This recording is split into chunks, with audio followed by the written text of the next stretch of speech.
you hear me? Yes, back there? All right. Good morning, everyone. I'm Jolene. I direct the Center for Latin American and Caribbean Studies here at NYU, and it's my enormous pleasure to welcome you to this event, CUBANGOLA, that celebrates or reflects on, I guess, celebrates, but in Spanish, celebrar, on the occasion of the 40-year anniversary of the Cuban intervention presence in Angola. I want to first thank all of the speakers for coming to NYU, and I want to welcome you to NYU. Sounds good. And we're really looking forward to the conversation today. Good on sound? Hurting everyone's ears? Is it all good? This event is the result of the work of many individuals. And I first want to signal the different institutional partners that have brought us together today. The Center for Latin American and Caribbean Studies, the Caribbean Initiative of the Center, which is directed by Professor Alferrer, who I saw around here somewhere, come in. Give me the back. And the King Juan Carlos of Spain Center. You'll be meeting the director in a moment who can tell you about those projects. I want to take this opportunity to thank my own staff, particularly Omar Del Hajde, who's here, taking care of everything, the great team of students that are working with us today. We've also been very fortunate to have the co-sponsorship and support of the Department of History here at NYU and the Department of Spanish and Portuguese. I think we are all very, very excited to be thinking about Cuba in this particular context. Right now there's an awful lot of focus on Cuba and the United States, a rethinking of the era of the Cold War as a result, and perhaps almost a kind of tunnel vision of Cuba's role in the Cold War, constantly thought of in relation to the United States. And we're very pleased to have a moment to think about Cuba in a larger transatlantic context, in a South-South context, and to think about other aspects of this history, and particularly the relationship with Angola. I also just personally want to thank Rafael Cesar for conceiving of this event. You'll meet him in a moment. This is his brainchild. He is a doctoral student in the Department of Spanish and Portuguese. It's been a privilege to work with you. We're very excited to be part of this project. So, final welcome for the day. I'm going to introduce my colleague Adriano, who is director of the Center for Latin America. But I'm the director. We just work directors of different things in this building. Director of the King Juan Carlos of Spain Center, which is where you find yourself now. This is the building of the King Juan Carlos Center. And I'll let her tell you a little bit more about the center's role in this event. Thank you again.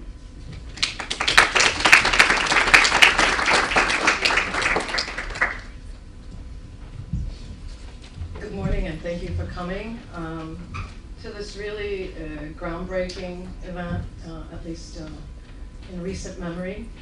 We have the privilege of having an extraordinary graduate student, a scholar, a doctoral candidate in the making, who brought forward an intellectual project which is very much needed, and which, as Jill noted, complicates the easy narratives, the speculation, and the erasures of the moment, right? The mirages of the moment. My name is Adriano. I'm Cuban, American, with a slash, not a hyphen, whatever that means. And I direct this very royally named center. My tenure at it has consisted in trying to particularly strengthen the Latin American, it's already very strong Latin American engagements and engagements with Cuba, the Caribbean, and the Latino city of New York City, as you see in in the lobby. I want to thank Jill Lane, who's a wonderful collaborator and an accomplice. I want to thank Ala Ferrer for the Caribbean Initiative's leadership and help in making this possible. I want to thank Omar Dawahare and Amalia Cordova and Bel Estefani, is that the correct name, in CLACS. I want to thank my associate director, Laura Turegano, and Luis Perez, who's the administrator. These names fly over your head, but they're the people that made this happen.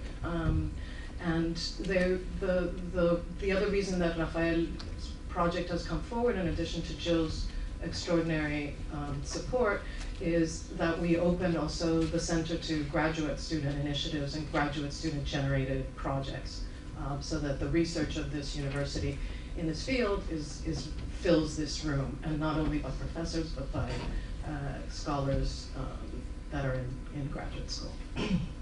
The project also is meant, perhaps, to fire a shot over your bows, because we have been fortunate enough, Ada, Jill, and myself, Arlene Davila and Meg Satterthwaite, to win a Mellon Sawyer Seminar Grant to run a project called Cuban Futures Beyond the Market, Comparative Geopolitics and Intellectual Infrastructures. And so I hope that over the next year and a half, as the project begins to take shape and momentum, that you will be back, right? Because it particularly will reflect projects like this. Jill already said some words, and I'm not going to say much more. But it's worth noting how momentous, how earth-shaking the intervention of Cuba in Angola was, how it marked a different turn in the Cold War, a different moment in Third World internationalism. It shaped the destiny of Africa, of South Africa, of decolonization, of military interventions and proxy wars, of arms trade. The repercussions go on and on. But as some of the scholars who are here, the legacies have not been only in the notion of conflict or the duration, right, of the conflict, but have really lasted across 40 years. I was talking to Adriano Mixinge about his being educated in Cuba and how Cuban education and I think Angolans who then studied in Cuba have continued, that those exchanges have continued to change the world and change both countries.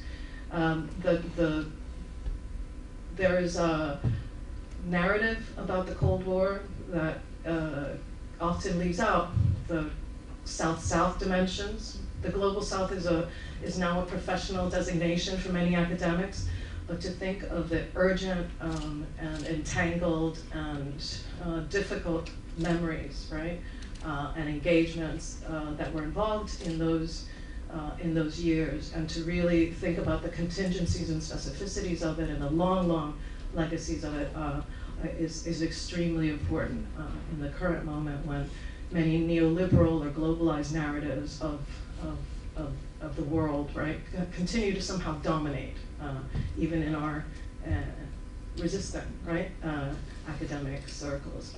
So I won't say much more except that this is a project which has a long life, right, and the scholars here are extraordinary, and will open our minds for the next day. I give you Rafael Cesar, a doctoral student in the Department of Spanish and Portuguese, whose chair and whose former graduate director are here, and who also have made this possible by gathering students like Rafael. Rafael Cesar.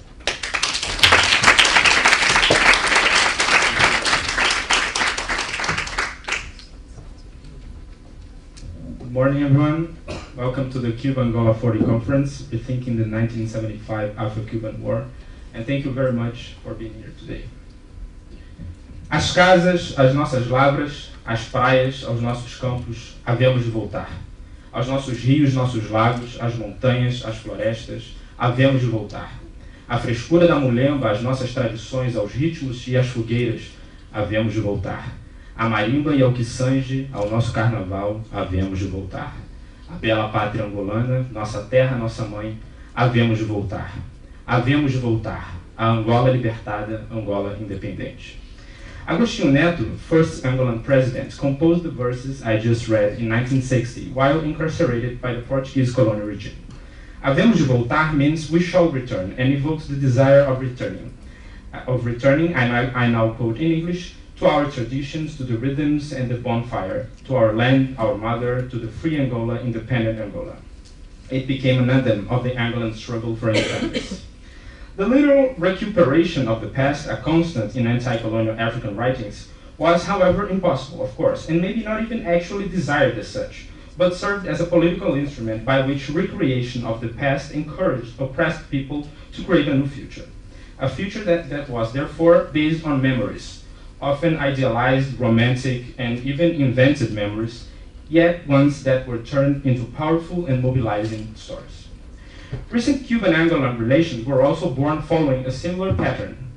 In November 1975, Cuba and Angola agreed on a politics of cooperation to help the Angolan MPLA party to maintain its power after independence against the menaces posed by both by South Africa and by other Angolan revolutionary parties. The alliance was inaugurated with the famous Operation Carlota, a military enterprise named after an enslaved woman who led a revolt in Cuba in the 19th century.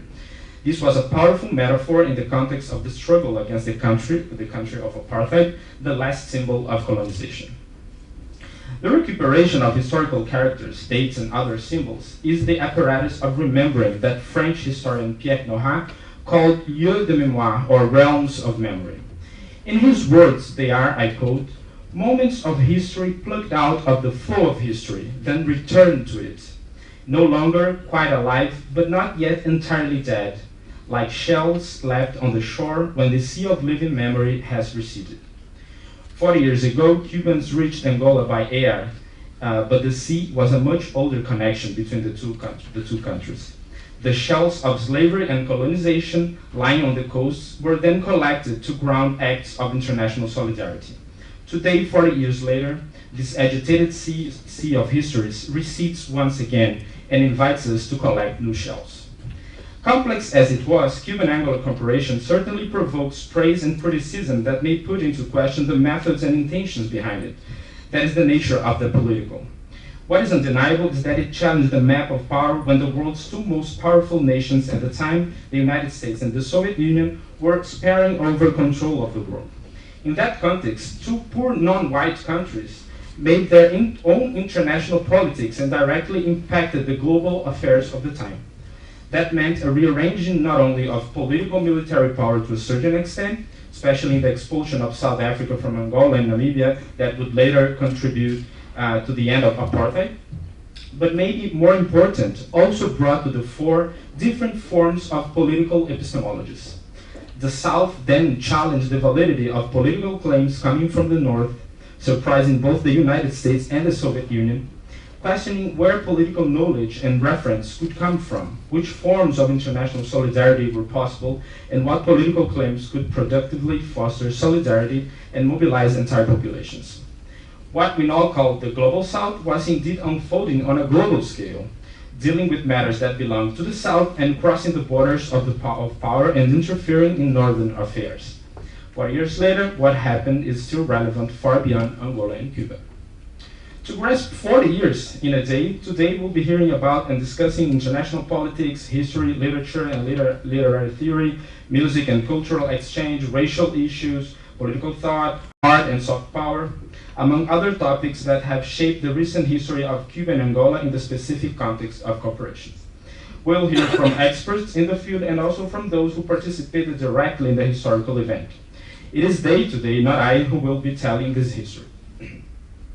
So I would like to thank the two madrinas of this event, Professor Joe Lane, Director of the Latin American Caribbean Studies, and Professor Ana do Pico, Director of King Juan Carlos I of Spain Center, for offering institutional and financial support from CLACS and KGCC. Thank you for the institutions as well. And for personally encouraging me to make it all happen. The event has also a padrino, Professor Dylan Robbins, who gave me no option but to create this event when I said this year would be the 40th anniversary of Operation Heywood. Accidentally, I said that and I said no.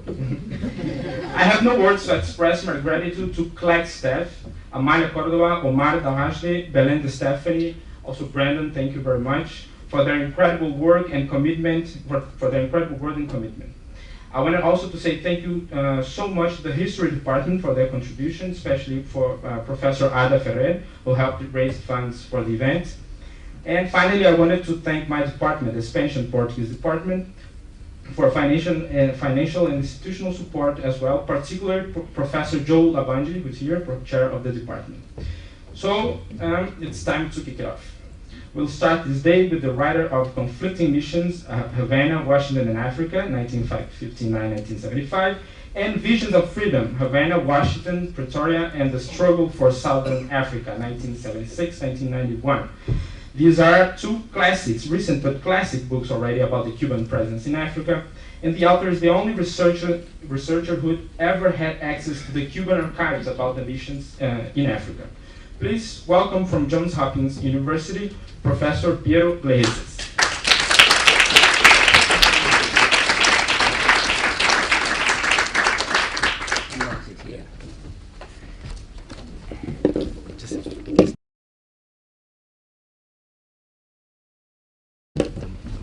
Oh.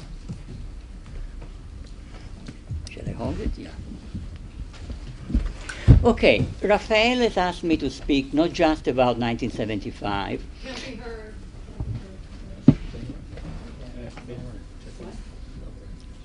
Raphael has asked me to speak not only about 1975, but to bring the story to its conclusion in 1991. And so, in order not to make my presentation too long, of course I will mention the United States, the Soviet Union, South Africa, but I will not discuss their motivations. I will only talk about Cuban motivations. And then, of course, in the question and answer session, I will welcome any kind of questions. Sure. I am one of those who were stunned by the Cuban intervention in Angola in 1975, the sudden outpouring of thousands of soldiers from a distant small Caribbean country.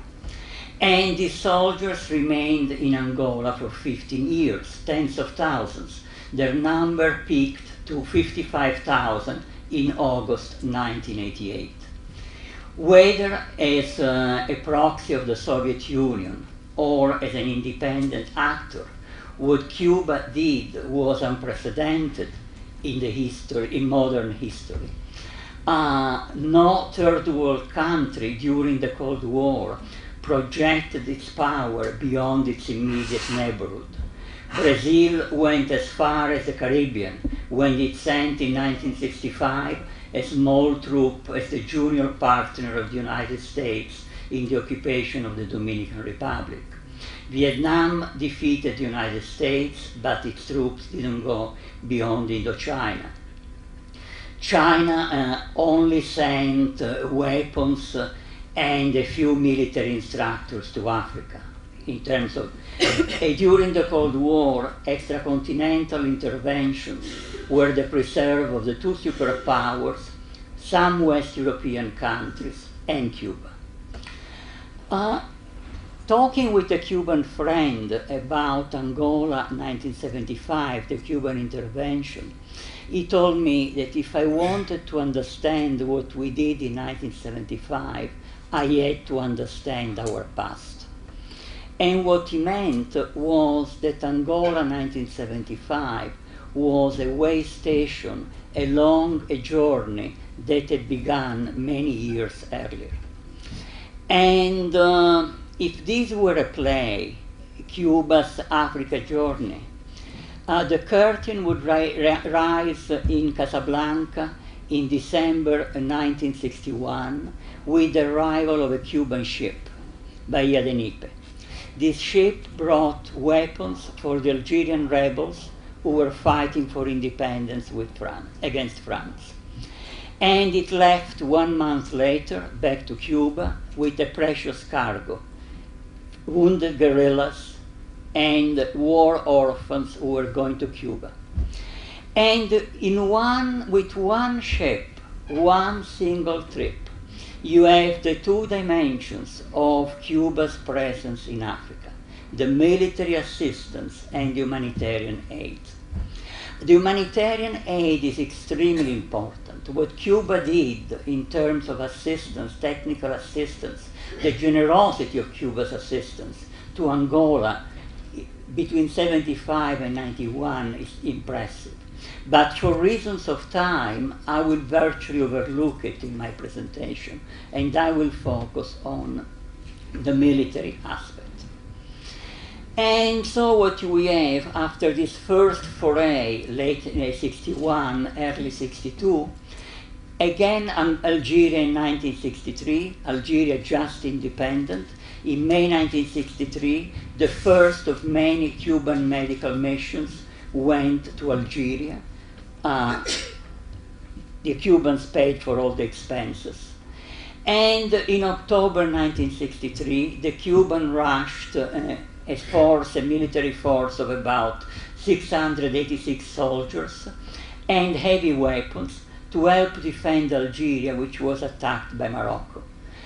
In so doing, they jeopardized a sugar contract with Morocco, which was worth $184 million, a lot of money for a country that was facing the attempt of the United States to strangle its economy. And in 1964, Cuba turned to Sub-Saharan Africa.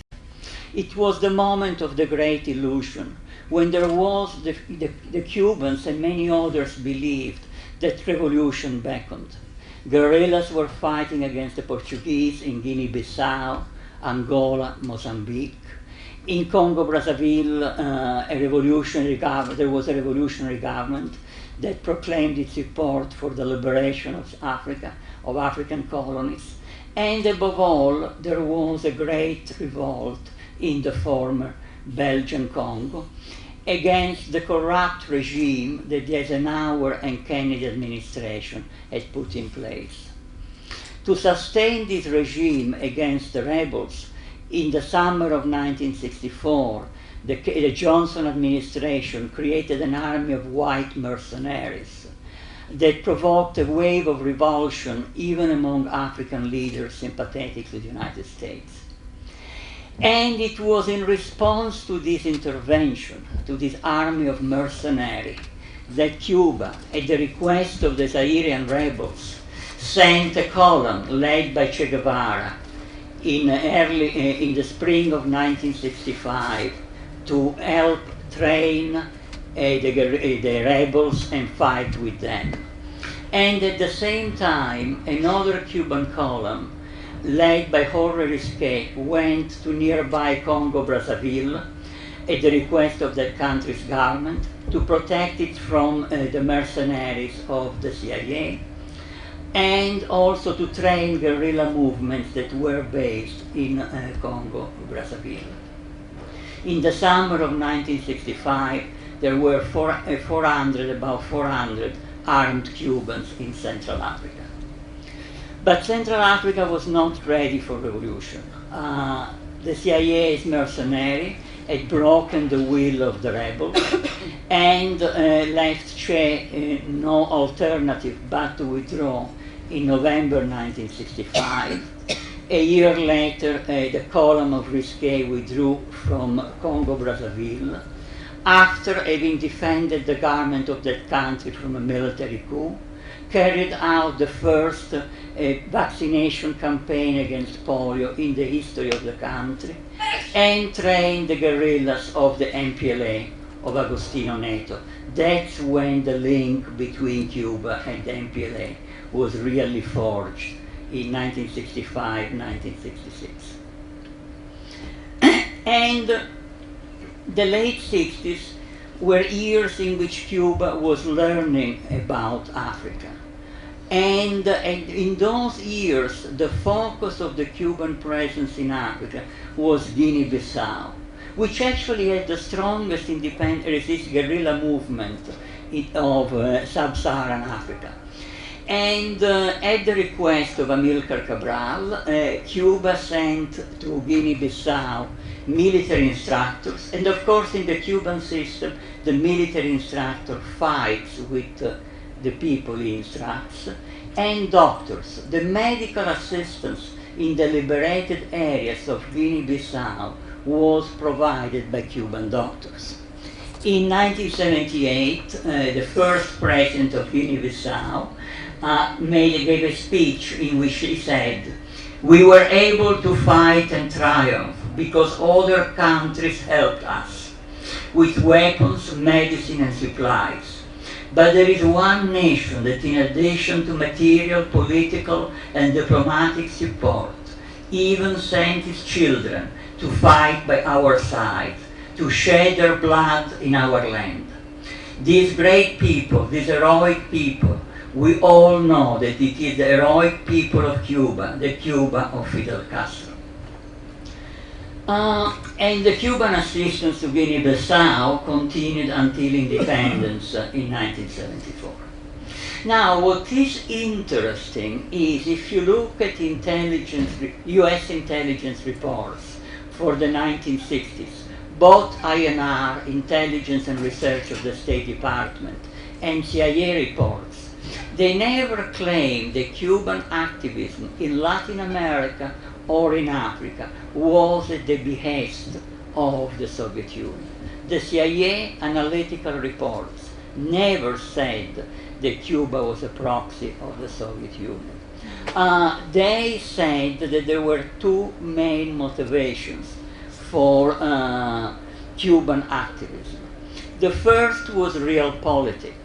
The United States had refused Cuba's offers for a modus vivendi in 1961, in 1963, in 1964, and therefore the Cuban response was to try to gain friends in the third world, to assist movements. If they came to power, their countries would be friendly to to Cuba, to create problems for the United States, etc., etc. This the CIA acknowledged, and it was expressed also very well by Victor Drake, who was chase number 2 in Zaire. In a conversation with me, he said it was almost a reflex. Cuba defends itself by attacking its aggressors. This was our philosophy. The Yankees were attacking us from every side, so we had to challenge them everywhere. We had to divide their forces so that they wouldn't be able to descend on us or any other country with all their might. This was the realpolitik aspect of Cuba's activism in Africa and Latin America in the 1960s.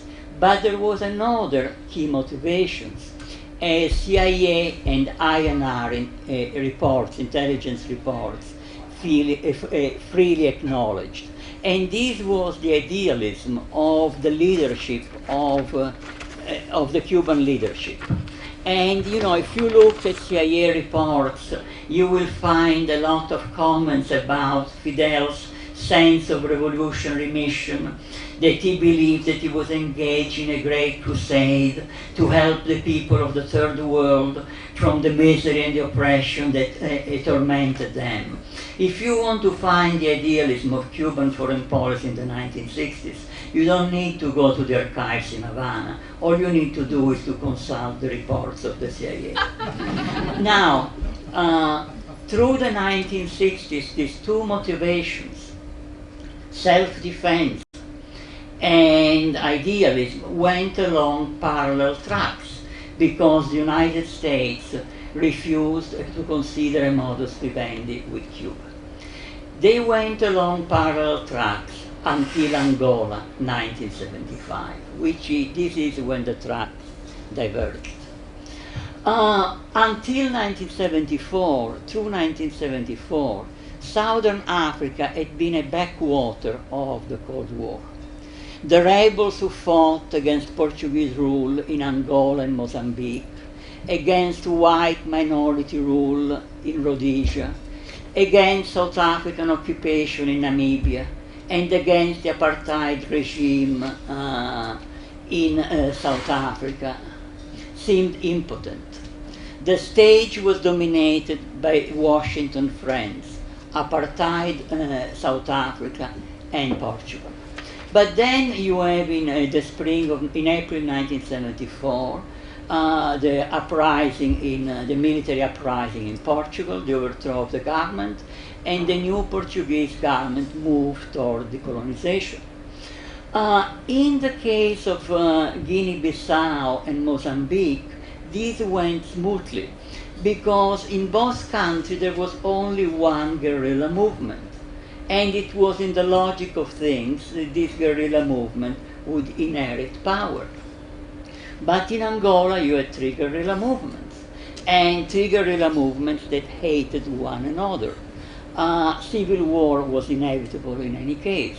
You know that you have the Alvor Agreement in early 1975, a tripartite government supervised by Portugal, and there should be elections on November 11, 1975, but a civil war began. And on one side you have the MPLA, and the other side you have the other two movements. And the MPLA was winning the civil war. CIA documents, US documents, South African documents show very clearly that the MPLA was winning the civil war. And it was not winning the civil war because of Cuban support. There were no Cubans fighting in Angola until October 1975. They were not winning because they had superiority in weapons. Actually, the UNITA FNLA, the other two groups, had an advantage in weapons because of US and South African largesse. They were winning because the MPLA was head shoulders above the other two movements. When I interviewed the two Americans who knew most about the MPLA at that time, the US Consul General in Luanda, Kiloran, and the head of the CIA station in Luanda, Robert Holtlander, they both stressed the superiority of the MPLA over the other two movements in terms of the commitment of its leaders, the honesty of its leaders, the ability of its leaders, the commitment of its followers, etc., etc.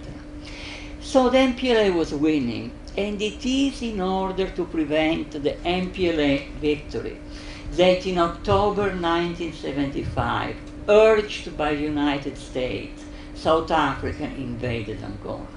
From the perspective of South Africa, the invasion made a lot of sense because the MPLA leaders, and in particular Agostinho Neto, had been saying time and again that for them the struggle would not end in Luanda, that the struggle would only end in Cape Town with the liberation of the people of South Africa. So, whereas the other two movements, the UNITA and FNLA, offered their friendship to South Africa, this is why South Africa invaded. From the point of view of the United States, Kissinger, because it was Kissinger's decision, decided to invade in order to refurbish his own prestige and the prestige of the United States, but above all his own prestige, pummeled by the fall of Vietnam. There are two phases in the war in Angola in 1975. There is the Angolan phase, the civil war, and that the MPLA was winning. And then, beginning in October 1975, there is the international phase, beginning with the South African invasion. And when South Africa invaded, the MPLA was not able to respond. I'm sorry to say, MPLA resistance collapsed. And the South Africans were advancing on Luanda, and the South Africans would have taken Luanda if Cuba, if Fidel Castro had not decided to intervene on November 4, 1975, responding to the desperate demands of the leadership of the MPLA. And the There is, of course, a lot of debate about this Cuban intervention. The US response was that the Cubans were intervening as proxies of the Soviet Union. And it is interesting because even Kissinger, in his, the third volume of his memoirs, makes a rare case of self-criticism. He says in 1975, I said that the Cubans were intervening as proxies of the Soviet Union.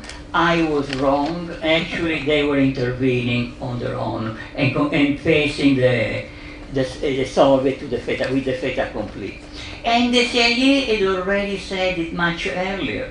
A CIA report in 1981 noted that the intervention was a unilateral Cuban operation designed in great haste. So in the US archives, this was clear, at least from the early 1980s.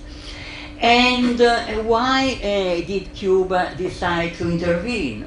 Because you see, in terms of realpolitik, of Cuba's narrow interests, it made no sense.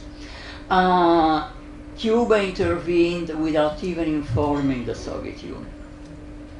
There was the danger that South Africa might escalate. And if South Africa escalates, South Africa would have crushed the Cuban troops, because it would take time for the Cubans to have a serious number of soldiers in Angola.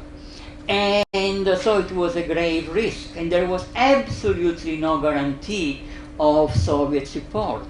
And indeed, for 2 months, the Soviets did not help the Cuban air bridge to Angola.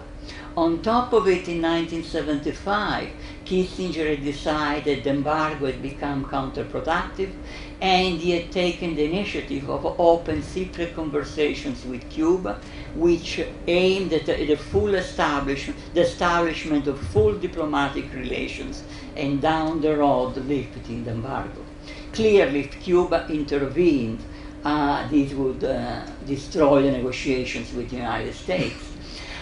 There was an important opening with Western Europe. In the spring of 1975, the British and the French government offered Cuba important lines of credit. West Germany promised development aid of $50 million. I could go on and on and on. So why did Cuba did it? Why did Fidel did it? And again, Kissinger provides the answer in his memoirs. He writes that Fidel Castro was the most genuine revolutionary leader then in power.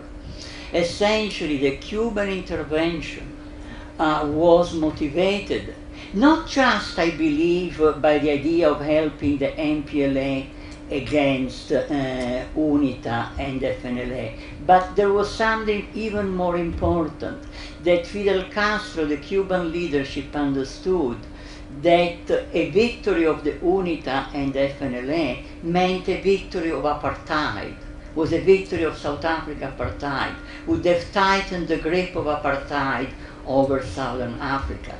And for Fidel Castro, the struggle against apartheid was what he called la causa más bonita de la humanidad, the most beautiful cause of mankind. And it is because of this that Cuba intervened to defeat apartheid, was part of this struggle. And it created a confrontation with the Soviet Union that lasted about 2 months. When I wrote Conflicting Missions, I did not have the access to the Cuban archives that I had for my second book.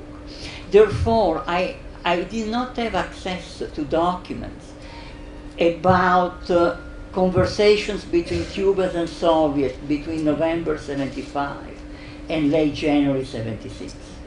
But what I could see was the lack of any Soviet support for the Cuban air bridge. And we can talk more about this if people are interested. Now what I want to say briefly is what are the consequences of the Cuban victory in Angola. And I say the Cuban victory because the South African invasion was defeated by the Cubans. And the tidal wave unleashed by the Cuban victory in Africa washed over southern Africa. There is the psychological element. When I was writing my book, of course, I read the South African press. And there are two articles that impressed me. They both appeared roughly at the same time, mid-February 1976. One was written by a white South African military analyst and appeared in the Rand Daily Mail, a major white South African newspaper. And the other was an editorial in The World, the major black newspaper of South Africa. The situation in February 76 was that the Cubans had stopped the South African offensive. They were pushing the South Africans back. The South Africans were still in central Angola, but they were withdrawing. The writing was on the wall. It was clear the Cubans had gained the upper hand. And the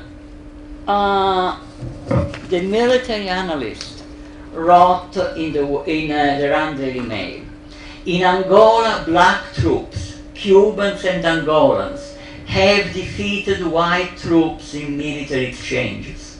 Whether the bulk of the offensive was by Cubans or Angolans is immaterial in the color-conscious context of this war's battlefield, for the reality is that they won, are winning, and are not white. And that psychological edge, that advantage the white man has enjoyed and exploited over 300 years of colonialism and empire, is slipping away. White elitism has suffered an irreversible blow in Angola, and whites who have been there know it.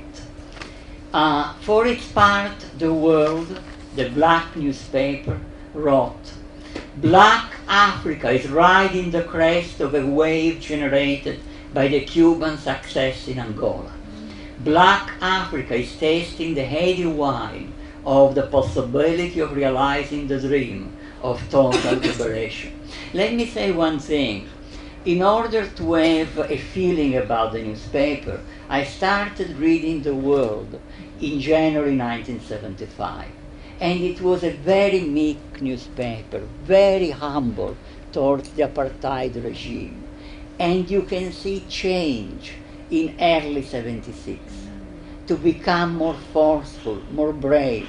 And clearly it was the impact of the Cuban victory in Angola. And as you see, it doesn't say the MPLA victory of Cuba was the Cuban success in Angola. Now, this was the psychological element, extremely important in a situation of colonialism. But there were also much more practical consequences. Namibia was occupied by South Africa. In his memoirs, General Haldenhuis, who was in the 1980s the commander of the South African occupation troops in Namibia before becoming the chief of the South African Armed Forces, wrote that with the independence of Angola, for the first time the Namibian rebels obtained what is virtually prerequisite for a successful insurgent campaign, namely a border that provides safe refuge. One of the great virtues of the MPLA, not only of the MPLA of Agostinho Neto, but also of the MPLA of José Eduardo dos Santos, which became much worse on many aspects, corrupt, etc., etc. But one of the great virtues was the commitment to the liberation of Southern Africa.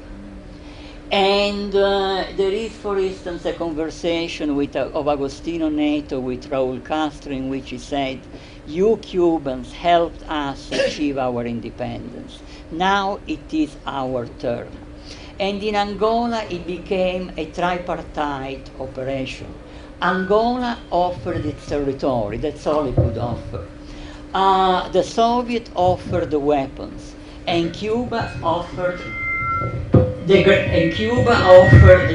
majority of the military instructors. Military instructors for SWAPO, military instructors for the NCO Nelson Mandela, and military instructor for SAPU, one of the two guerrilla movements of Rhodesia. And I don't have time to discuss it now, but the Cuban victory in Angola had a great impact on US policy towards Rhodesia, not just Carter, already Kissinger. In any case, it is understandable under these circumstances that for South Africa, Angola, the Angola of Agostinho Neto, was a cancer that had to be eradicated. And the great goal of the South African government was to overthrow the MPLA, and by using its own troops, and of course by supporting Hona Savimbi, who was leading an insurgency against the MPLA government in Angola. Savimbi was an extremely intelligent person. He was a great speaker, he was a charismatic leader, and he was also, in the words of the British ambassador to Angola in 1982-84, a monster whose lust for power brought appalling misery to his people. It was interesting for me when I interviewed US officials. For instance, I interviewed the person who was the head of the CIA station in Kinshasa in 1984, 95, 96, and he told me, yes, when I look with hindsight, it is good that Savimbi did not win, because it is true, he was really a monster. And in any case, this was a policy of the South Africa. And even the CIA acknowledged, this is a CIA report of 1979, that the Cuban presence is necessary to preserve Angolan independence. Angola didn't have a good army, it was just the beginning of an army.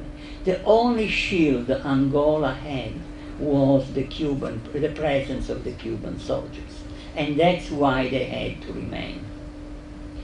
And to pry the Cubans out of Angola became the obsession of the Carter and the Reagan administration.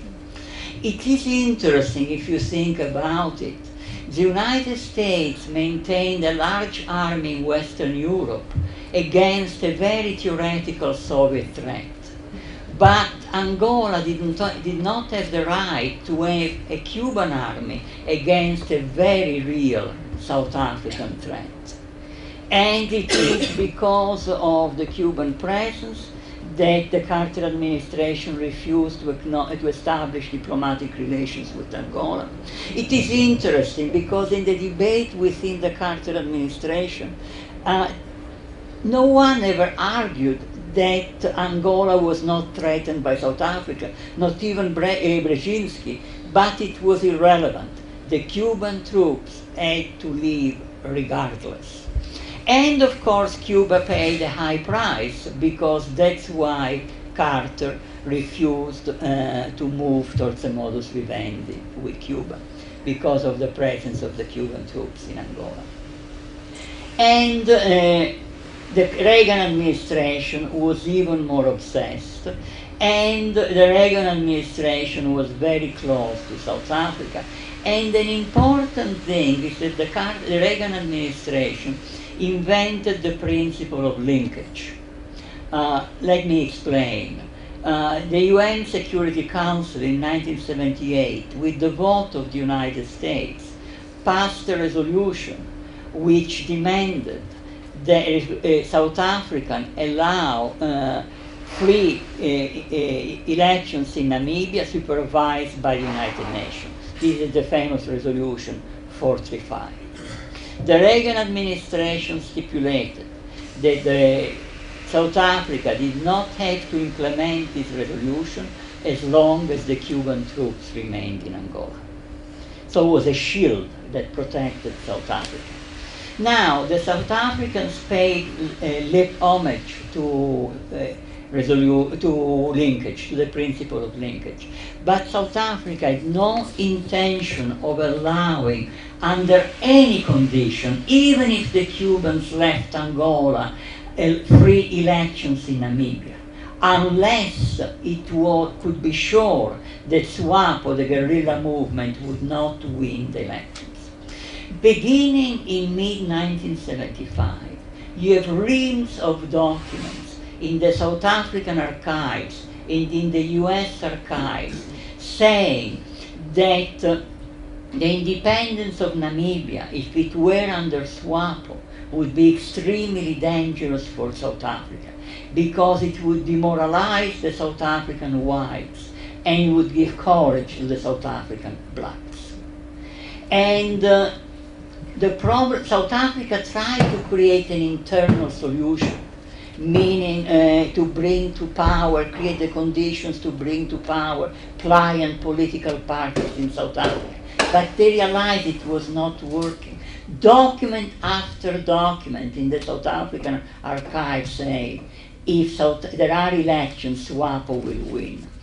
And the result of this is that South Africa became more and more decided not to allow for elections in Namibia. In April 1987, the US ambassador to Pretoria sent a cable to Washington in which he said that the South African government is more implacably negative on the Namibia issue than perhaps at any time over the past 10 years.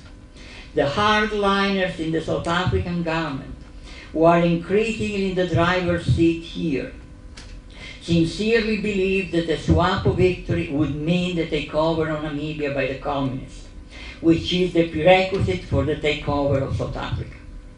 We see almost no prospect that the South African government can be persuaded into accepting a 435 settlement, meaning supervised elections in Namibia. Regardless of what paper agreement on Cuban troop withdrawal the Angolan government might be prepared to sign. This is April 87. But in December 88, South Africa signed the New York agreements that established the principle, accepted free elections in Namibia, supervised by the United Nations, and abandoned Savimbi. How do we get from this cable in April 87 saying South Africa is implacably opposed to the New York agreements of December 1988? And so here we have to step back a moment. You have the Cuban troops in Angola, and in 1979 the Cuban troops which were on the border with Namibia are withdrawn to a defensive line, if you can show it on the map. As you can see it on the map, that covers the western half, essentially, of the border with Namibia, 700 kilometers from Namibia to Menonga. Why did the Cubans withdraw from the border? Because, first of all, the South African Air Force was much stronger than the Air Force that Cuba had in Angola. The South Africans had modern airports in northern Namibia. The airports the Cubans could use were much above the border. And the Cubans did not have first-rate anti-aircraft weapons. Cuba had to keep its best planes, its best pilots, its best aircraft weapons in Cuba because of the threat from the United States, the Reagan administration. And so that's why they had to withdraw to this defensive line. And what you have is essentially a stalemate. In the far southwest, south of the Cuban lines, was a no man's land where the South Africans entered at will. But they never dared to attack the Cuban line of defense, which barred the direct access to the Angolan heartland and by extension to Rwanda. You didn't have Cuban troops in the southeast. What you have in the southeast, in the region of Cuando Cubango, the southern part of Cuando Cubango was essentially UNITA territory, and the northern part, I think on the map you have Quito Conavale, you had Angolan troops, the Angolan army. So you have a situation which is a stalemate. And beginning in 1975, you start having Cuban pressure. The Cubans want to move to the border. They want to eliminate the defensive line. One of the motivations of the Cubans was that in the summer of 1984, you have the great popular uprising that begins in South Africa. And this had an immense impact on the Cubans. You can see in the Cuban documents. And one of the things the Cubans wanted to do was to help the people in South Africa. The closer we get to the border, the stronger we are. This can have a psychological element, and perhaps we can do more than just psychological element. Now, in order for the Cubans to advance south, to move to the Namibian border, they needed weapons. And these weapons could only be provided by the Soviet Union. And so, beginning with the visit of Shevardnadze, Gorbachev foreign minister, to Havana in October 1985, then Fidel goes to Moscow, February, March 86. Every time a Cuban delegation goes to the Soviet Union, you have the same refrain: give us the weapon. Queremos cortarle las garras a los surafricanos en el sur de Angola. We want to cut the claws of the South Africans in the south of Angola. We need the weapons. Of all these conversations between Cubans and Angola asking for weapons, the one I found most emotive, that impacted most on me, was a conversation in Luanda in September 1986. Let me give you the context. You have had at the very end of August, beginning of September 1986, the summit of the non-aligned movement in Lusaka. From Lusaka, Fidel goes to Luanda. In Luanda, at that moment, on a visit of inspection, is also General Konstantin Kurochkin. Konstantin, as everyone called him, had been the head of the Soviet military mission in Angola, 1982-1985. He was a very strong personality. And when he went back to Moscow, he was essentially the interpreter of Angola for the Soviet General Staff. He was the Angola man. So he was very influential. Now, it's Luanda, September 8th. Fidel is giving a dinner in honor of President Dos Santos. Dos Santos is there, his Minister of Defense, Pedale, is there, Ndalo, the Chief of the Staff, is there, and another senior Angolan officer. Fidel is there, Konstantin is there. Throughout the dinner, essentially, it's a monologue, essentially, of Fidel. And Fidel is addressing Konstantin. Dos Santos is there, Dos Santos basically says nothing. And this is an excerpt of the conversation. Again, Fidel to Konstantin. Our strategy is defensive, Comrade Konstantin. That's our problem. They, the South Africans, can bomb us, but we cannot bomb them. We have spent 10 years in this defensive posture. This is our tragedy, blows upon blows, and we never respond. The South Africans do whatever they want.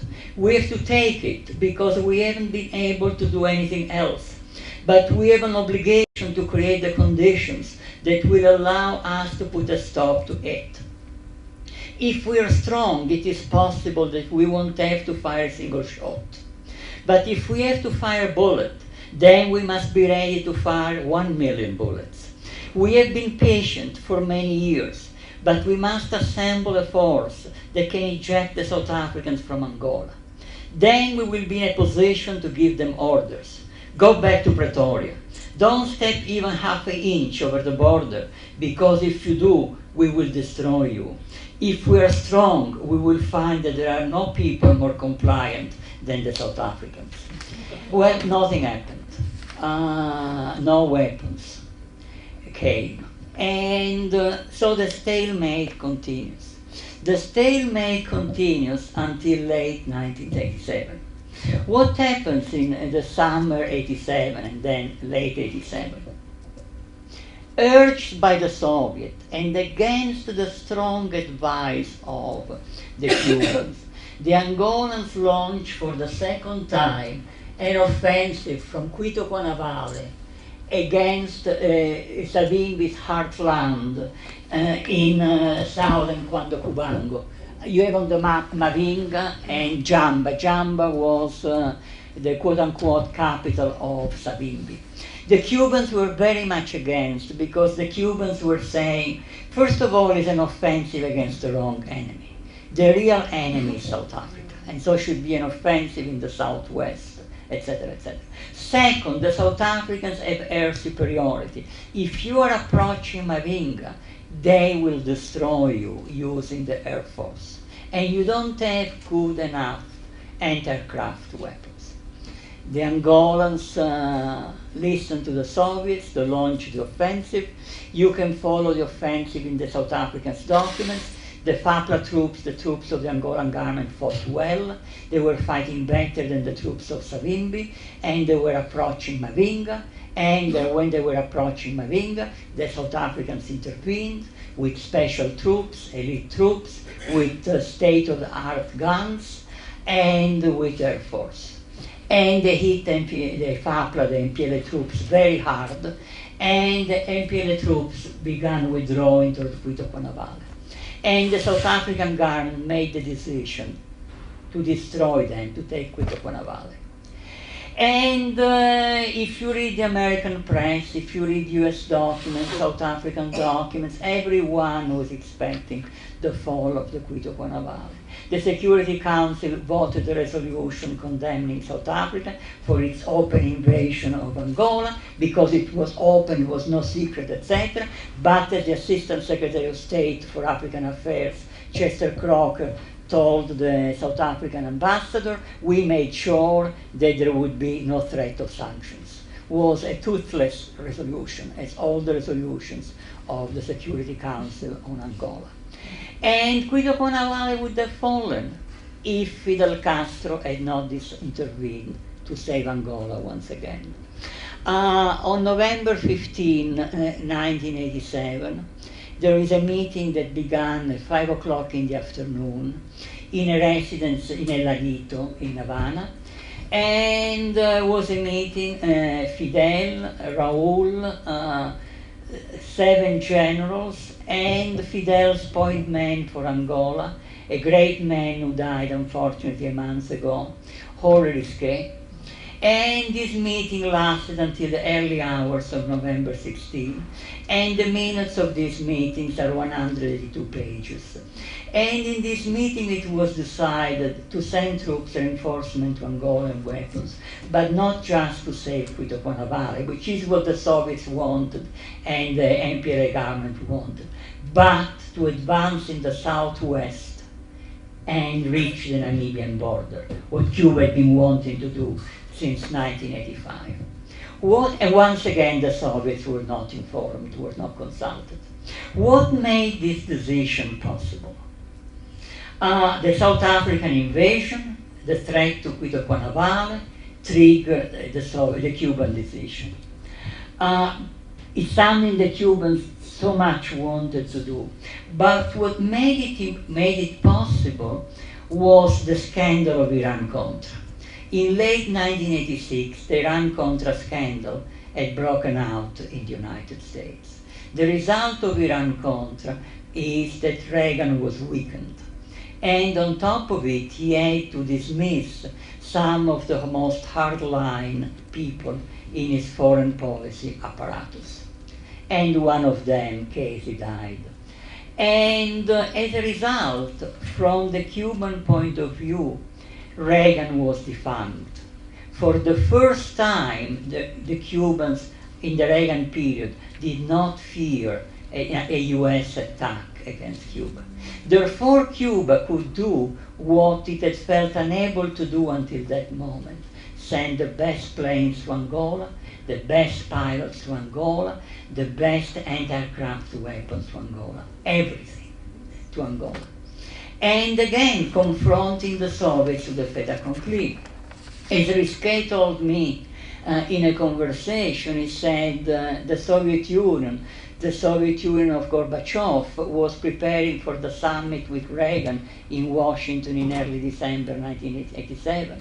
What we intended to do went in the opposite direction to the détente with the United States. So the Cubans did what they had done in 1975.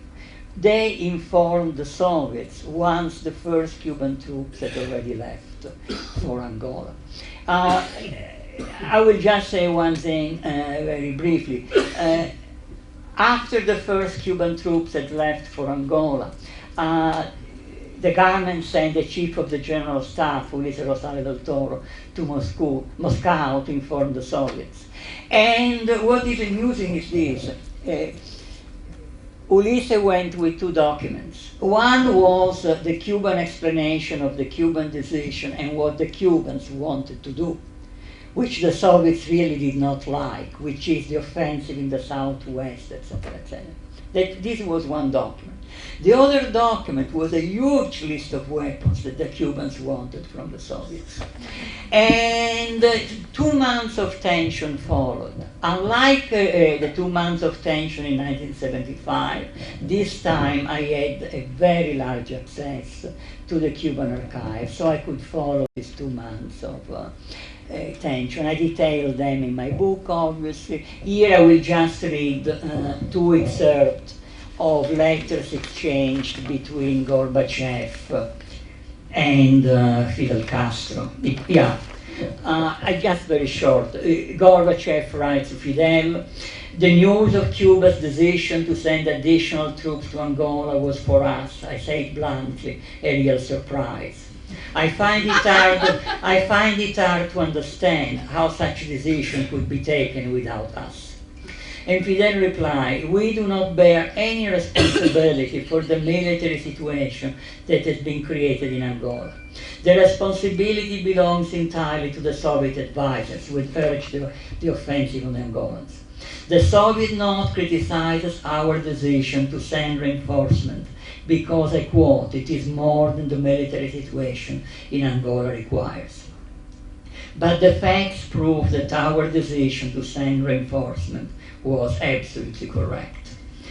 And for 59 days, the Soviet did not reply to the Cuban request for weapons. And in this period, the Cubans kept sending their own weapons, and the Cubans made clear to the Soviets that they were going to do what they wanted to do. There is a famous phrase of Raoul talking with General Zaitsev, who was the head of the Soviet military advisors group in Cuba. And he said, vamos a enviar todo hasta los calzoncillos. We will send everything, including our underpants, but we will do it. And to make a long story short, Fidel summarized the Cuban military strategy, and I'm approaching the end of my presentation. Fidel summarized the Cuban military strategy in Angola, later talking with Slovo, the general secretary of the South African Communist Party, saying, he's like a boxer who with his left hand blocks the blow and with his right strikes. The left hand that blocks the blow is the Cuban defense of Quito Cunaval. And look, I followed the campaign of late 87, 88 in Angola. Of course I had the Cuban documents, but the documents I use in my book are the South African documents and the US documents. Because this is one of those happy situations for a historian in which documents from opposite camps say exactly the same thing. The Cubans gained the upper hand in Angola. First of all, they gained air superiority over Quito Cunaval. And you can imagine the psychological impact, and more than psychological, on the South African troops arrayed against Quito Cunaval. Never before they had to fear an enemy in the sky. They always had the protection of their planes. They'd been resupplied from Namibia by plane. Now the sky belonged to the Cubans. There is a diary of the commander of the South African force against Guido Guanavale, and he writes the enemy, referring to the Cuban, is strong and intelligent. And look, I don't want to take too much time, but essentially the Cuban won the battle of Guido Guanavale. And by the way, as Fidel noted in conversation with his aides, once the Cubans arrived, the Angolan soldiers fought very well. The problem were not the Angolan soldiers. The Angolan soldiers were brave. The problem were the officers. The Angolan officers were not very good. And on top of it, you had now people who could use the modern weapons, etc., etc. But Guido Guanavale is a defensive victory. After South Africa launched its last attack against Guido Guanavale, which failed on March 23, 1988, the US Joint Chiefs of Staff noted the war in Angola has taken a dramatic and, for South Africa, an undesirable turn. But again, Guido Guanavale is a defensive victory, and you don't win a war with defensive victory. Guido Guanavale was the fist that blocked the blow. And then in late March, you have the Cuban offensive in the southwest that begins. The Cuban troops start moving south from the defensive line. Cuban troops and SWAPO guerrillas. There were about 2,000 SWAPO guerrillas with the Cubans. And, the backdrop of this is that the famous quadripartite negotiations have begun. South Africa, the United States, Angola, and Cuba. The Angolan memory is not very good, but the memory of President Dos Santos has some problems with his memory. And a few years ago, in an anniversary, I think it was 2008, the anniversary of the negotiations, etc., in a speech in the official celebration, he referred to the negotiations in 1988 between South Africa and Angola with the mediation of the United States. And he forgot the presence of Cuba. Now, the backdrop, so these negotiations are going on. And the backdrop, the context of this negotiation is the Cuban advance in the southwest of Angola. By the way, these negotiations are summed up very well by Chester Crocker, the Assistant Secretary of State for Africa of Reagan. He wrote in his memoir, it was Castro who was driving the communist train in Angola. It was the Cubans who were leading the Cuban-Angolan side in the negotiations. The key meeting, the key negotiating round, I would say, is Cairo, June 24, 1988, June 24, 25. Let me give you the context. The quadripartite meeting began in the afternoon. In the morning, the South African delegation went to the American embassy. This is a South African document. Was a very high-level delegation. The Minister of Defense, the Foreign Minister, and a lot of generals, a slew of generals. And they wanted something from the Americans. They wanted the American assessment of the strength of the Cuban troops advancing towards the Namibian border. The Americans had all the satellites and so on.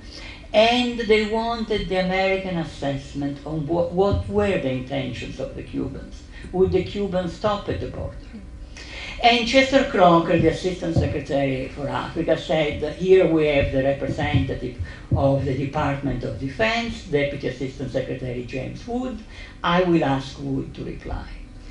And Wood said, let me see here.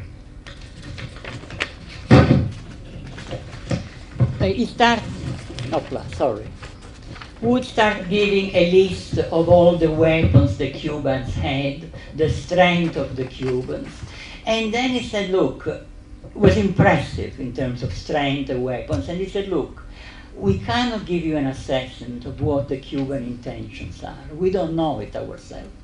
What we know is that the Cubans are strong enough to cross the border, this is a quote, take and occupy the South African bases in Namibia and drive South African forces further south. That was the Department of Defense was telling the South Africans. The Cubans were strong enough to cross the border, enter Namibia, take the South African bases in Namibia, and move south. And this was also the South African assessment. And this is the meeting in which South Africa abandoned its demands. The South Africans went to the meetings asking for the simultaneous withdrawal of the Cubans and South African troops from Angola, and saying that the independence of Namibia should be discussed much later, was not a priority, etc. It was the last time the South African mentioned these demands. And after the meeting, the 24th, 25th, Chester Crocker went to speak to the head of the Cuban delegation, Henri Risquet. Chester Crocker is an intelligent guy, a very arrogant guy. He treated Angolan officials like muy poca cosa, like dirt. I have documents in which he's yelling at Minda, the Angolan foreign minister, etc. But he was not used to dealing with the Cubans. And of course, it's not only the Cubans as people, but there was the Cuban army there. And so you have this meeting, and I quote, Chester Crocker asked Risquet, does Cuba intend to stop the advance of its troops at the border between Namibia and Angola? And Risquet replied, I cannot answer you. I can't give you or the South Africans a me programato. It's a well-known Cuban tranquilizer. I'm not saying whether or not our troops will stop. Listen to me.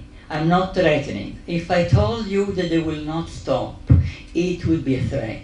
If I told you that they will stop, I would be giving you a me programato, a tranquilizer. I want neither to threaten you nor to reassure you. What I have said is that the only way to guarantee that our troops will stop at the border is to reach an agreement on the independence of Namibia. And a frustrated Crocker cabled Schultz, reading the Cubans is an art form. They are prepared for both war and peace. We witness considerable tactical finesse and genuine creative moves at the table. This occurs against the backdrop of Castro's grandiose bluster and his army's unprecedented projection of power on the ground. Now, this was also the assessment of the South Africans. What the South Africans' documents show is that the South Africans knew that the Cubans were stronger than they were. The South African dilemma was summed up by a very close advisor of the foreign minister.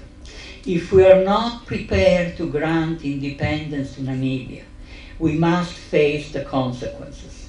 These included the very real risk of becoming involved in a full-scale conventional war with the Cubans, the results of which are potentially disastrous.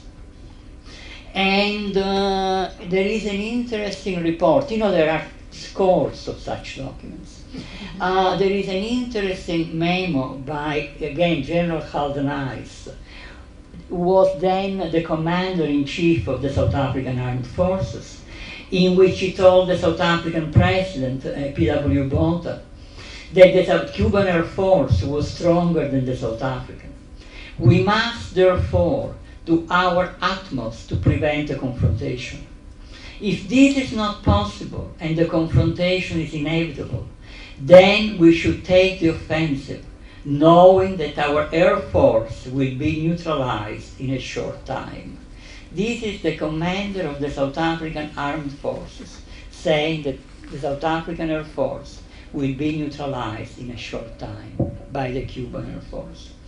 So, what is the result of this? The result of this is that in December 1988, in New York, South Africa signed the New York Agreements, in which it agreed to what it never wanted to accept, which is free elections in Namibia, supervised by the United Nations.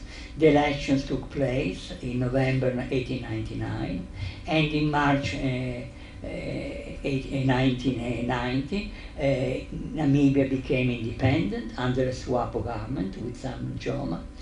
And the impact of this reverberated, the impact of the Cuban victory reverberated beyond Angola and beyond Namibia. I am not an expert in the history of South Africa. What I can say is that in 2 years, South Africa had suffered 2 severe defeats.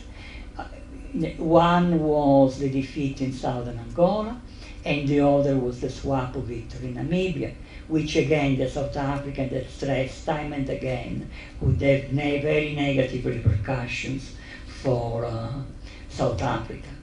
And what I can do is to quote Mandela, who wrote that the Cuban victory destroyed the myth of the invincibility of the white oppressor and inspired the fighting masses of South Africa.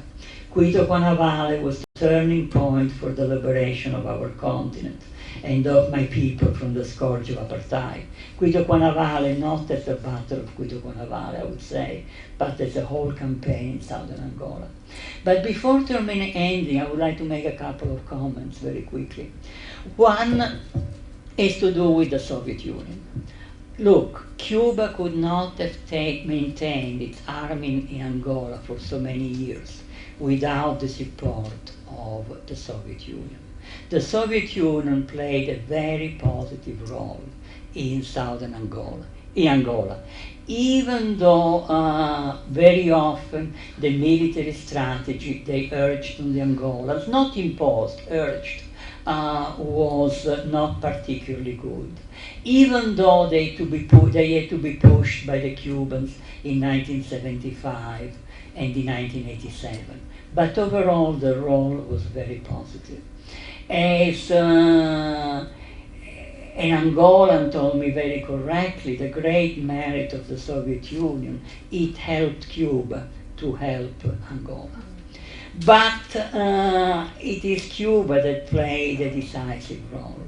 Cuba saved Angola in 1975. The MPLA could not face the South African army.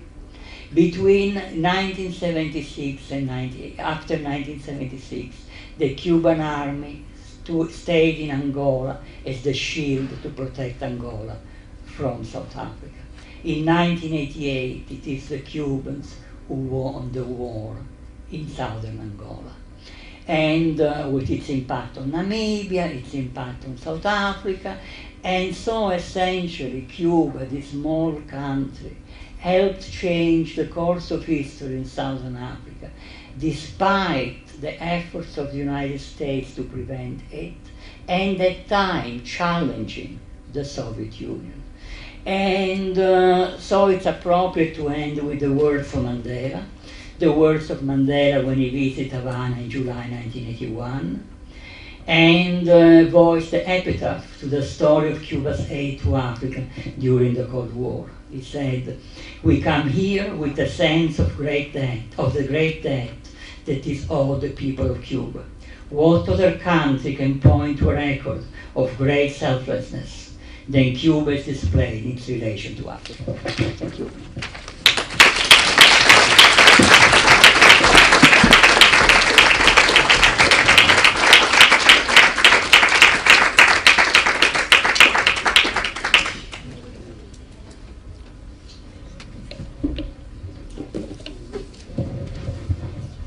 Should I talk about this one? Thank you. Thank you. Can you hear me? No. Hello? Yeah. Okay. Professor Gleijeses, thank you very much for this detailed and incredible history. We don't have much time, but we could take like maybe 2 questions. Okay, one here and one there. Okay, I'll start here.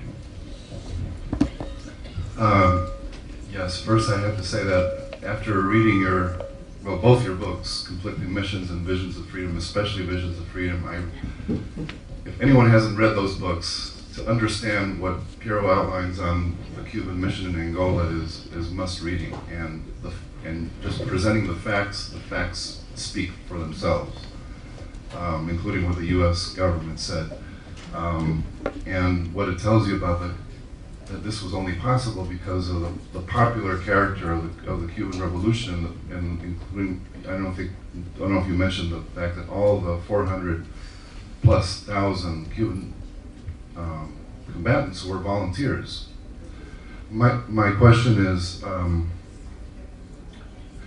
in your book, one of the things that seems to come through is one of the guiding principles of Cuba's military missions and the Fidel strategy was to minimize casualties. It's something that's not well known, and that it goes back to the going back to the Revolutionary War in Cuba against Batista. Minimizing casualties in Angola, both not only Angolan and Cuban casualties, but South African casualties. When you describe the final battles and the mobilization of overwhelming force in Pinelli in southwestern Angola and gaining air superiority, it broke, as you said, it broke the will of the South Africans to fight, but it also minimized a bloody conflict. And it's very different from some of the descriptions I've seen that Pinelli was described as Africa's Stalingrad, but Stalingrad was a bloody battle that caused hundreds of thousands of casualties. And it's also in contrast with all the American wars that we were familiar with. So I was wondering if you could comment on that. Well, you have said it very well, essentially. So all I can say is to agree what you have said. And look, when in 1988 Fidel and his advisors discussed the situation, the Cuban hope was to be able to force the South Africans out of Angola without having to fight great battles, exactly for the reason you mentioned. They were ready to fight if South Africa resisted. But what Fidel said, it may happen what happened in 1976, when the South Africans see a great force coming, they may withdraw without opposing a resistance. And in the in the Cubans' documents throughout, from 1975 on, what comes through is the concern for the lives of the Cuban soldiers. Also the other soldiers, but obviously the Cubans first and foremost. And you have this said in very moving terms. There is a conversation between Fidel Castro and NATO when NATO went to Cuba in early 1979, in which Fidel is talking to him. He's telling NATO, look, Comrade NATO, we really hope that you can create a strong army as soon as possible, because actually we would like to withdraw our troops. It isn't just the economic cost of maintaining our troops in Angola, it is the human cost, and the human cost in two ways. One, keeping the soldiers far away from their families for so long, and the families away from the soldiers. But it also is the cost when our soldiers die, and to have to go and knock at the door and say to a family, your son died, your brother died, or whatever. So yes, this is a constant concern that you have. And the other concern that you have is a concern, you're right, also for the enemy lives and for the treatment of enemy prisoners. This is something the Cubans kept applying pressure on the Angolan government, how to treat the prisoners. Thank you, Professor. Unfortunately, we don't have much time anymore. I would ask you to continue the discussion in the main room. Thank you very much, Professor Gleijeses, for the part. We'll be back 12 for the next part. Okay? Thank you.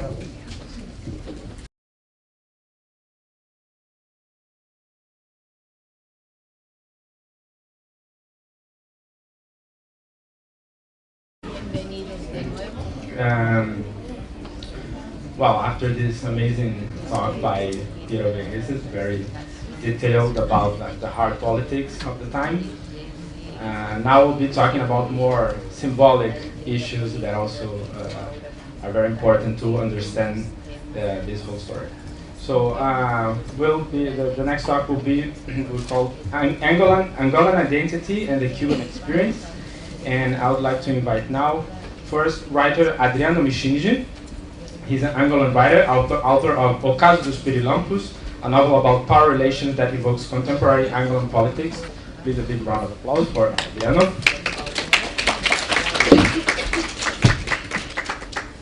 And I would like also to invite Professor Christabelle Peters. She's a cultural theorist specializing in the relationship between race and national identity, with a particular focus on transnational links between Angola, Brazil, and Cuba, and is author of Cuban Identity and the Angolan Experience. Christabelle.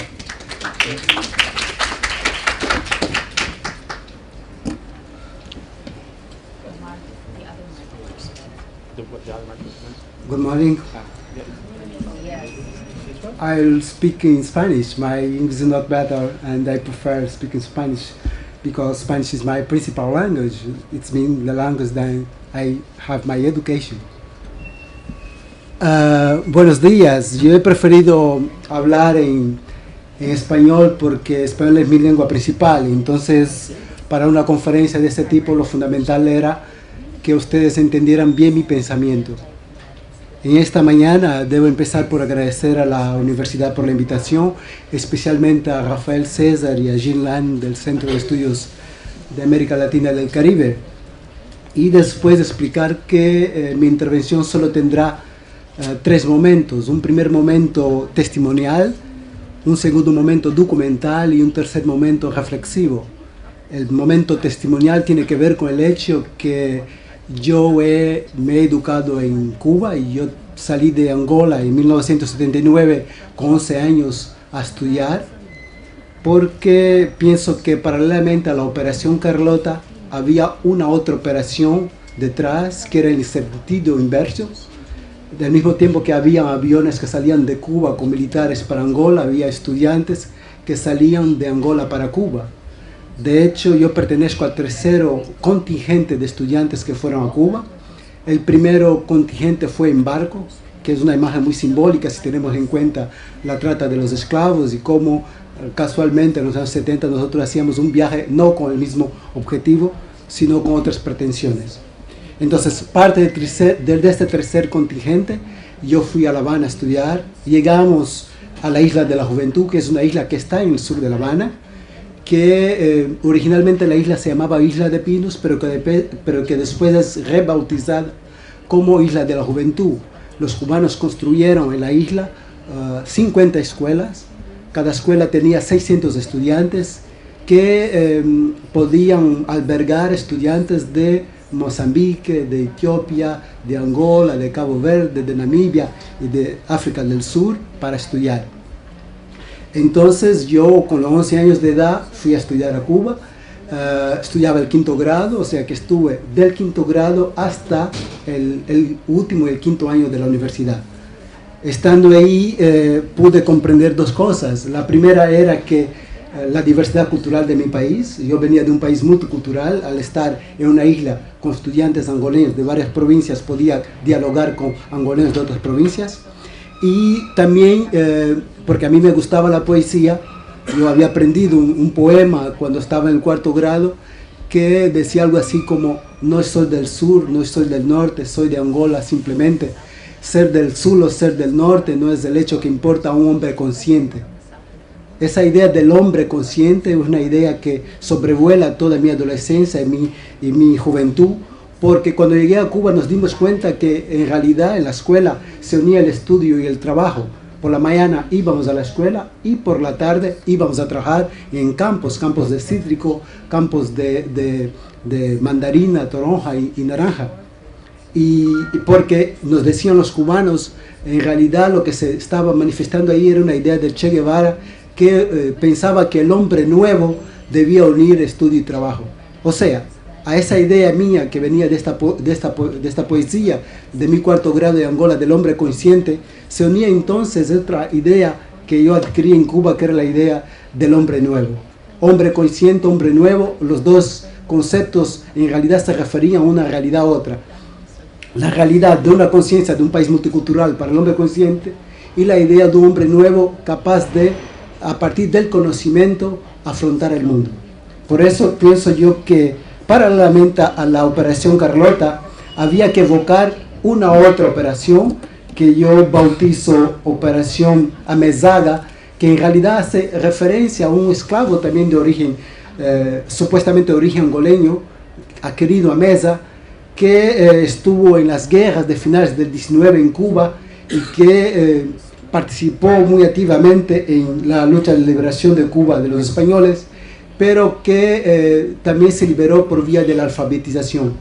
O sea que esos dos conceptos están íntimamente interligados. La idea de cómo el conocimiento nos puede preparar para una guerra de otro tipo, una guerra que ya no es la guerra que explicó con brillo aquí el profesor Piero, pero una guerra diferente y que en última instancia habrá ayudado para que en los últimos 20 años después del fin de la guerra, Angola fuera capaz de adaptarse en varios escenarios de cambio en el mundo, cambio político, cambio tecnológico del mundo. Por lo tanto, yo pienso que este primer momento testimonial podía estar ahí resumido en esa idea de cómo el hombre nuevo y el hombre consciente se funden en solo uno. Casualmente es bueno decir que cuando yo salí de Angola yo vivía en una calle que tenía un nombre de un rey colonial, don Juan I, pero que cuando yo fui de vacaciones ya con 14 años de Cuba a Angola, la calle en la que yo vivía había cambiado de nombre y tenía precisamente el nombre de Lino Amezaga, que es el nombre de este esclavo de origen angoleño que había estado en la lucha contra el poder colonial. Pero como estos elementos de mi formación que empieza con estos años en la Isla de la Juventud, pero que después termina también con una formación en Historia del Arte en la Universidad de La Habana, habrá ayudado para que yo, de algún modo, aquel niño de 11 años, a los 25 años, pudiera afrontar la complejidad del mundo de la época. Yo terminé la licenciatura en 1993 y en 1995 trabajé como comisario de la participación de Angola en la primera Bienal de Johannesburg en África del Sur. En los años, un año antes, había estado también colaborando con un proyecto que se llama Memorias Íntimas Marcas, que se refiere a la lucha de los cubanos, de los angoleños y de los sudafricanos en Cuito Carnaval. Pero a mí no me interesaba, después de esta formación de Historia del Arte, una aproximación de carácter político. A mí siempre me ha interesado una aproximación de carácter artístico y cultural. De hecho, yo siempre explico a mis amigos que las escuelas de arte en Cuba fueron oasis de libertad. Temas como, por ejemplo, género, homosexualidad, raza. En el ámbito de la escuela de arte nunca hubo un problema de tratar esos temas, de vivirlo con naturalidad. O sea, hay que hacer una distinción entre el discurso oficial del Estado relativamente a la homosexualidad en Cuba, por ejemplo, o la raza en Cuba, y lo que pasaba realmente en la escuela de arte. Creo, en última instancia, que la escuela de arte estábamos en la vanguardia de aquello que vendría y que vendrá a consolidarse en la Cuba de hoy o en la Cuba del futuro. Por lo tanto, es en este ambiente de mucha libertad creativa, de mucha libertad de estudio, en la que leímos los clásicos, no importa si fueron del oeste o si fueron del este, no importa si fueron de países capitalistas o de países socialistas. Es de ese contexto en el que a través de la historia del arte y la literatura fui teniendo una concepción del mundo más allá de la idea maniqueísta entre capitalismo y socialismo, entre la oposición que pudiera haber entre cubanos y americanos. Todos estos elementos de algún modo aparecen reflejados en 3 de los libros que he publicado. Yo he publicado un libro de ensayos y dos novelas. La primera novela es una novela experimental, que es la historia de una angoleña que va a estudiar a Cuba y que estudia medicina veterinaria, y cuando regresa a Angola no puede adaptarse a la sociedad y pasa a vender en el mercado. Ella vende en el mercado, pero estando en el mercado, ella miente a otras vendedoras, y entonces una de las vendedoras le hechiza y le pone dentro de una botella de agua. Le pone dentro de una botella. La familia angoleña, asustada por esta hija suya que había estudiado medicina veterinaria en Cuba y que llegaba ahí y no ha podido adaptarse, pide a la hechicera que le saque de la botella y la hechicera acepta, pero con una condición, que ella sería entonces todos los charcos de agua que hay en Luanda cuando llueve en la ciudad. Hoy por la mañana casualmente llueve mucho en la ciudad de Luanda. Entonces ella, en esta condición líquida, en esta condición de fluido, la que narra un poco la historia de Angola entre 1975 y 1996, que es cuando el libro fue publicado. En esa idea de poner como personaje principal una estudiante que había estado en Cuba, ahí está en primera instancia la presencia de Cuba y mi imaginario en esta primera novela. En el segundo libro, que fue un libro de ensayos, publiqué 36 ensayos por una editorial francesa en París, L'Harmattan, y el libro empieza con un ensayo sobre el artista plástico Antonio Ole, que había en 1985 montado una exposición en la primera Bienal de La Habana. La Bienal de La Habana es una bienal construida con base el principio de promover los artistas del tercer mundo, y Antonio Ole, un artista angoleño, fue a La Habana a exponer. Yo analizo en el libro, entre otros, estas obras de Antonio Ole de los años 80 y de la relación que tiene, por ejemplo, y la influencia que tiene en su obra, tanto el pop art como el expresionismo abstracto. Él es de los artistas angoleños más influenciados por Robert Rauschenberg, y en cierta medida eso también da una idea no maniqueísta de la forma como los creadores angoleños reaccionan ante la creación y el arte internacional. El último libro es un libro que también es experimental, pero que hace una reflexión sobre el poder absoluto. Mi idea era intentar ver cómo, y hacer una reflexión de cómo todo el poder absoluto no es útil para el ciudadano. En países como el nuestro, donde salimos de una dictadura del proletariado y donde tenemos híbridos de inicio de una cierta democracia, era importante hacer esa reflexión sobre el poder absoluto. Entonces, en el ocaso de las luciérnagas, hago una reflexión sobre el poder absoluto, pero creando un ser imaginario que es capaz, por ejemplo, de vomitar ciudades, transpirar líquidos, toser cosas. Y para un poco evocar de manera metafórica esta capacidad que tienen todos los líderes que son absolutos de decidir por cosas que en realidad podían haber sido de consensos.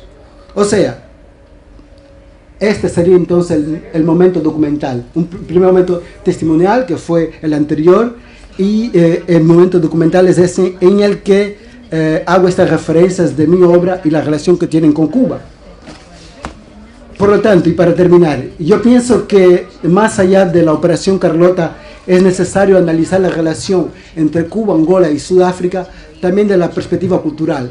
Puede ser un análisis de la herencia angoleña en Cuba, como ciertamente hará la profesora Linda Heywood esta tarde cuando hable de la herencia del palo monte y de las culturas afrosincréticas de Angola, afrosincréticas en Cuba y Angola, pero de influencia angoleña, nigeriana, etc.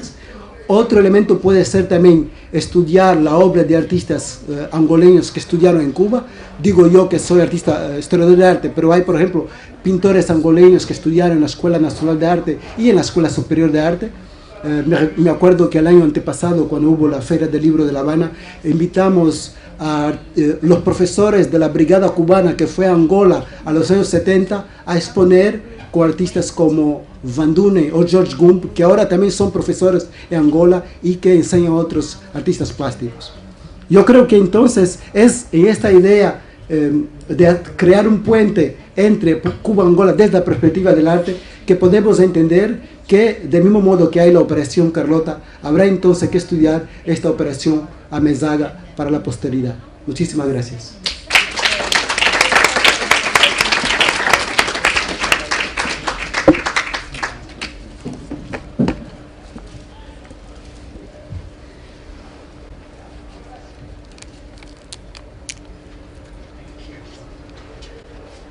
Is this working? Oh, yes, seems to be. Thank you all for coming, and also thank you to the directors of the Center for Latin American and Caribbean Studies and the King Juan Carlos I of Spain Center for inviting me and hosting me. And Rafael Cesar, what can I say? It's an honor to be here actually with people who have, scholars who have influenced and shaped my own research, and I'm really grateful to you for organizing this wonderful event. So today, without further ado, I'd like to invite you all to join me in a project of visualization. And what I propose that we visualize is the book that I will never write on Angola. Now, why will I never write this book? Well, first of all, because it's the predictable follow-up to the book that I did write, which is Cuban Identity and the Angolan Experience, which looked at how the internationalist mission in Angola changed how Cubans thought about themselves at home and in the world.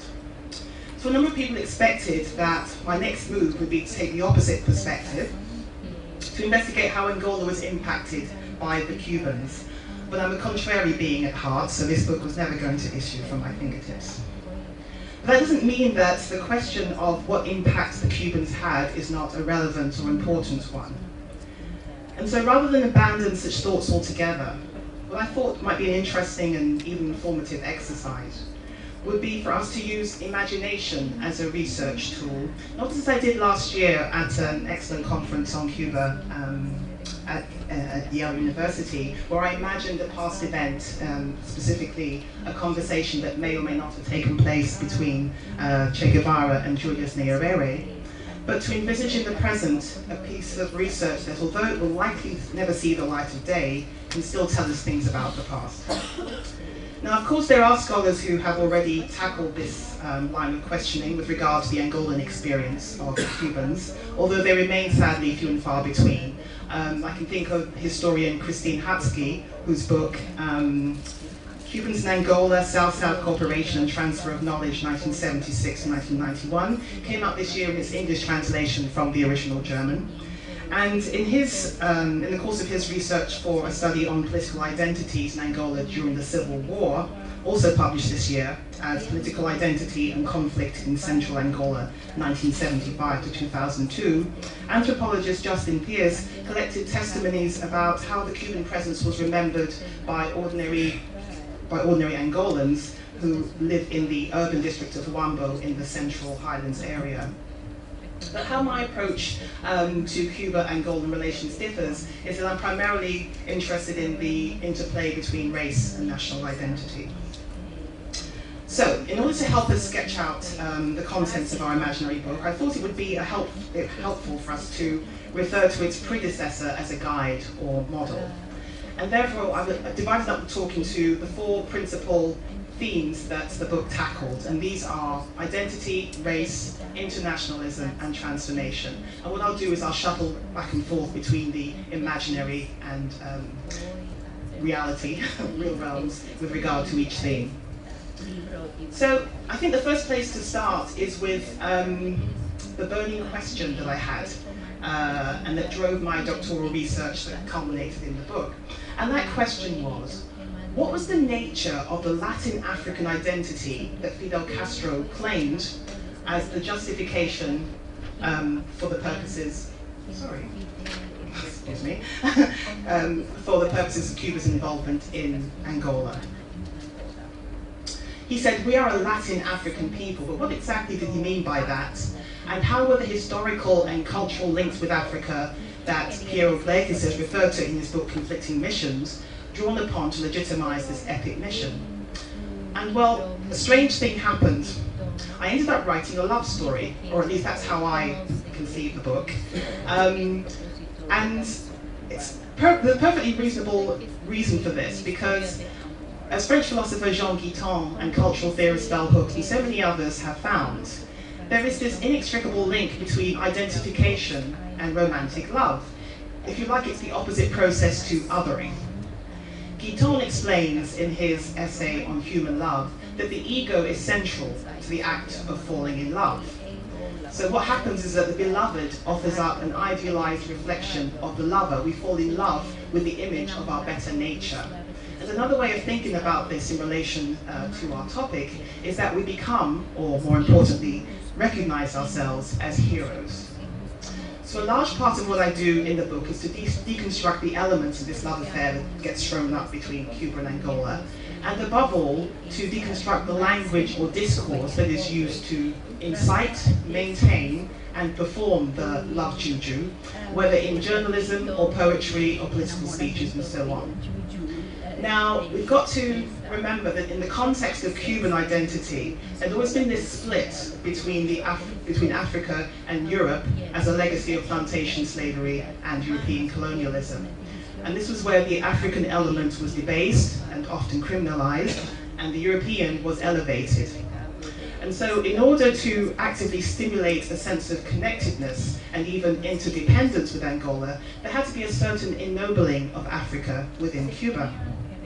And that is what I argue stimulates this process of transition in Cuban identity, where they start off as identifying as Latin American prior to the Cuban mission in Angola. Then during the mission, they become Latin African. But then by 1980, I found that they transformed into Caribbean, which they remain today. But this is where the problems start for our imaginary book. Because what on earth was Angolan identity during the Civil War? How could it be defined? Because alongside the political, ideological, and economic tensions and divisions, the complex issues of authenticity and legitimacy were also swirling around like a fog at the time. In other words, the vexing and persistent question of which of the opposing independence movements was the true representative of the Angolan people. So I'm going to show you a film clip that I think illustrates some of these concerns very well. And I hope you find it as interesting a historical document as I did when I was first shown it by the filmmaker Antonio Escudero. The name of the film is Angolan Independence, and this comes from part 2, it's in 2 parts. And it's a documentary film that shows some of the major events from the process of liberation. Now, to give a little bit of a historical context to the clip we're about to see, the time is just after the Alvor peace agreements that Piero described earlier, which was signed on January 15, 1975, granting Angolan independence from Portugal to take place on November 11th. Now, the agreement, on the one hand, it ended the war for independence, but as we know, it was also the transition to the Angolan Civil War. So the footage we're about to see was shot during that brief liminal period where peace has been declared and just before the outbreak of war. Now, we know the agreement was signed by all 3 of the independence movements, MPLA, FNLA, and UNITA, with the Portuguese government. But for the purposes of our imaginary book, we're going to limit the focus on the film to the MPLA and UNITA, because really these were the 2 groups that were most responsible for the bloodshed that ensued and for the deaths of up to 300,000 Angolans during the war.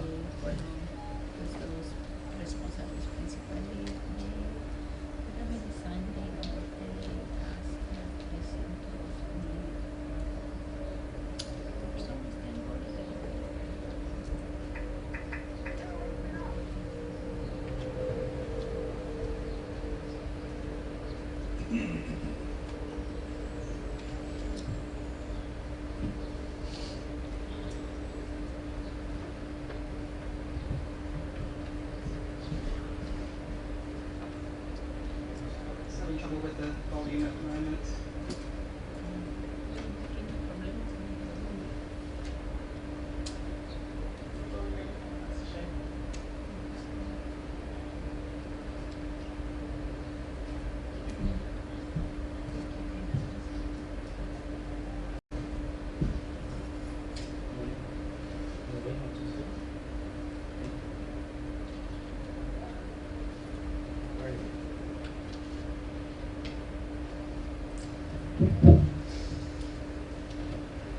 Sorry, we tested out the video but not the audio before we got started.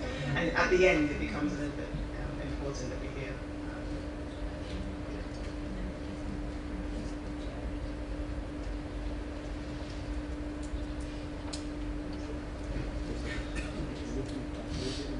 Yeah, I'll just talk over it. Well, actually, yeah, I'll just describe what's going on. Well, don't worry about that.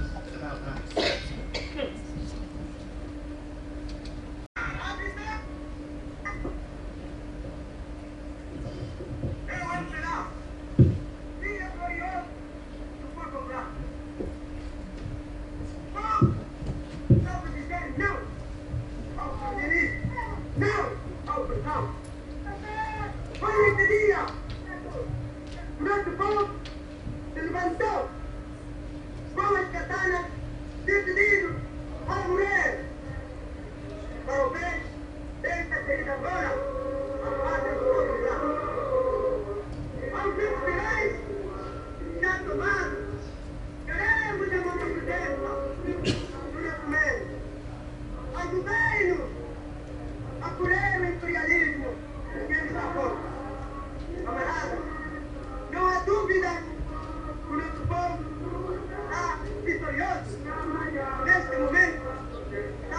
países porque portamos los pobres. ¡Viva Venezuela! ¡Viva! ¡Viva el camarada comandante Cuatro Primeros! ¡Viva! ¡Viva el camarada presidente electo del pueblo afgano! ¡Viva! ¡Viva Venezuela! ¡Viva! ¡A Victoria! ¡A Victoria! ¡Viva Carrera! ¡Viva Angola! ¡Viva! ¡Viva Diógenes! ¡Viva! ¡Viva Gobernador! ¡Viva! ¡A Victoria! ¡A Victoria! ¡Viva un descarguero con French North-Later! ¡Viva!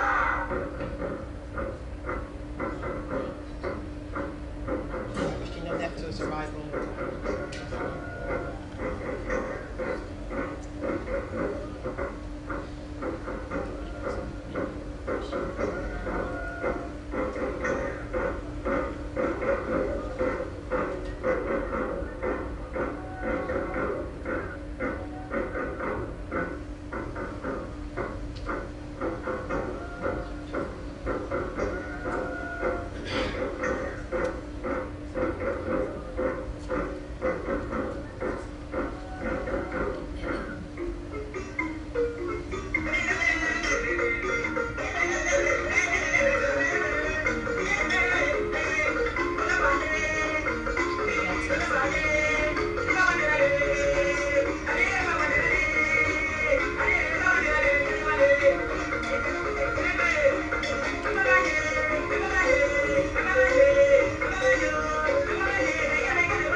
More, but in the interest of time.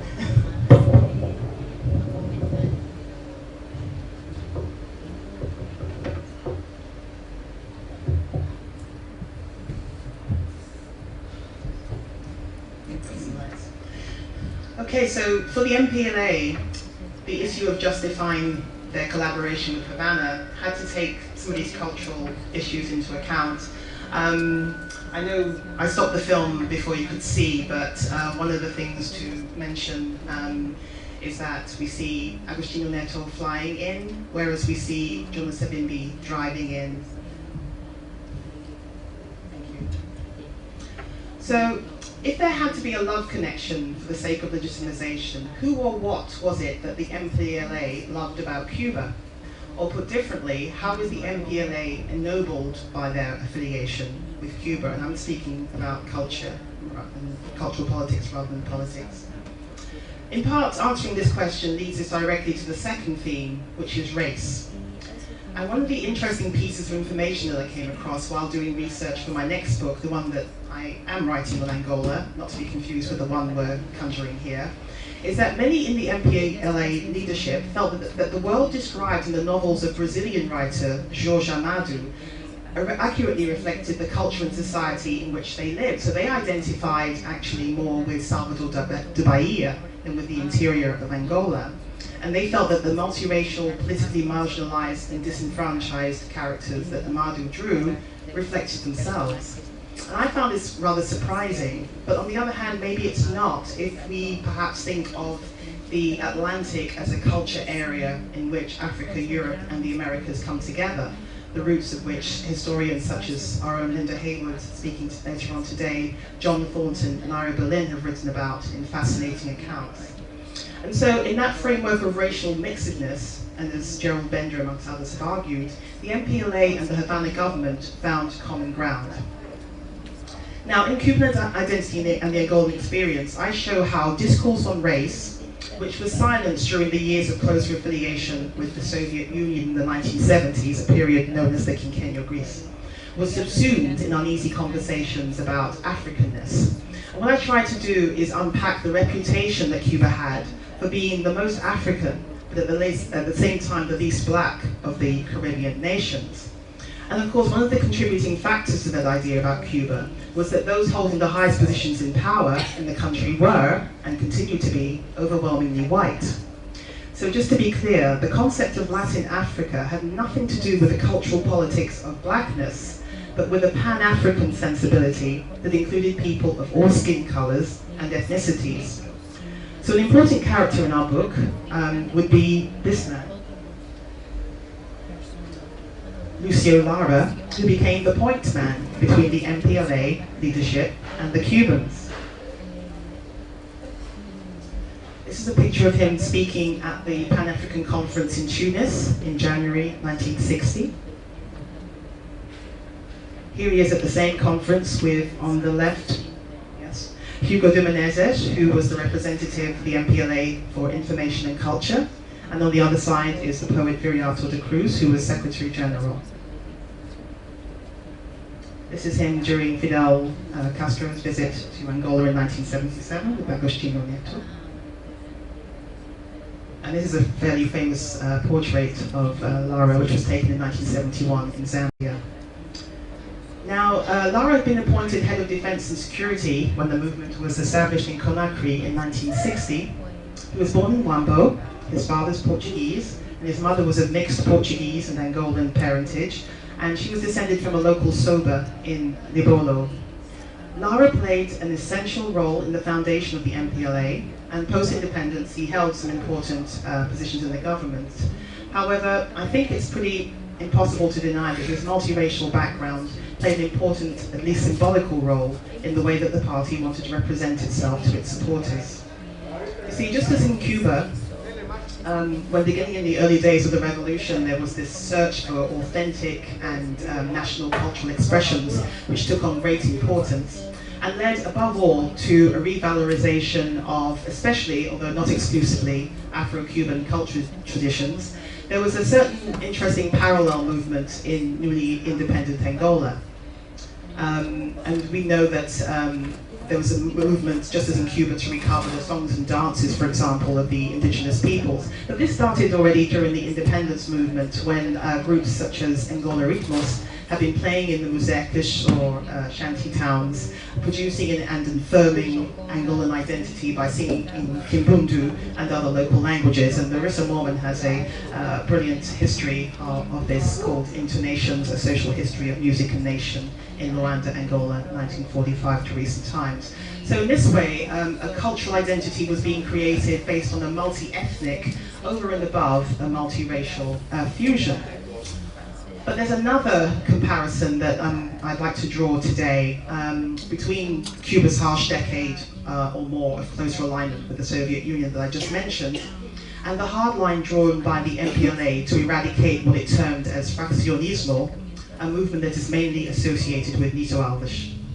Now, Alves and his comrades were of the opinion that the MPLA, under Agostinho Neto's leadership, had become accustomed to operating at a remove from the masses, which had begun during the group's time in exile under colonial rule.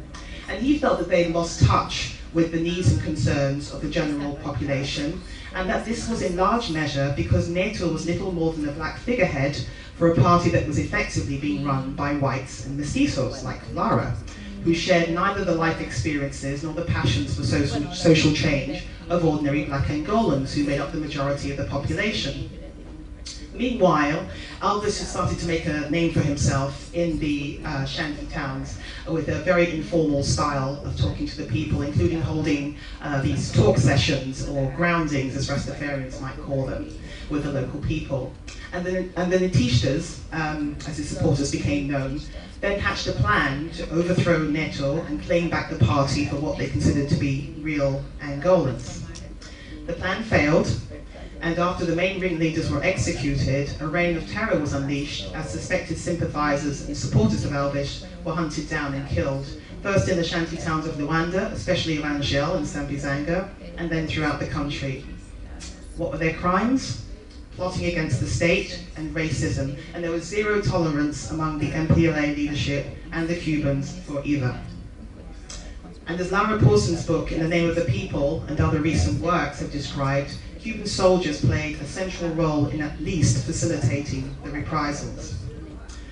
But let us not forget that there was a historical precedent for this in Cuba itself, meaning the 1912 massacre of members of the Partido de Independiente de Color and suspected sympathizers. Now this party, the PIC, was the Caribbean's first 20th century black political party, and had been founded in 1908 by veterans of Cuba's war for independence to support and facilitate the integration of Afro-Cubans into their country's social and political spheres. It also promoted the ideas of racial self-respect and pride amongst the island's black communities. Now, it was outlawed by the administration for being a race-based organization, but in May of 1912, the PIC organizers launched an armed demonstration. They were bearing arms, and they were hoping to be, or seeking to be, legalized in time for elections taking place that November. Government forces claimed that there was the real threat of an all-out race war, but it also played into their hands for them to get rid of a prominent political adversary. And so they launched an armed campaign against the party, massacring an estimated 6,000 Afro-Cubans, including, yes, party leaders, rank and file members, but also ordinary Afro-Cuban peasants who had no ties at all to the PIC. Effectively, this assault resulted in the final demise of the party, and it gave an unforgettable warning to black Cubans who had any thoughts of challenging the structure of power established and maintained by white Cuba. So I think it's an important aspect of our fictional book for us to ask whether Cuban history was repeating itself in the context of internationalism in Angola. And if so, was this mirroring process one that was based on race in Angola, as it clearly had been in Cuba? Now, Lucio Lara was born in Angola, but he did his university studies in Portugal, where he met his German wife, Ruth Pfluger. And it was to Germany that he fled initially to escape colonial suppression. But then he started moving back to the African continent. He started off in Tunis, and then he moved to Rabat in Morocco. Afterwards he was in Conakry, Kinshasa, and Brazzaville, where different places where the MPLA was in exile. And so we could say that in many ways this international traveller was the perfect go-between for the Cuban internationalists. And this brings us rather neatly to our third theme of internationalism. I think that our book would have to concede that the Cuban presence did not open up the MPLA to the world. As we've already seen in the example of Lucio Lara, most of the MPLA leaders had studied abroad, either in Paris, like Mario Pinto de Andrade, or more often in Lisbon. And because of a traditionally close connection with the Congo, the MPLA headquarters had been established in that country from 1963. And this is another underexplored story of South-South cooperation, which is the role of the Congolese. I have Angolan friends who have told me that sharing the classrooms with the Cuban educators were often Congolese teachers. And let's not forget that the Republic of the Congo was the first African country to declare itself a communist state in January 1970, and Cuba had stationed troops there from 1977 until 1990, just before they started pulling out from Angola. And just this year, during the state visit of the President of the Republic of Congo, Denis Sassou Nguesso, to Angola, the acting Speaker of the National Assembly, Joanna Lina, made reference to, I quote, the two states as being owners of a common history and a shared civilization, and appealed for a return to the same openness, brotherhood of spirit, and solidarity of the 1970s, end quote. And so our book would place the Cuban MPLA collaboration within this wider network of communist, Pan-Africanist solidarity. So finally, what would be right about the notion of transformation? Did the Cuban mission contribute to the making of a new culture in Angola? Well, to go back to how I dealt with the idea of transformation in the book that already exists, I employed two primary strategies. First, I framed the idea around Victor Turner's theory of liminality, which demonstrated that three key elements comprise any transformative process, and these are separation, transition, and reintegration. And then the second strategy was to use these three aspects to underpin a self-reflexive narrative about my research trip to Cuba in search of the African presence and culture. In other words, I looked at how the experience of research changed me. However, for our imaginary book on Angolan identity, I wouldn't use myself as a research tool. Rather, I would find an Angolan, such as my esteemed colleague Adriano Mixinge, who experienced at first-hand Cuban policy for Africa, and ask him to narrate his experiences. And the priority would be to find an Angolan who had direct experience of Cuban internationalism at a young age. And I think, Adriano, you were 11 years old, were you not, when you first went to Cuba? Very young. And the reason for this is because I believe that the only way to measure the real impact of Cuban internationalism is to look at that generation of Angolans who are now aged in their 30s and 40s, who were raised and schooled according to socialist revolutionary values. It's to that generation that we must look if we believe that it still might be possible to fulfill in our lifetime the dreams of social equality and justice espoused by the MPLA and their Cuban supporters. Because as poet and activist Audre Lorde once said, I quote, "No revolution happens within one lifetime," end quote. So, there you have it, painted in rather broad brushstrokes, the picture of our imaginary book, our love story on Cuba and Angola. In closing, I'd just like to say that I know that many Cubans still carry Angola in their hearts, but if there are Angolans who feel the same, it's because they have understood Cuba's contribution to their national identity beyond political or even cultural terms to arrive at the poetic principle at its heart. And the best metaphor to capture this poetic principle is, I believe, the river. So I'm ending with the words of African liberationist, Irish nationalist and poet Roger Casement, who said, I quote, "Remember that a nation is a very complex thing. It never does consist, it never has consisted solely of one blood or of one simple race. It is like a river which rises far off in the hills and has many sources, many converging streams before it becomes one great stream. But just as each river has its peculiar character, its own individual charm of clearness of water, strength of current, picturesqueness of scenery, or commercial importance in the highways of the world, so every nation has its own peculiar attributes, its prevailing characteristics, its subtle spiritual atmosphere, and these it must retain if it is to be itself." End quote. Thank you.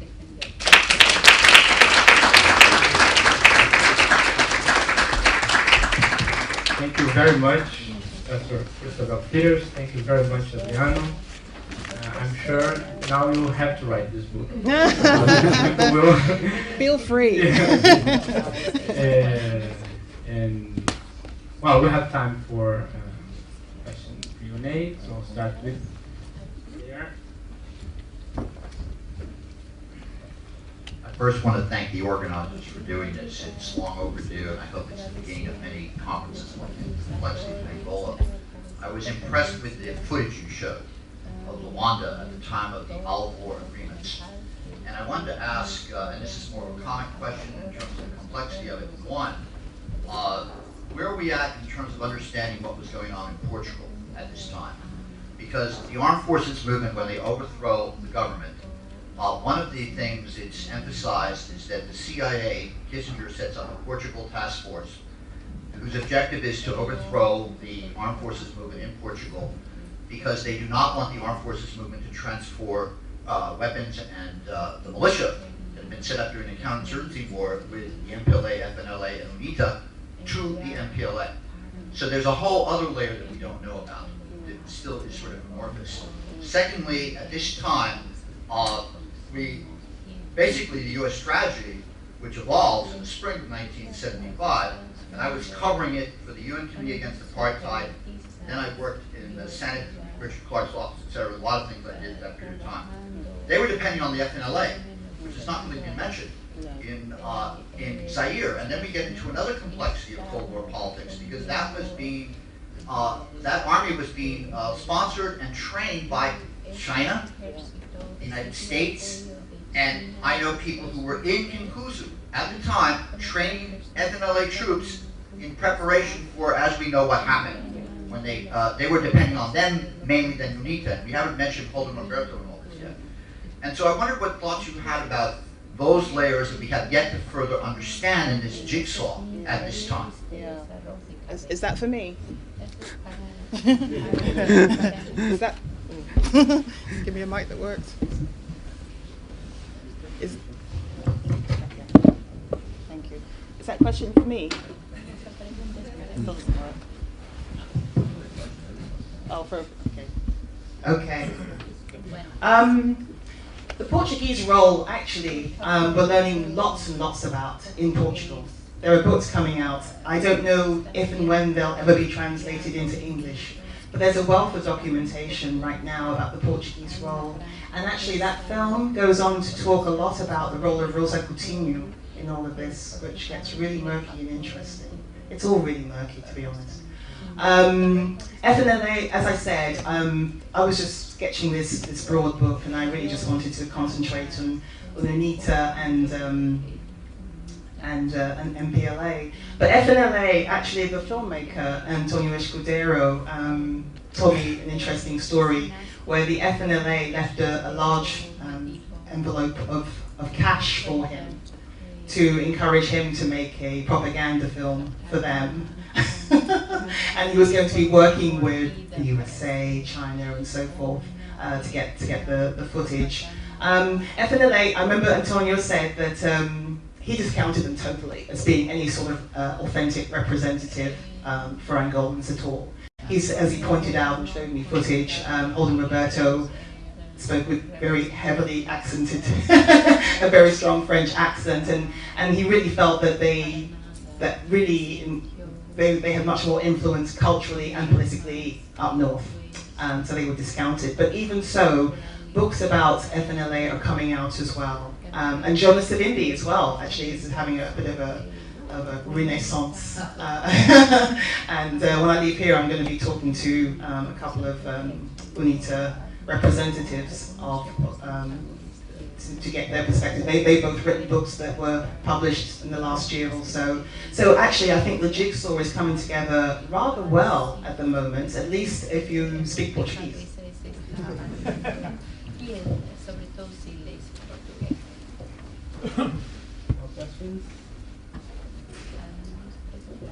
You don't have a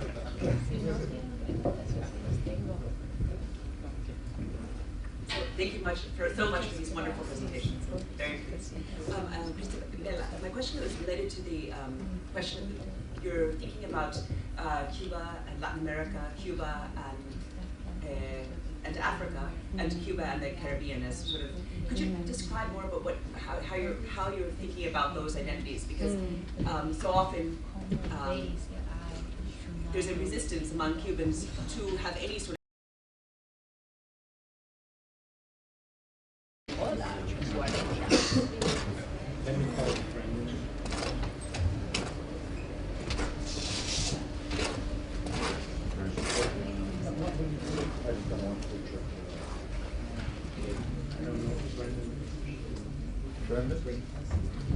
I don't want pictures. I don't want pictures. But the sound is So welcome back to the second part of CUBANGOLA 40, Rethinking the 1975 Afro-Cuban War. We've heard a lot about the hard politics of the time, and also about symbolic issues related to the intervention, to identitarian practices and constructions. And we'll continue with a little bit more of that, but talking more about music now, which is obviously an important part of these cultures. And so we'll start with Sublette, who is the author of Cuba and its Music, from the first drums to the mambo. Please, a big round of applause for Sublette. And I should say that he's partially responsible for this event, because when I was thinking about it, I went to talk to him, and he told me about Toni Pinelli and etc. And he has a radio show that he hosts with Piero Gleijeses also, and Toni, so he's absolutely also responsible for that. Thank you very much, Ned, for being an advisor of that. And I would like to invite to talk to him a Cuban musician, producer, and radio host. He became known in Cuba in the early 1970s after joining the vocal quartet Dos Cañas. In 1975, he traveled to Angola as a member of the artistic brigades playing music for Cuban and Angolan soldiers. Please welcome Toni Pinelli.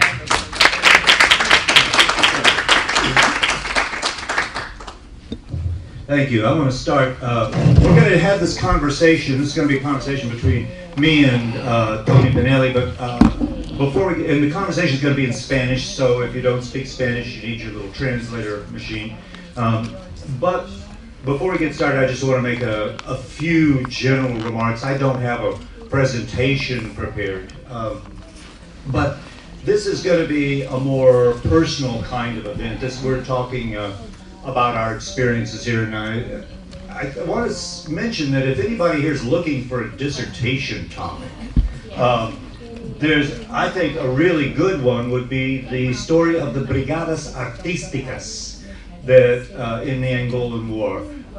Cuba, of course, did not just send soldiers, as Piero Gleijeses said earlier today. Cuba sent doctors, teachers, agronomists, construction workers, and musicians and other performing artists. So I first went to Cuba in early January 1990, which was not long after the decisive events in Angola. And Angola had been very much in the news, and I was quite curious to see how I would find this reflected in Cuban society. I didn't know what to think about it at all. I was new to the Cuban context at that time. And I would talk to, I had sort of absorbed this idea that was fairly common, that was brought up earlier, that Angola was Cuba's Vietnam. This had been decided, this very easy analogy had already been made, and indeed, I didn't quite realize that, of course, one major difference in that was that Cuba won, which is kind of a big difference. But also, I think I had this notion that Cuba had done what it did at the bidding of the Soviet Union. And indeed, in 1991, as the Soviet presence in Angola was ending, I heard a Cuban man that I was working with in the music business, who was speaking to me in English, said, well, that was their war, that was the Soviets' war. I hate the Soviets. I don't hate the Americans, I hate the Soviets. That war in Angola was their war. And I thought, well, he must know what he's talking about. But the more I talked to people, the more I looked at the historical record, it didn't seem to be the case. And so I'm very glad that Piero Gleijeses did all this work that he did. And really, I think he's laid it out very well. I just want to add my voice to everybody else who's spoken here. If you haven't read Conflicting Missions and Visions of Freedom, I think those books are going to stand for a long time. I don't think we're going to see anybody else do work comparable to that. I also want to mention that since there are Latin Americanists here, the first book I read by Piero Gleijeses was not either of those, but was a book called, that he published in 1978 called The Dominican Crisis. I don't know if any of you have read it, but it was about another intervention, one that has almost been erased from popular memory, the United States invasion of the Dominican Republic in 1965. It's a really useful book that explores the complicated twists and turns of that experience. And while we're shouting out scholars, another name that's come around, going around the table at lunch, Marissa Moorman, who's not here today, who is at Indiana University. Marissa is somebody that was very, very generous with me in sharing the results of her work. Marissa is a historian of Southern Africa who realized early on that one of the best ways to attack this subject was through music.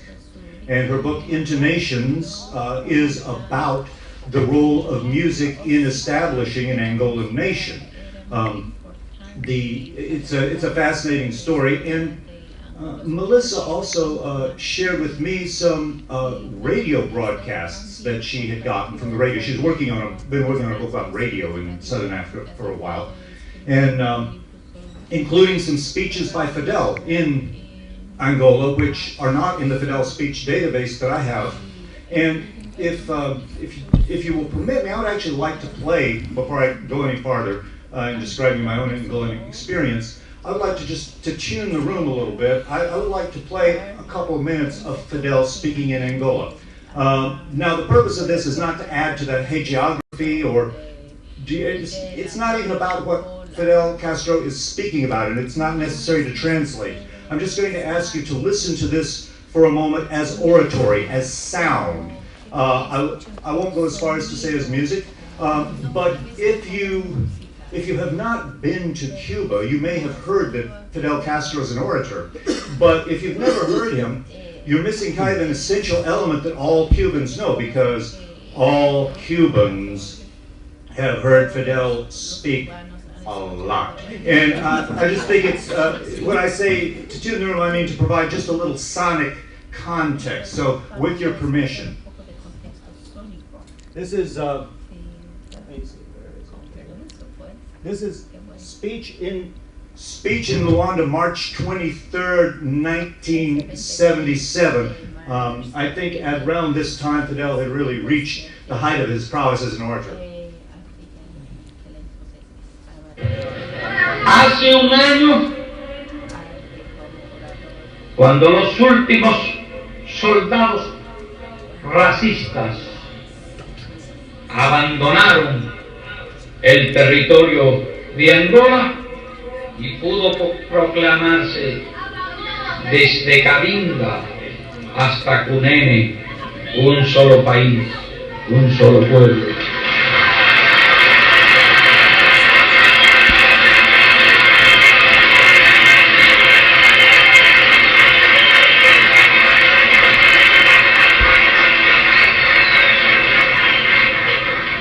No deseo hablar de nuestra colaboración militar. No puedo decir que los revolucionarios cubanos ayudamos a los patriotas y a los revolucionarios angolanos. Simplemente cumplimos nuestro deber internacionalista.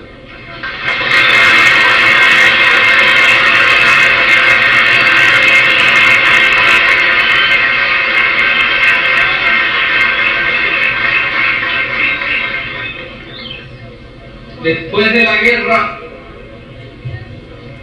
comenzó el difícil periodo de la reconstrucción nacional.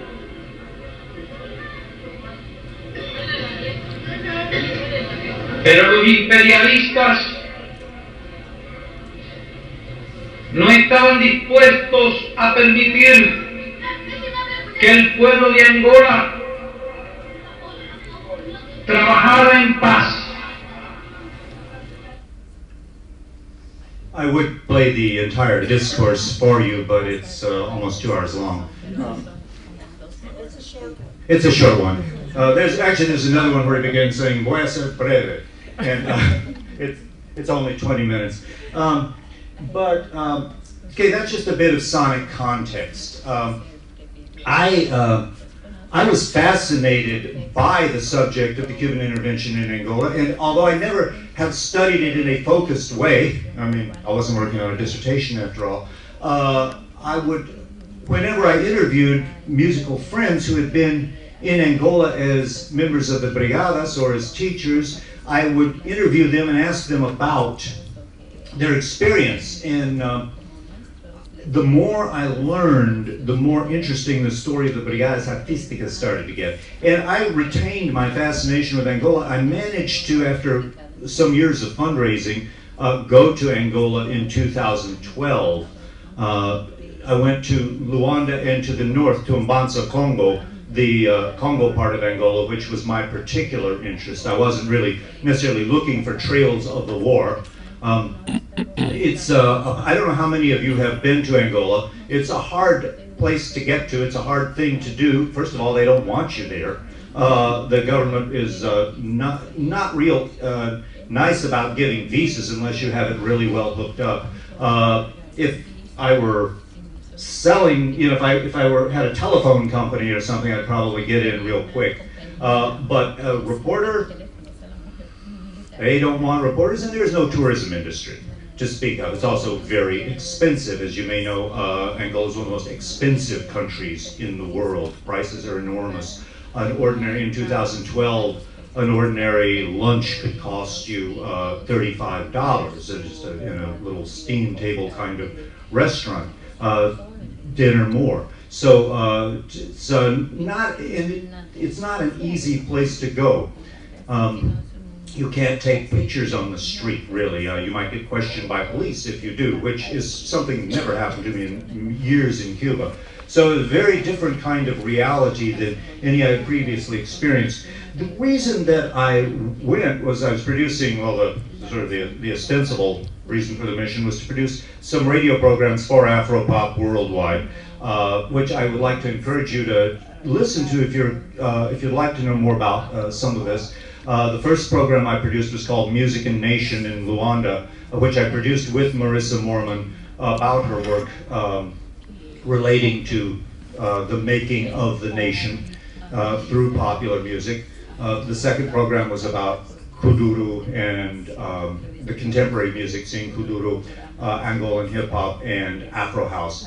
The third one was a visit to Mbanza, Congo, and the fourth one was called The Cuban Intervention in Angola, as told through music, which I modestly think is a pretty good program. Piero Gleijeses was the main interviewer, and I interviewed for this one also my old friend, Toni Pinelli, who went to Cuba as a member of the Brigada Artística in 1975.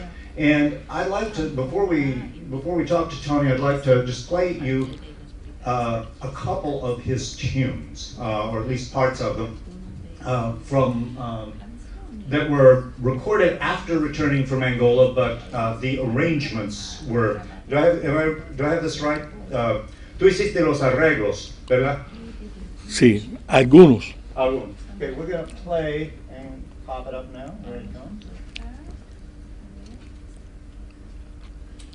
Because Cuba didn't only send soldiers, Cuba also sent this.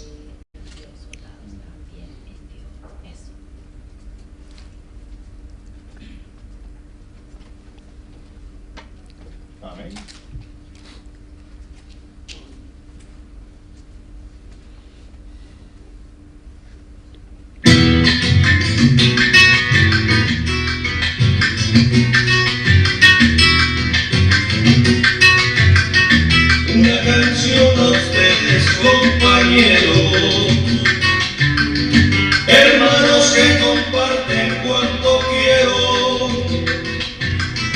Cuando la maca mece nuestras ansias y reparten los pechos la distancia, será porque en sus vidas buena vivida y que sus muertes llevan la suerte de mis heridas. La la la la la la la. Si un poco de café nos sabe a vino, es porque en las trincheras hay camino y el sitio para estar enamorado. Del soldado,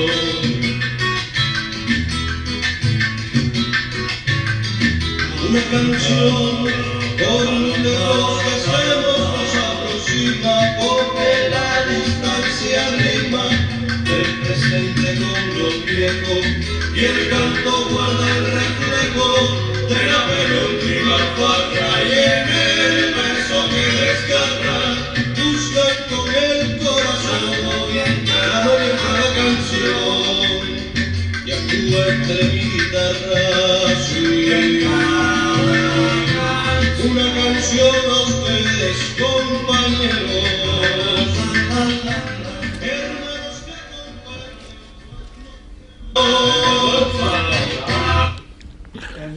que And a bit of that tune was called Una Canción a Ustedes, Compañeros, and a bit of another tune called Al Sur de mi Mochila.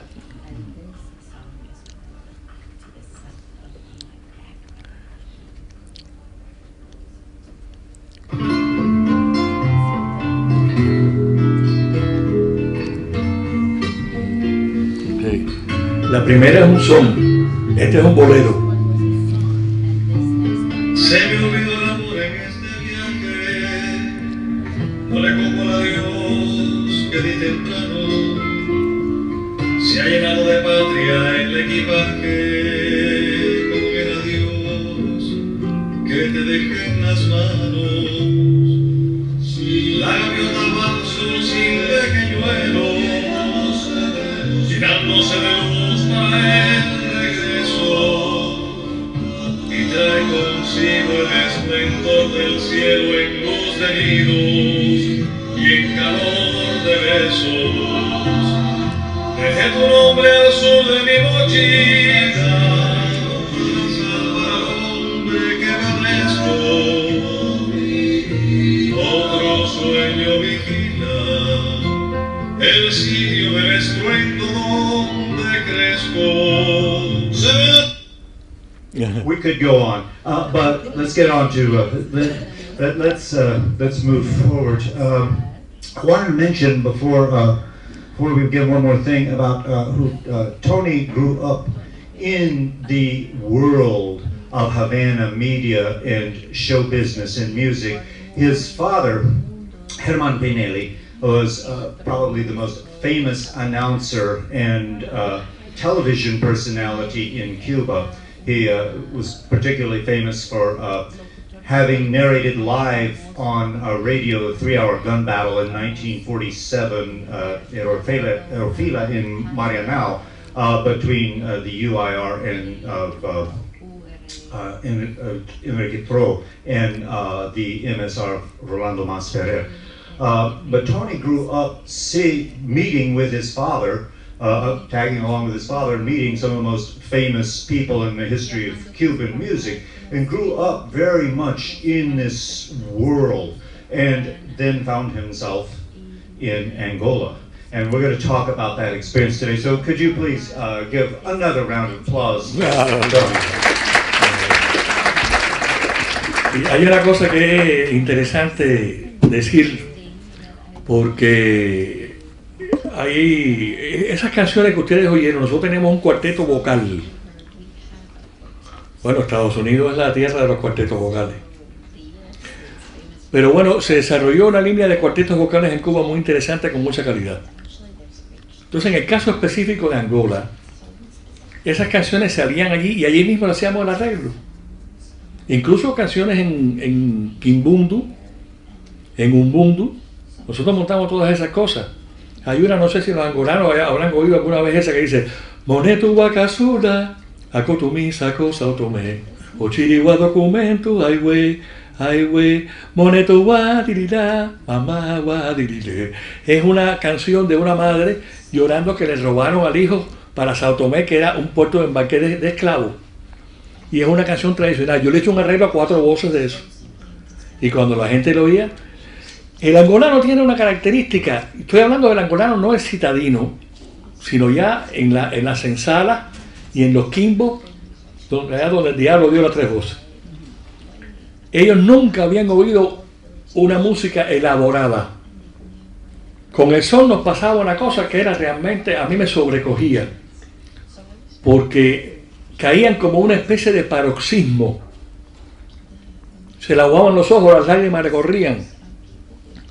Extasiado porque era primera vez, primera vez que oían una música elaborada de esa, entonces les sonaba celestial.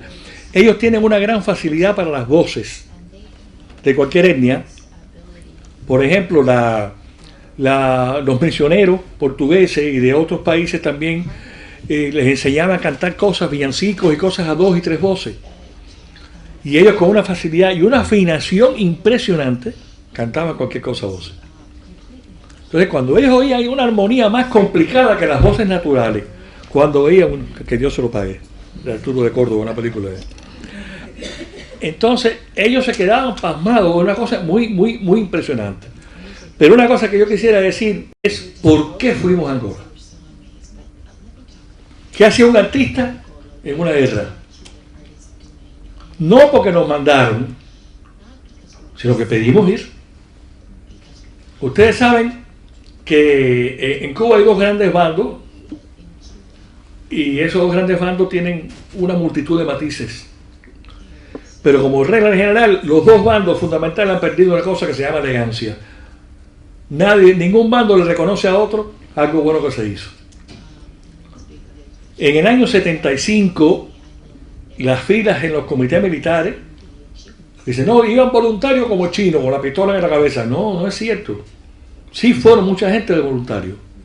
Yo, mi grupo, nos presentamos, nosotros tenemos un grupo profesional conocido, por lo tanto fuimos a ver al presidente del Consejo Nacional de Cultura, y él lo elevó a Raúl Castro, que era el jefe del ejército, y pagó a todo el mundo, como militares. O sea, pasamos entrenamiento, todas esas cosas, con Silvio Rodríguez, Vicente Feliu, y lo que resultó una atracción insospechada en nuestras actuaciones en Angola fue el mago Aida. Un mago. Ustedes se imaginan, para personas, ¿no? Cuando llegamos a esas censales, esos quimbos ya en plena selva, que nunca habían oído ni siquiera hablar de la prestidigitación, y ver de pronto que la gente estaba mirando, adultos y niños igual, la misma reacción, y el mago hacía así, y cuando echaban el saco y apareció un huevo, había gente que salía corriendo, esos feticheros. Entonces era un banquete con la alegría que llevamos a esa gente. Nos permitió aquello, ¿no?, tratar de emular con el ideal que nos habían inculcado desde niños en Cuba. El héroe que es capaz de dejarlo todo, las comodidades, y se alza en una sierra a luchar por la libertad. No importa de quién. Todos somos hermanos. Esa fue la doctrina. Y entonces cuando nosotros fuimos a Angola, fuimos con ese ideal. No se ha hablado del barco. Para Angola fue la gente como pudo. Ustedes nunca han visto las películas de los campos de concentración con unos paneles así donde la gente dormía. Bueno, así se hizo en los barcos. Por ejemplo, yo fui en el Victoria de Girón, uno de los barcos más rápidos de la flota, sueco. Y entonces ese barco era con unos colchones de espuma de goma tirados arriba de esos estantes. Ahí dormíamos. 1000 y pico hombres metidos en la bodega aquella. Nosotros, raudos y veloces, músicos al fin, inventamos un curso de guitarra para los marineros. Entonces ya pasábamos puentes y nos metíamos todo el día en la sala oficial. Pero aquello era una leonera, aquello era una cosa terrible, ¿no?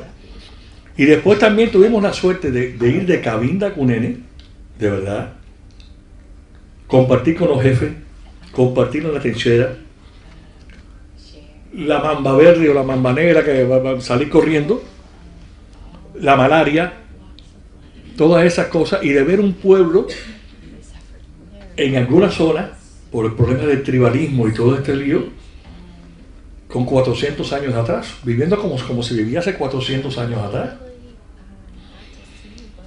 Yo le contaba a Rafael que yo nunca había visto en mi vida personas pasar, o sea, uno que es artista tiene una sensibilidad, no es porque sea más sensible que nadie, sino que trabaja con eso, con las emociones del ser humano.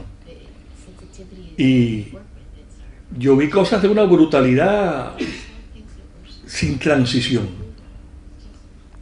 de estar haciendo chistes y riéndonos, y de pronto traer unos prisioneros y llevárselo por la mata y fusilarlo. Así. Y después tipo venir para acá, el comandante, que se le decía el Diablo Negro, a seguir jugando, haciendo chistes. Nosotros no, ya estamos cansados, porque nos impresionó, pues ahí nos mató. ¿Por qué? Porque la vida humana no valía nada. Era una cosa espantosa. Pero sí hicimos una labor, sobre todo de llevar a cada cubano, porque además los jefes de nosotros estaban más locos que todos nosotros. Cuando nosotros llegamos frente a Sito Batista Santana, que era el comisario político, nos recibió, nos dio un abrazo a cada uno, todos éramos artistas conocidos. Y nos dijo, mira, coge, me dio a mí un clavo machacado, que era la llave de una guaguita Mercedes-Benz. Me dijo, esa guagua que parece una pecera, eso de ustedes. Este es el mapa. ¿Cómo están de armas? ¿Están bien de armas? Sí, estamos bien, no hay problema ninguno. Tenemos todos los AK, los AKM modernos. Y nos dijeron, tú coges el mapa ese y arranca para abajo. Y donde quiera que te encuentre un cubano, le metes una actividad. Se acabaron las órdenes. Bueno, ¿y cómo comemos? Y se va buscando por ahí. Y así fuimos.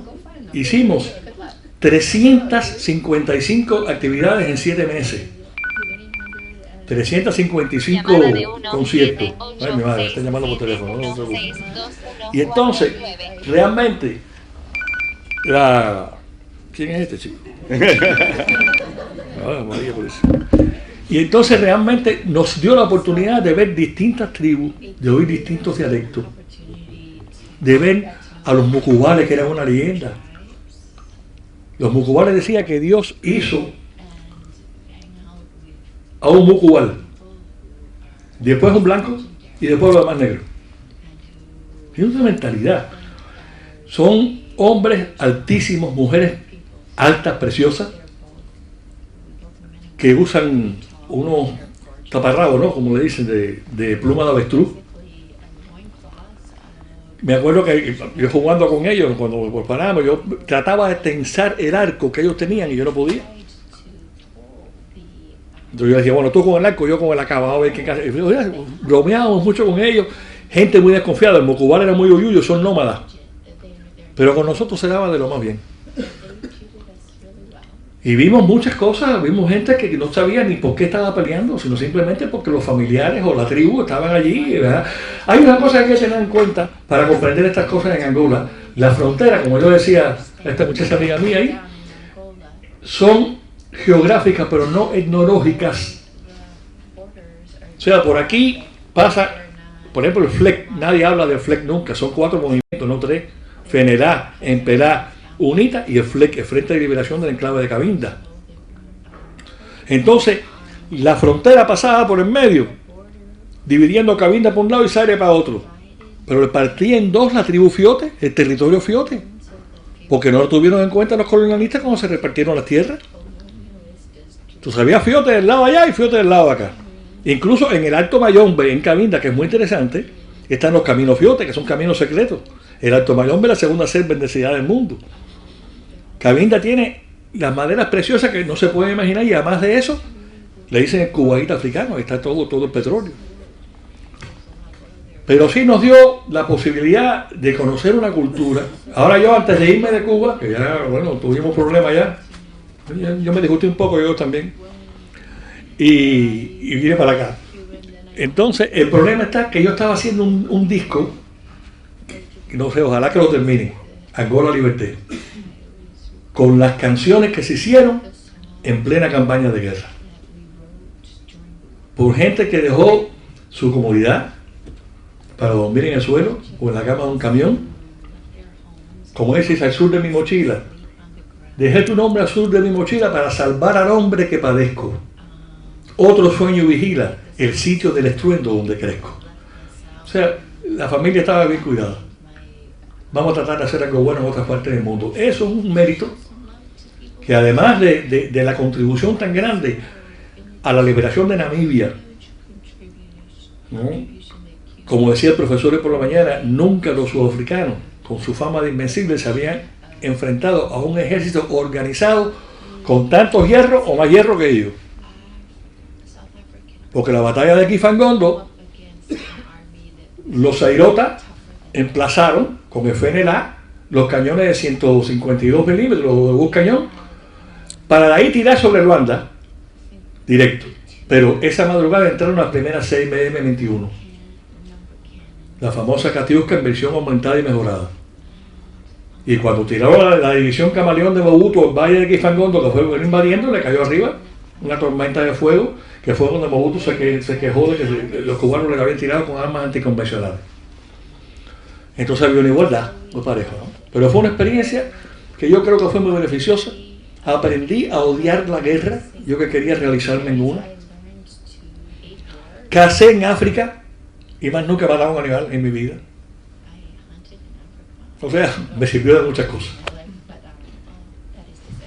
Ahora, ¿se oye? ¿Se oye? ¿Se oye? Sí.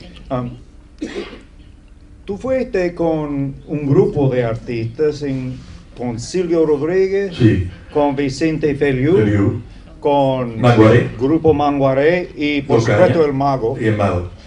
¿Y cómo era el ambiente entre ustedes durante este proceso? Insoportable. Se pasaba el día fajado todo el mundo por el dominó. Porque fabricamos en la carpintería, nadie se le ocurrió llevar un dominó. Entonces en la carpintería de la misión cubana allí, pues fabricamos un dominó. Mateo, uno de mi grupo, que es muy curioso. Entonces era jugar dominó a las 24 horas. Otra vez estábamos en Negache, que ese día me pasó a mí una cobra entre los pies. Yo estaba descalzo. Y yo no sabía lo que era, me quedé así. Ellos le dicen cobra, es una mamba verde. Y entonces, cuando me pasó entre los pies, yo ni respiré. Y se enroscó así, y yo llamé a un angolano, le dije, ven acá, me dijo, ¿qué pasa, chef? Y yo, mira. Dice, ay, eso es cobra, chef. Que bueno, hubo que matarla porque era un peligro, ¿no? Y estaba minado el aeropuerto. Nosotros caminamos por todos lados, estaba todo minado. Suerte. Ahí sí aprendimos una cosa, había gente con suerte y gente sin suerte. Independientemente de valiente y cobarde, en una guerra es distinta la cosa. Hay gente con suerte y gente que no la tiene. Y entonces el ambiente entre nosotros era muy camaradería. Después Mangoré se separó, cogió por el norte. Mangoré era un grupo más sonero. Nosotros nos dedicábamos más a las voces, a las canciones. Y Silvio y Vicente a trovadores. Y el Mago se quiso ir con nosotros. Y recorrimos, bueno, eso que aparecía aquí, nosotros llegamos a Longa, Cuito Cuarnavares. A todos esos lugares llegamos nosotros. A nosotros nos condecoraron, porque también se habla muy poco de la participación guineana. Había internacionalistas guineanos peleando contra los sudafricanos también. Y en Longa, en este lugar donde estaba un aeropuerto, nosotros llegamos hasta allí, y cuando nosotros llegamos, el jefe de la misión guineana, dijeron, ¿y estos quiénes son? Esos son soldados. Y dice, no, cuidado, estos tipos son artistas profesionales, que han viajado el mundo entero y esas cosas. Dice, no, mentira. Empezó a averiguar. Y entonces llamó por el radio especial a Guinea, y el presidente Sékou Touré autorizó que nos condecoraran con la Orden Nacional Sékou Touré, que era la condecoración más alta de Guinea. A lo mejor tengo una pensión en Guinea, no me he enterado. Ojalá. Pero nos condecoraron con la Orden Nacional Sékou Touré. ¿Tú fuiste el jefe del grupo? A mí me nombraron jefe, a mí no me gusta ser jefe de nada, pero me nombraron jefe. Todo por una emboscada que me puse nervioso y yo fui el único que salió para adelante. Pero fue porque me puse nervioso. Caímos en una emboscada, entonces, aquello fue muy desagradable. Y entonces pues me dijeron, por la actitud suya, solo queremos, usted es designado jefe, como militar. Y era, pero nada, seguía siendo humano, mismo, no había problema ninguno. Nosotros nunca formamos ni en escuadra, ni nada de eso, jamás en la vida. Habla un poco de las condiciones que encontraste en el sur del país. El sur era muy interesante. El norte también es muy impresionante, sobre todo más umbrío. Había más bosque, ¿no? En el sur, primero hay una cosa que ya desde que tú empiezas a bajar para el sur en aquella época, ya tú estabas en plena zona de combate. Porque la guerra en Angola impuso una modalidad, podríamos decir, que fue la guerra de carreteras. Angola es muy accidentada, tiene múltiples animales que pueden ser peligrosos para el hombre. Y alrededor de una población, por ejemplo, la famosa película de Cangamba, ¿verdad?, que es un llano, o la batalla de los Tres Morros, bueno, el desastre grandísimo, ese del 12 de diciembre, que fue, se llamó el desastre de Catofe, que nos aniquilaron 2 compañías de morteros, y los sudafricanos se nos colaron. Y entonces, bueno, toda esa parte, de que tú coges carretera, la guerra era en la carretera. Y en los caminos era peor porque Angola tiene zonas donde la tierra es muy arenosa. Entonces usted llega y hace así, y pone una mina, y se acabó. En 5 minutos la pusiste. Incluso hubo gente, cuando la ofensiva grande de los sudafricanos, Raúl Díaz Argolle, que era el jefe de la misión cubana en Angola, lo mata una mina nuestra. Porque las minas se pusieron sin croquis. Porque ahí venían los tipos. Y fueron tirando las minas como diera lugar. Y ya viniendo de regreso en Gabela, pues lo mató la mina. Entonces le hicieron un busto allí. Y como siempre, usted sabe que la cuarteta y la décima es parte de la idiosincrasia, de la identidad del cubano. La décima es Pinelli y la cuarteta. Entonces, en el busto tiene grabado así, ¿no? Y después lo pintaron con tinta negra, decía: aquí tumbamos el busto del coloniaje y sus leyes, y en su lugar hemos puesto el del comandante Argüelles. Siempre había quien hiciera una poesía, siempre había quien estuviera la canción. Siempre, siempre, siempre. Esa es una norma constante en todos los cubanos. Hoy en día no creo que se pueda repetir esa hazaña. Porque, como mismo yo digo una cosa y digo la otra, había gente de la UNITA que pude ver ideológicamente convencidos como nosotros en aquella época. Que había que matarlos. Había que matarlos.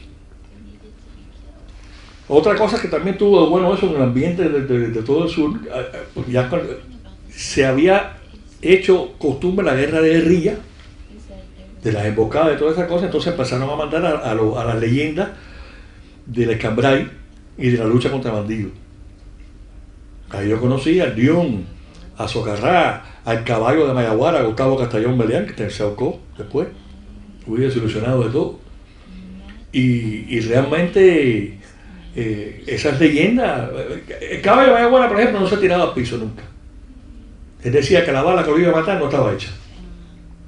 Y en el medio de un tiroteo que todo el mundo se comía la tierra, el caballo parado, tirando con su acá. Era un tipo, un valor así, suicida.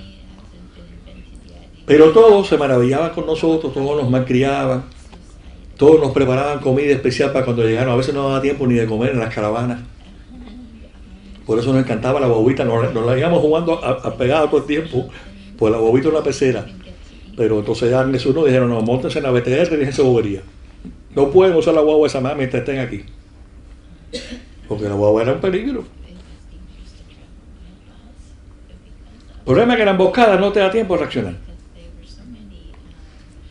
Cuando ya tú estás oyendo los tiros, dices: ¿Qué pasa? ¿Qué pasa? Ya tiene la bala aquí. Porque no, además, hay gente que tiene más experiencia. Había mucha gente esa que tuvo una emboscada y ya sabía perfectamente qué es lo que iba a hacer, no se ponía nervioso. Pero el entrenamiento de un profesional en una guerra, ¿no? Nosotros no éramos profesionales. Pero sí todos salimos bien. Por eso hay gente que tiene suerte y gente que no la tiene. Nosotros fuimos de los que tuvimos suerte, ¿sabes?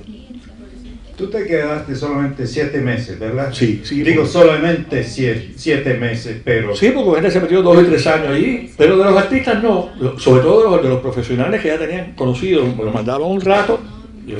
A nosotros, por ejemplo, a René le nació el hijo varón, su segundo hijo. A Ramoncito su primera hija, y a mí mi segundo hijo. Mientras estábamos en Angola. Nuestras mujeres dieron a luz con nosotros lejos, las pobres. Al volver, regresando a la sociedad cubana como artista, ¿cómo fue eso? Mira, nosotros fuimos muy bien recibidos y eso, pero no se hizo, ¿cómo decirte? Mira, la realidad, la triste realidad, es que tuvimos 7 meses fuera de la competencia.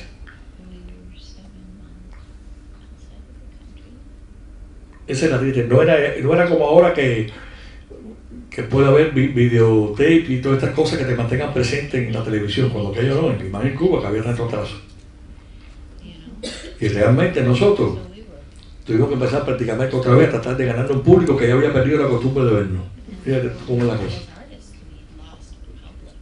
Sí, nuestro sueldo iba directo, o sea, el sueldo básico nosotros iba para la familia, esas cosas, y el día de las madres ramos flores para mi mamá y para otro para mi mujer, pero eso era ya cosa de los compañeros de cultura que mandaban eso. Pero no hubo el cuidado de mantenernos en la difusión, a pesar de que estábamos haciendo una cosa que se suponía que fuera un orgullo.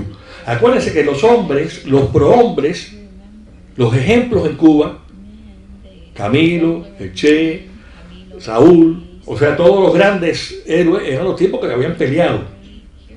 Fíjense el símil, que fueron de Tuxpan a las Coloradas en un yate. O sea, ir en un barco de La Habana a Luanda, ¿no?, a pelear por una causa justa. Estábamos cumpliendo con uno de los preceptos más sagrados de la sociedad cubana en ese entonces. Y por otra parte, esperando la recompensa. Porque todo el mundo decía, yo creo que cuando leíamos nos van a dar un carrito, nos van a dar un automóvil. Esas cosas tontas del cubano que me van a dar y tienen que pagarlo, no te dan nada. Pero bueno. O sea, había gente que también fue, no como mercenario, pero sí esperando la recompensa. ¿Por qué? Porque íbamos a hacer lo mismo que los tipos que vivían con un nivel superior y que ocupaban cargos importantes en el país. Íbamos a hacer lo mismo. Esa mentalidad también existía. Aunque tú fueras desinteresadamente, pero sí pesaba. Ahora, había muchos artistas que fueron a Cuba en brigadas artísticas. No, mira, como militares fuimos, los primeros que llegamos fuimos nosotros. Llegó el grupo Teatro Escambray, con Sergio Corriere, que era un grupo experimental de teatro que se había ido a Roma a trabajar. Llegó el conjunto artístico de la FARC, porque después que nosotros planteamos que hablamos con la más alta dirección del país para irnos para Angola, como voluntarios, entonces cayeron en cuenta, coño, acá y los soldados que les pagan el ejército no van a ir, no lo paga todo el mundo. Después siguieron yendo gente, Alina Sánchez, que era soprano, bueno, fueron una cantidad de gente tremenda, Virulo, que era humorista. Además está decir que entre hombres solo, no, cuando llegamos a una unidad donde no había mujeres, el relajo siempre se impone donde quiera que haya cubano. Todas veces cantando linda, que linda es Cuba, me van a perdonar la frase, pero para ilustrar, ¿no? Decía, linda es mi patria, sin un cuartel, lindo es el culo de mi mujer. Entonces los soldados gozaban aquello, ¿entiendes? Porque ya había un problema de intimidad, las parodias que se hacían de las canciones, y había un ambiente de fiesta cada vez que llegábamos a un lugar. Y eso era una cosa que nos causaba mucha satisfacción. A veces íbamos a actuar para 7 personas que estaban en la punta de un risco allá en Salabandeira, ¿no? Donde estaba el Cristo ese famoso allá de, ¿cómo se llama Salabandeira ahora? Lubango, ¿no? Y ese Cristo tenía un destacamento con unas 4 bocas antiaéreas de 7 personas. Y nos dijeron, no, acá hay gente, y yo, no, vamos a cantar. Y cosas increíbles, como yo contaba, que un día fuimos al Batallón 2 en Silvaporto y ellos regresaron de operaciones y habían capturado a gente de Lomita, gente que se le había comprobado crímenes. Y entonces había un disgusto y cuando yo le pregunté, ¿qué pasa? No, chicos, que la gente que está cuidando a los prisioneros no puede ver la actividad. Entonces hay bronca entre ellos. Yo, no, espérate, que vengan.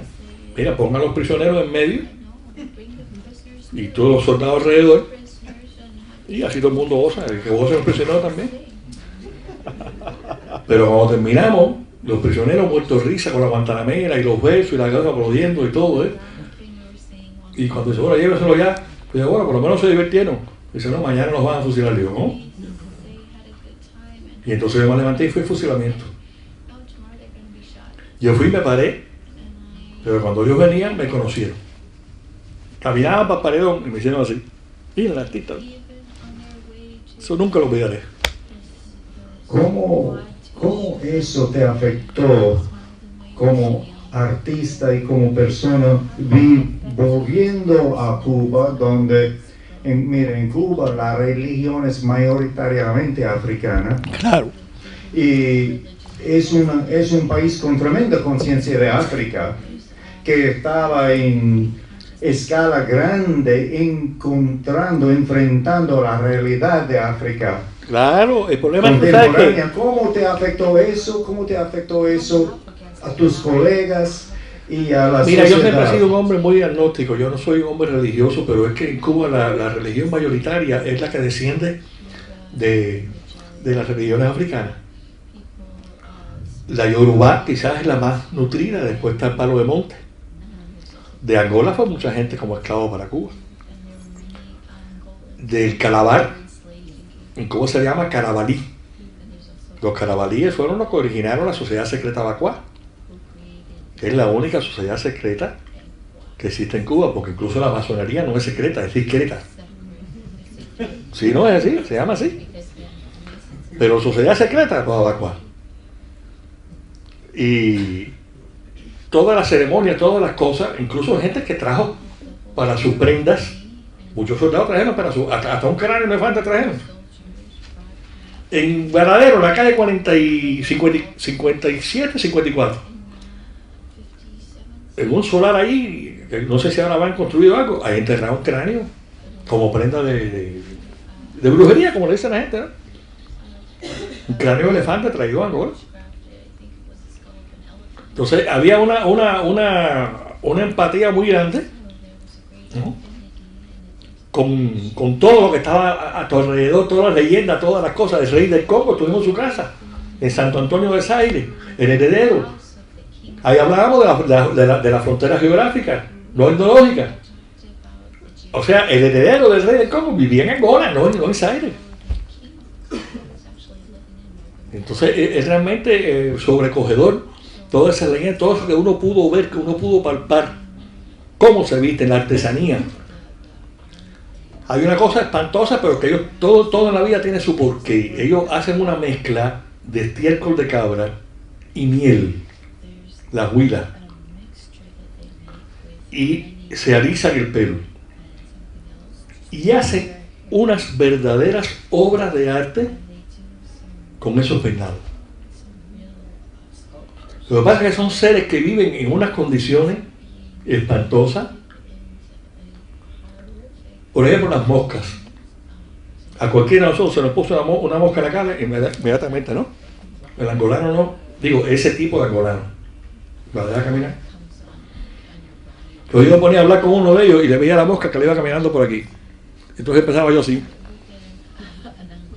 Porque por favor, se le mete en la comisura del ojo y no le espantan. No pierden tiempo, va a tener otra en 5 segundos, va a tener otra más. Porque son las condiciones que viven, la higiene. Cuando a mí me dijeron que el promedio de vida era de 30 años, no lo quería creer. Parecían ancianas estas señoras. Esa cosa. Y además después, el machismo, tribus donde se practica la circuncisión en las mujeres. Un tipo mientras tenga 2 vacas tiene una mujer, en algunas zonas de Angola. Entonces, como decían los soldados nuestros, 4 centrales pidiendo caña por tu madre, era una cosa demasiado violenta. Entonces, ¿qué hacían? Le atrofiaban el clítoris y los labios con un cuchillo mohoso.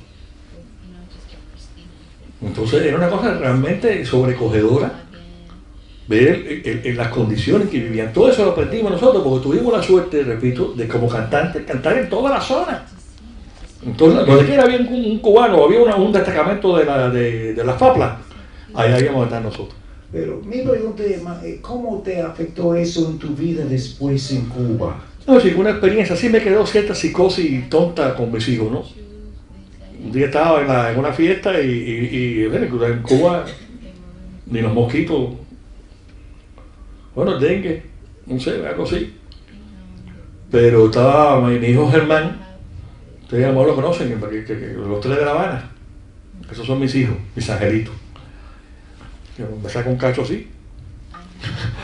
Entonces Germán estaba pegado a un, ¿cómo se llama eso? Esa planta más pacífico, en un jardín. Y estábamos hablando compañeros que veníamos de Angola, habíamos estado en Angola juntos. Y lo vi y le di un galón que lo lastimé. Pues yo dije, oye, puedo ver una cobra. ¿Qué cobra? Estamos en Cuba.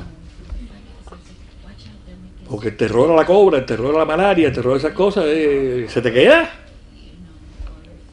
Se te queda, te enclocha y se te queda, ¿no? Pero realmente fue una experiencia muy provechosa. Yo diría que fue una experiencia muy maravillosa.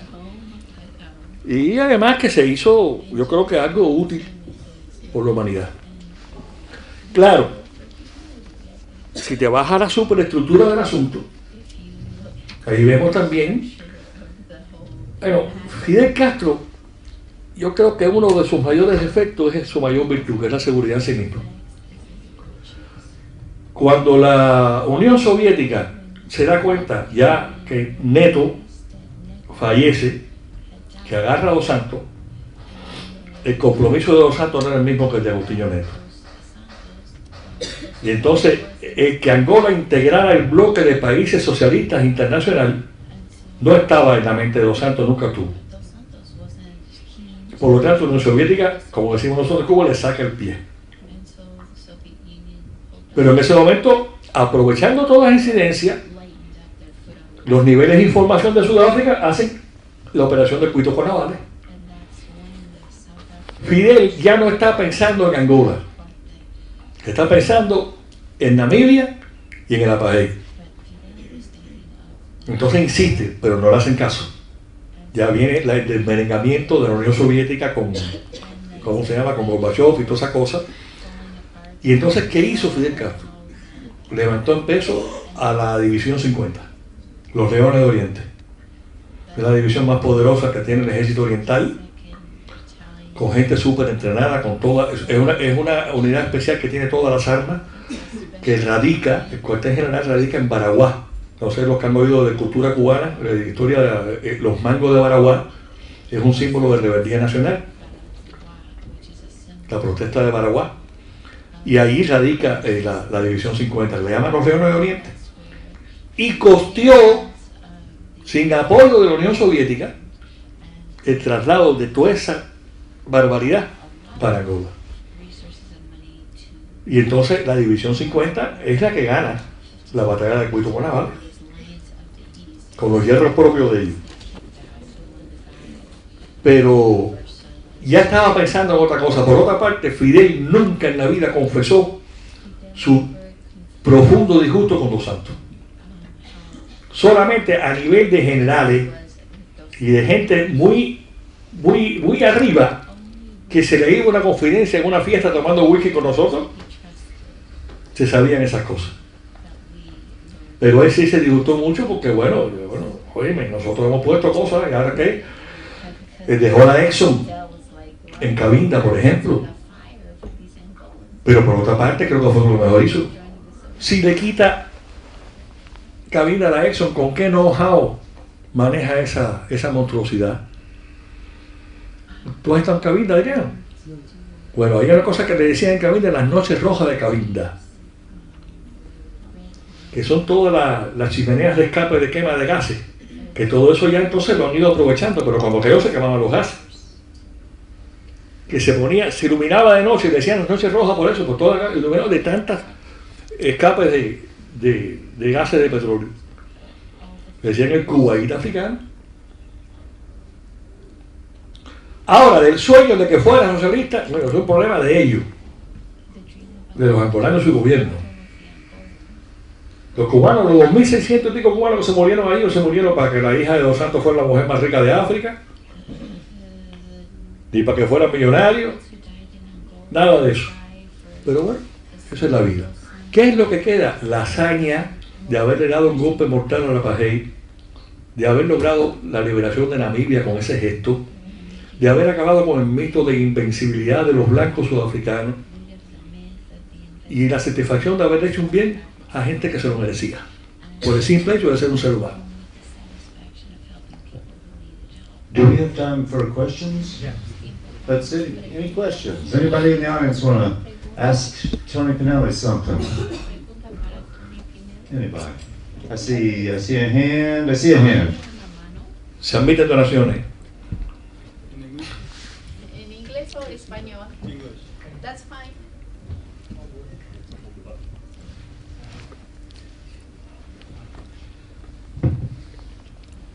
Thank you for the talk. It's been great.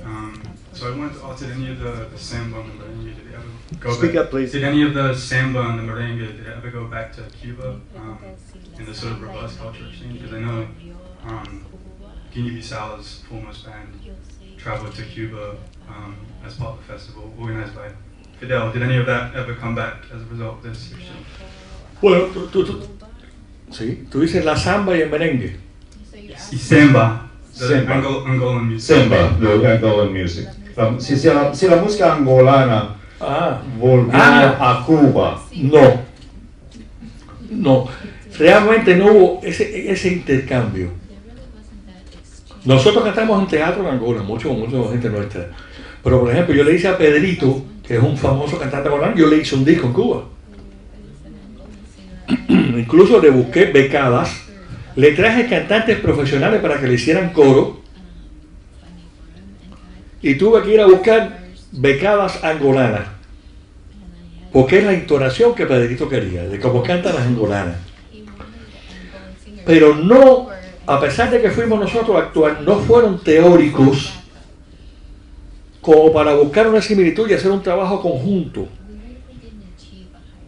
Porque a pesar de que la influencia en la música angolana es portuguesa, en cierto grado, más toda la polirritmia propia de los instrumentos como la salsa, todas esas cosas maravillosas de África, es distinta a como se manifestó, por ejemplo, con Brasil o el mismo Portugal. Entonces hacía falta una mayor interacción, pero la interacción nuestra no fue, a pesar de que ya últimamente han ido muchas orquestas cubanas, sobre todo de música bailable, porque la orquesta cubana, sobre todo el formato de charanga, la llamada charanga francesa cubana, sí, porque la charanga, hay una charanga típica que es de vientos, que es la que con la que empezó el danzón. Pero la charanga francesa se le llama ya a la charanga que es con violines y con flauta, como la orquesta Aragón, que es muy famosa en África. Entonces ya ese tipo de orquesta, con ese formato, es muy popular y hay muchas orquestas africanas, incluso con el repertorio de las orquestas cubanas clásicos. Pero en Angola, a pesar de esa cercanía, nunca se dio. I would like to also jump in and say that it was mentioned earlier about Angolan students in Cuba throwing kizomba parties, and I recently heard a report of Nigerian students in Oriente doing something similar with Afrobeat parties. I went to see, when I was in Cuba in March, I went to see Pupi Los Que Son Son, who had a guest rapper get up and rap with him, whose name I forget at the moment, but who was an Angolan from Mbanza, Congo, who was there studying veterinary medicine and also was pursuing a career as a rapper in Cuba on the side. And in May of this coming year, the Cuba Disco Festival, which is held every year in May, Cuba Disco, which is dedicated to a country every year, is going to be dedicated to Angola. And there will be Angolan artists performing in Cuba in May, which should be a very interesting moment now, 40 years out, as we've been discussing today. Somebody else? Yes. Please speak up. Yeah, pero con micro. Okay. Just about the Cuba Disco, because it's like right now there's a big explosion of kizomba and samba dance, especially around the world. Mundialmente. Yes. So it's the dance that is the dance of the moment. So I was wondering if you have any ideas in terms of, these dance movement also be present as part of the Cuba Disco in Cuba. I don't know.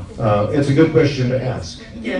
No, yo estaba diciendo del baile, ¿no? Porque muchas veces se okay. Ya. No, el problema es que sí, todos esos bailes en Cuba se bailan, todos.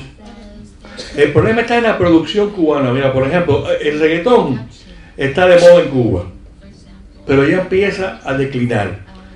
Ya se le incorporó ciertos aspectos de los montunos, o sea, de los coros, y de la percusión cubana, en una modalidad que le llaman cubatón, aunque a los reggaetoneros no les gusta. Ahora, el problema está en que la timba, que es la expresión más moderna de fusión de lo que es la música cubana en este momento, está cogiendo cada día más fuerza. Primero salió en contra del criterio oficial, como casi todo. En el 95 sale la timba al mercado. Y hoy en día, bueno, te voy a poner un ejemplo para que tú veas hasta dónde llega la locura de los seres humanos. Perú se ha convertido en un mercado tremendo para la timba cubana. El promedio es más o menos de una orquesta por semana. Tú puedes creer de que hay gente que paga a cubanos que viven allí por transfundirse sangre cubana para ver si pueden bailar mejor la timba. ¿Tú puedes creer eso? Eso es increíble. Pero hay gente que vende la sangre, cubanos que viven allí que venden la sangre, pues dice que la gente baila mejor con la sangre cubana. Increíble.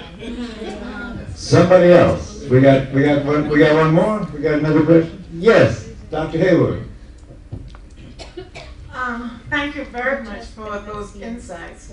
I was also concerned that I am now hearing that because of the Cuban intervention, that in fact some Cubans, especially those connected with Palomonte, are in fact now saying that Pinelli, I am just written a book, a biography, is going to be published by Harvard University Press on Pinelli, who was the 17th century ruler who resisted the Portuguese and who became an iconic figure in the resistance struggle for the MPLA. And I'm now hearing and seeing that her face and her story is turning up in, for one, Palomonte. And I'm wondering, I have done the historical part of it, and now I have to find out exactly when did this influence penetrate into Palomonte, because I did not see it as I did the history, 19th century, even before 1975. I think the first reference I saw to Palomonte to Queen Jingle and the term Matamba, which was her capital, it came in the latter part of the 60s. That's the first reference I can find. Would you know anything about this? Mira, yo pienso que eso es una influencia que puede haber venido incluso haber entrado por Angola, no cuando la guerra, sino a través de los cubanos que están viviendo allá. Porque muchos traen prendas de África, las venden en Cuba para todas las ceremonias, todas esas cosas. El palomonte, tú sabes que siempre ha existido en Cuba. Rayarse en palo es una expresión, ¿no?, que se usa incluso los laicos para decir que conmigo hay que morirse. Igual que yo soy abaguá. Eso es propio de la religión, o sea, el palomonte es muy viejo en Cuba, que se pierde la memoria de cuando llegó. Ahora, todas estas modalidades y todas estas influencias, pues por supuesto que van viajando y transculturándose de un lugar a otro. Incluso cuando fue, la gente en Cuba le decían el Papa Yoruba, yo la falta de respeto, o sea, la autoridad más alta de la iglesia Yoruba, cuando estuvo en Cuba, encontró los rituales mejor conservados que en Lagos, en Nigeria, que es la capital Yoruba, porque se han transmitido de generación en generación. Hay un libro de Lidia Cabrera que es la Biblia, El Monte, de Lidia Cabrera. In supporting something Toni said about influences coming into Palo from present-day Cubans in present-day Angola, I, in 2012, witnessed an Nganga Mabuko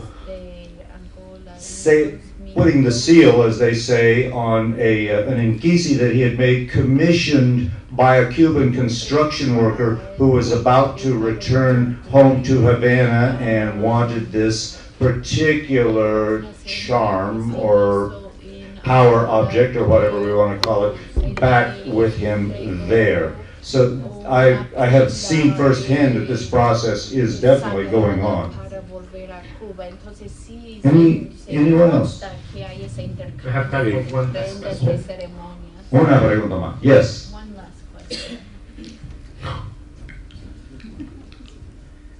Bueno, muchas gracias por compartir con nosotros tus experiencias en Angola. Me quedé pensando, ¿no?, en cómo muchas veces las revoluciones terminan siendo como un lugar de encuentro de muchas nacionalidades, ¿no? Pienso en la revolución cubana, ¿no? Sobre todo, ¿no? También hasta un cierto punto de la revolución mexicana, ¿no? Guerra en Argelia, ¿no? Y le pregunta, ¿no? Usted, ¿no?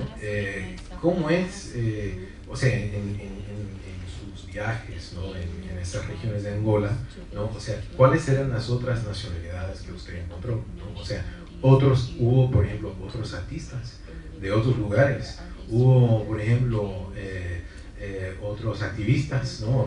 Porque me quedé pensando en el ejemplo del Congo, ¿no? En los años anteriores, ¿no? Sobre los años 60, y como el Congo para cierta inteligencia internacional de izquierda, ¿no? El Congo terminó siendo un lugar de encuentro, ¿no? Un lugar de encuentro entre intelectuales como Claver Joya o intelectuales italianos, franceses, hasta alemanes, ¿no? Que todos se encontraron ahí, además con otros... No, yo realmente, organizadamente, independientemente que hubiera gente de otros países, norteamericanos incluso, que se empatizaban con la causa de Angola y iban para allá, pero donde más extranjeros me encontré fue de otro lado, con los mercenarios, los famosos mercenarios de Maqueda dos Somos, porque calan. Nosotros fuimos a cantarle a los mercenarios a la cárcel, y el fusilamiento de los mercenarios en Grafanil fue un acontecimiento porque era la primera vez que los negros fusilaban a blancos en toda la historia de África. O sea, oficialmente por veredicto de un juicio, no como prisionero de guerra, sino como por veredicto de un juicio, pena de muerte o fusilamiento, fue en Grafanil. Y yo estuve presente en ese fusilamiento también. Y Calan, el jefe de los mercenarios, que era un tipo muy bragado, un tipo con un valor, un asesino, pero de verdad que un tipo con un valor así que metía miedo. Incluso su actitud el día que lo fusilaron, él lo bajan, el único que caminó derecho para el palo fue él, así, con un porte militar. Y miró al pelotón y dijo, como diciendo, mira, qué bien están los muchachos, como si lo fuera con él. Era un tipo muy valiente. Él mató a 16 de sus hombres que quisieron rendirse. Cuando viene la ofensiva cubana en el norte, pasa un incidente, que es que vuela un camión, porque él mató a 3 gente con un RPG-7 y ellos, creyendo que le tiraban a un camión de tropas, la caravana para, y entonces, creyendo que hay tropas, le tiran, y era un camión cargado de minas. Cuando el cohete explotó, la explosión fue como una bomba atómica. Y ahí es donde se define lo que yo decía de gente ideológicamente convencida. Los jefes cubanos vieron aquello y dijeron, no, ¿con qué nos están tirando? Oye, para adelante, aquí no se para nadie, para adelante, a morirse en una cuarta tierra, que esa es la frase de ellos. Los mercenarios que estaban allí por dinero, cuando vieron aquel hongo, dijeron, para su madre, yo no vine aquí a morirme. Y entonces 16, y Calan les dijo, los que se quieran ir, que se pongan del lado de acá, entreguen las armas para que monten en un camión. Y cuando estaban en un grupo ahí, los mató a todos.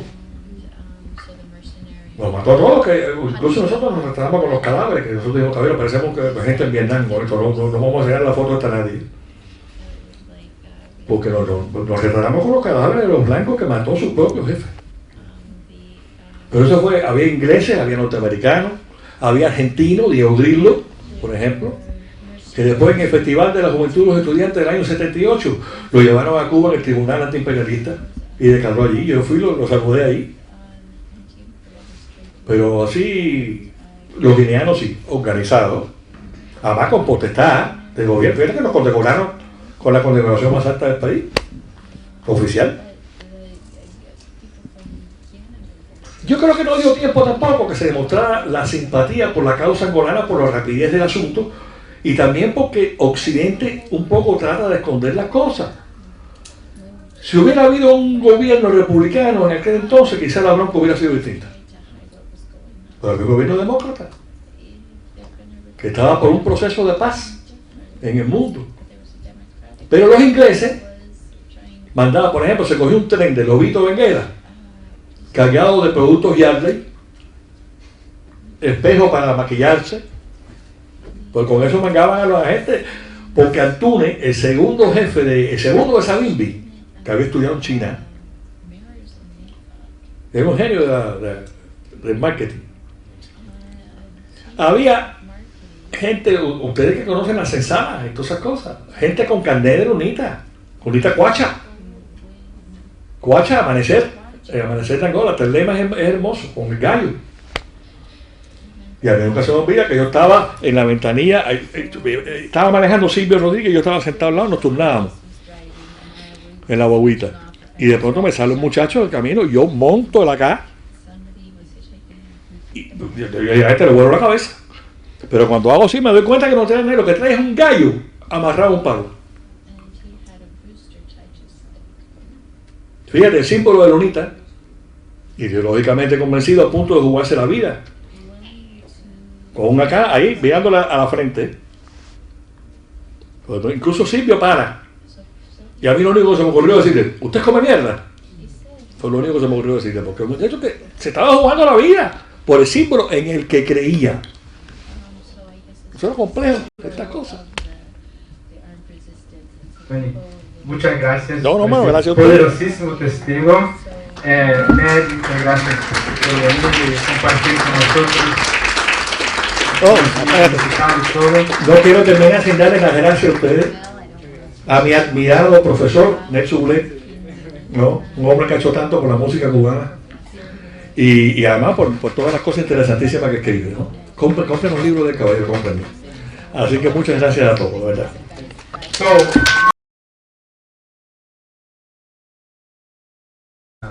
So this is the last part of this day, and I would like to, well, once again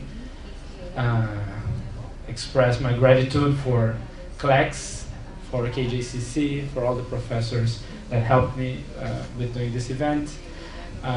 Thank you all that came to watch and to learn more and discuss about Cuban Angola. Thank you very much for the discussions of the day. Adriano Mixinge, Christabelle Peters, Sublette, Toni Pinelli, Heywood, Piero Gleijeses. Thank you very much for coming. And I'm really happy with everything I saw today. And so, for the last talk of the day, I would like to invite the professor of African American Studies and History at Boston University. She's author of Contested Power in Angola, 1840s to the Present, and co-author with John Thornton of Central Africans, Atlantic Creoles, and the Foundation of America, which was the winner of the 2008 Melville Herskovits Award for the best book published in African Studies. And she's now completing her manuscript. She's writing African Goddess, Queen Jinga of Angola. Please welcome Professor Linda Heywood.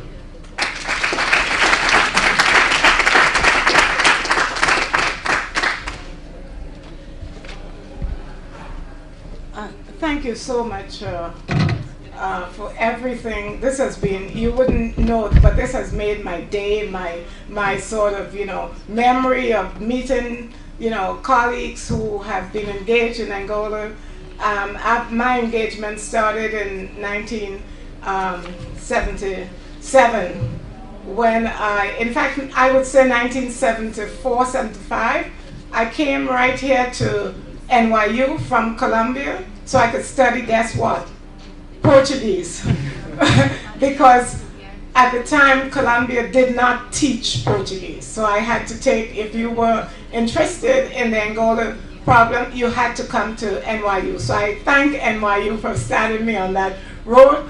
And, I have been engaged in this fascinating sort of exploration of my African roots. I mean, so I've done my DNA. I'm not Bantu. I'm supposed to be Fulbe, but it doesn't matter. Only one of those genes show up. So I know I have some sort of Bantu in the mix. So I'm really pleased to be here. And what I do the African diaspora. I've been, I graduated and I was an economic historian. And I went to work at at Howard University, and they said, okay, we are glad you're doing, economic history of Africa. What we want you to teach is the African diaspora. So, I am a flexible person, and I began doing the Afro-Atlantic world from then as teaching and then getting interested in it. And I got interested in the Angola dimension in 74, 75, even before that, but 74, 75, 76 crucial because the Angolan liberation movements were in the news. In 75, 76, they were sending young people to campuses, and we had the exposure from the real Africans about what was going on. And that's what started my engagement with Angola. I wrote up my dissertation, my proposal on Angola, and the civil war was still going on, obviously, just started. And my committee said, why don't you just change this and go to Mozambique, because it's too dangerous. And I said, no, I have been writing my papers on Angola, I want to go to Angola.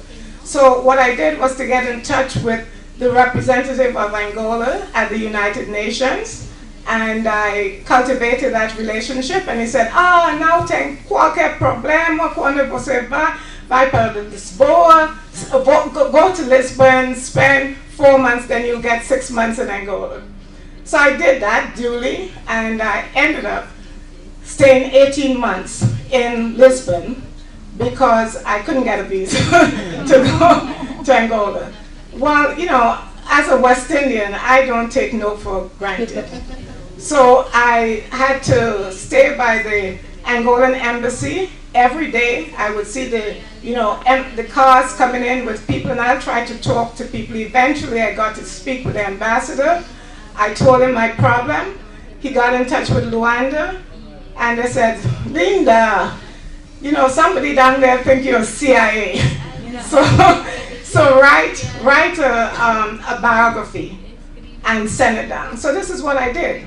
I wrote a biography. I was born in Trinidad, grew up in Grenada, went back to Trinidad, and then came to America.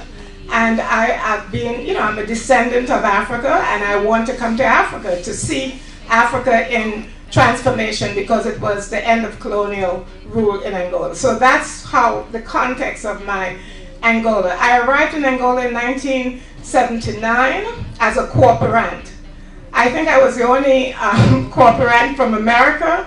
I met a lot of colleagues, Portuguese communists, Polish, Romanian, and obviously Cuban. In my Hotel Global, it was a nice hotel then. Now I'm not going to talk about it, but it was just wonderful being with Caribbean people. And these Cubans, I identified myself as Trinidad and Tobago, and that was good enough for the Cubans, and I would sit at table with them. And what happened during the year that I was in Angola is that even though I'm of African descent, I got malaria and was taking my prophylactic. I got malaria every month. I had to go to the Hospital Militar to get, bring down my fever, 104.5. And it was all the Cubans who were doing this. And unfortunately, the January I was there, I got typhoid fever. And it was the Cubans who saved me, Cuban doctors. They kept me in the hospital for 24 hours until they identified the cause of all my dizziness and stomach. It was typhoid fever. So for 3 weeks I was in hospital in Angola. When I remember those days, I still get kind of a goose pimples. But it was the Cuban presence there that really made me appreciate the diaspora, because the Cubans I met Afro-Cuban engineers who were working, in Cabinda. I met other Cuban teachers, and I just felt that there's something there. So my whole interest in coming back to Cuba, soft power, and the African diaspora perspective is in fact informed by that experience in Angola for that year. And I've been going back to Angola maybe every other year, every 3 years, since 2002. One other thing I have to say about my experience in Angola, 3 weeks after I arrived in Angola, Agostinho Neto died in Russia. And I was there with the Cubans and other Angolans, OMA, the Organization of Angolan Women, the Juventud, everyone. Lines, we got up at 4 o'clock in the morning to be in the line to view the late President Neto's body. And I have to say this, as a historian, I was doing work for my PhD. I was working in the archives in Angola, organizing the Angolan the archives that the Portuguese had not organized. And I said, I have to see this. And I actually went out to the line, and from the day before, I was actually taking notes of what I heard on the radio, and I said, I'm not going to be in a situation like this.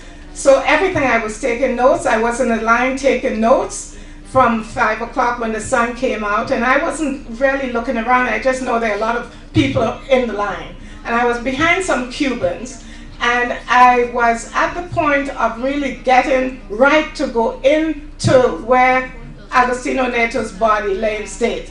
And then I just heard from something, para! And I looked up and there were young soldiers with guns in front of me. And what I did not know was happening is that Disa and agents were looking at me. My big fro, I had a fro. We call that afro now. And, he wanted to know what I was doing, taking down notes for the whole time, and everybody else was waiting patiently. So I was really taken inside in an off room and was questioned. I did have a contact in the Ministry of Culture, which I guess I was able to articulate this, because when the soldier asked me my name, I said my name, he asked me where I was from.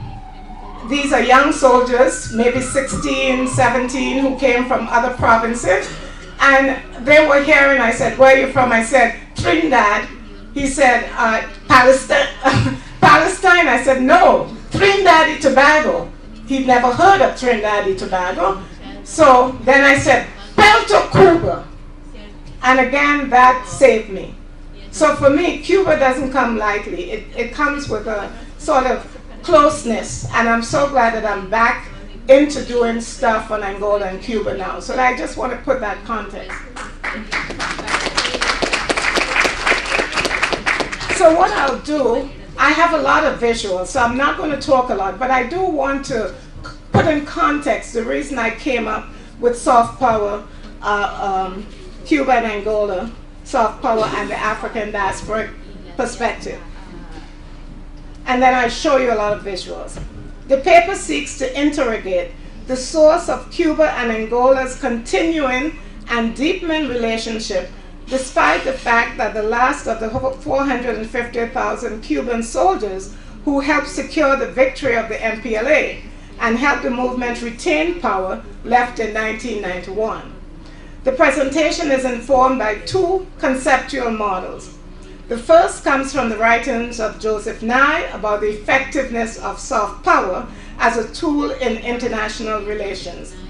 The second comes from the writings of Stuart Hall, the late cultural theorist, about the nature of the African diasporic identities. Nye, who coined the term soft power in the 1980s, has been refining the concept in response to what he perceived as a misunderstanding of his writings on hard power and soft power and the like. Nye attempted to make the term more acceptable to his late 20th century critics. In an article in 2006 entitled Think Again, Soft Power, and again another article in 2008 called Public Diplomacy and Soft Power in the Annals of the American Academy of Political Science,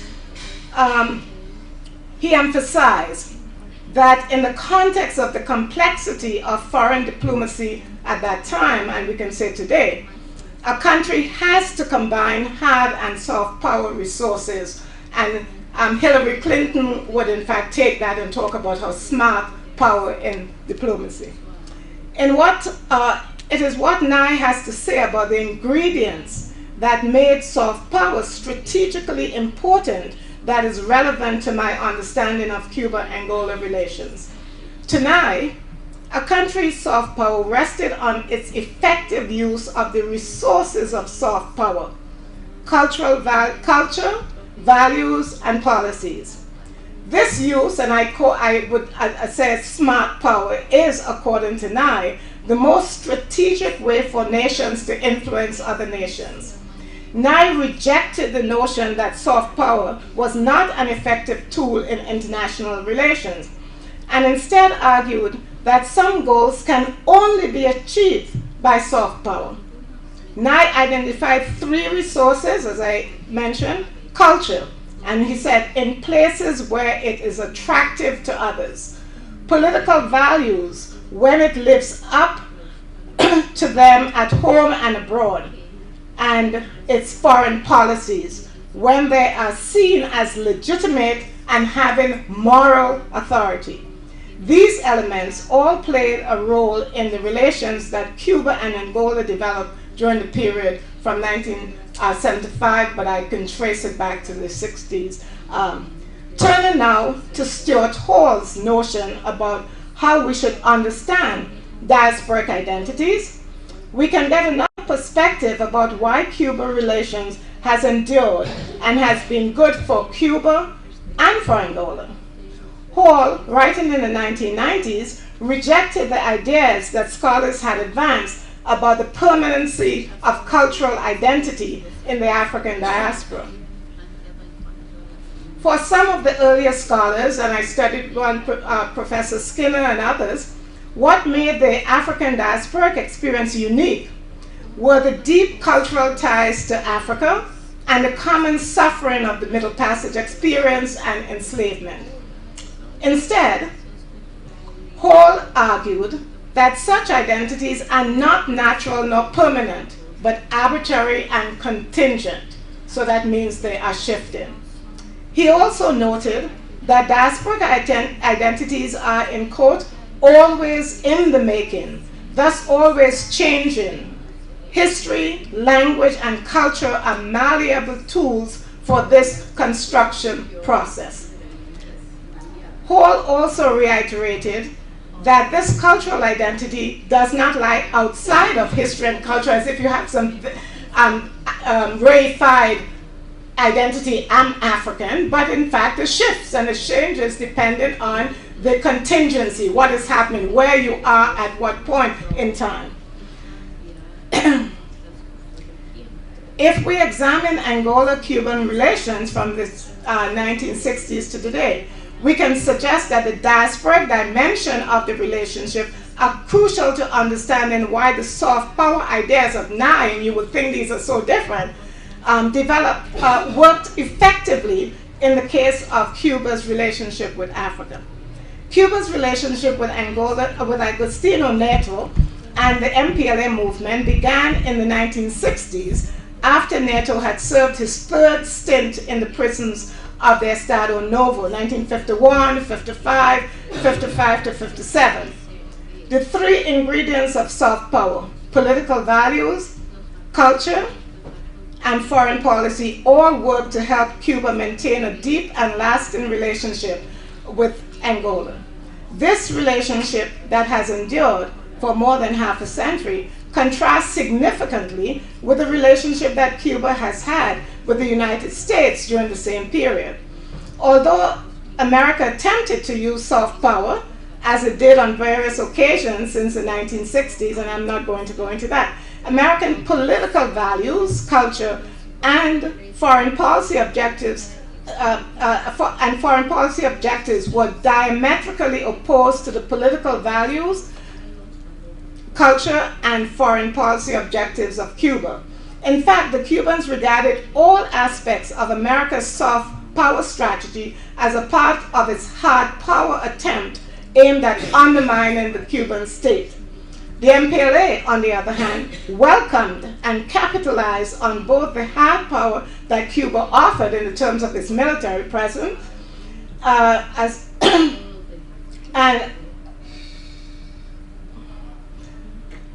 and the soft power elements, civilian workers, doctors, teachers, etc., because this allowed the party to institutionalize its political and ideological control of Angola.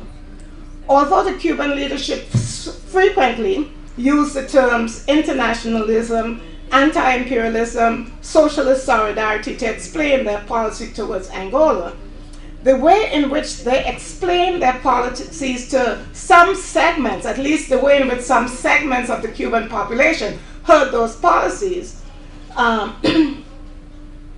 reveal a lot about how useful the concept of soft power that Nye wrote about and the notions of African diasporic identity that Hall developed to understanding the success of Cuba's policy in Angola, and I would say the success of the Angolan state, whatever you think about it.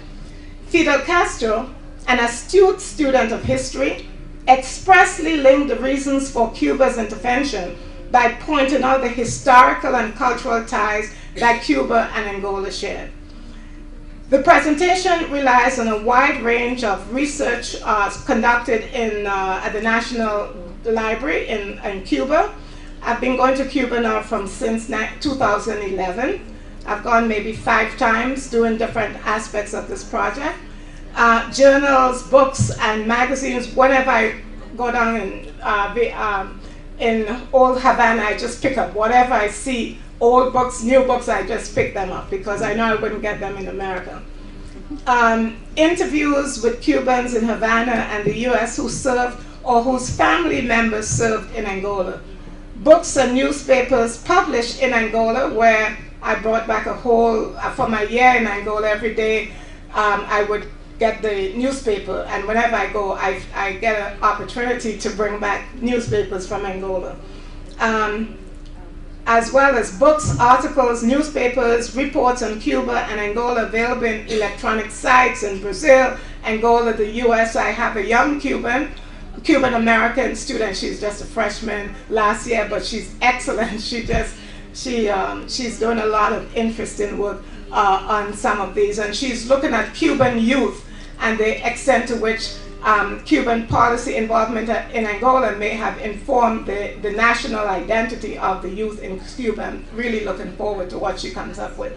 So now I'll turn to the visual part. I have a kind of the rest of the paper that I've written, but I think I could talk better to this as I go through the visuals. So again, I've told you this, the anti-imperialist and revolutionary rhetoric, one part of this, common foreign policy objectives, real and imagined shared history and values, and blood brotherhood. Now, how does this get into operation?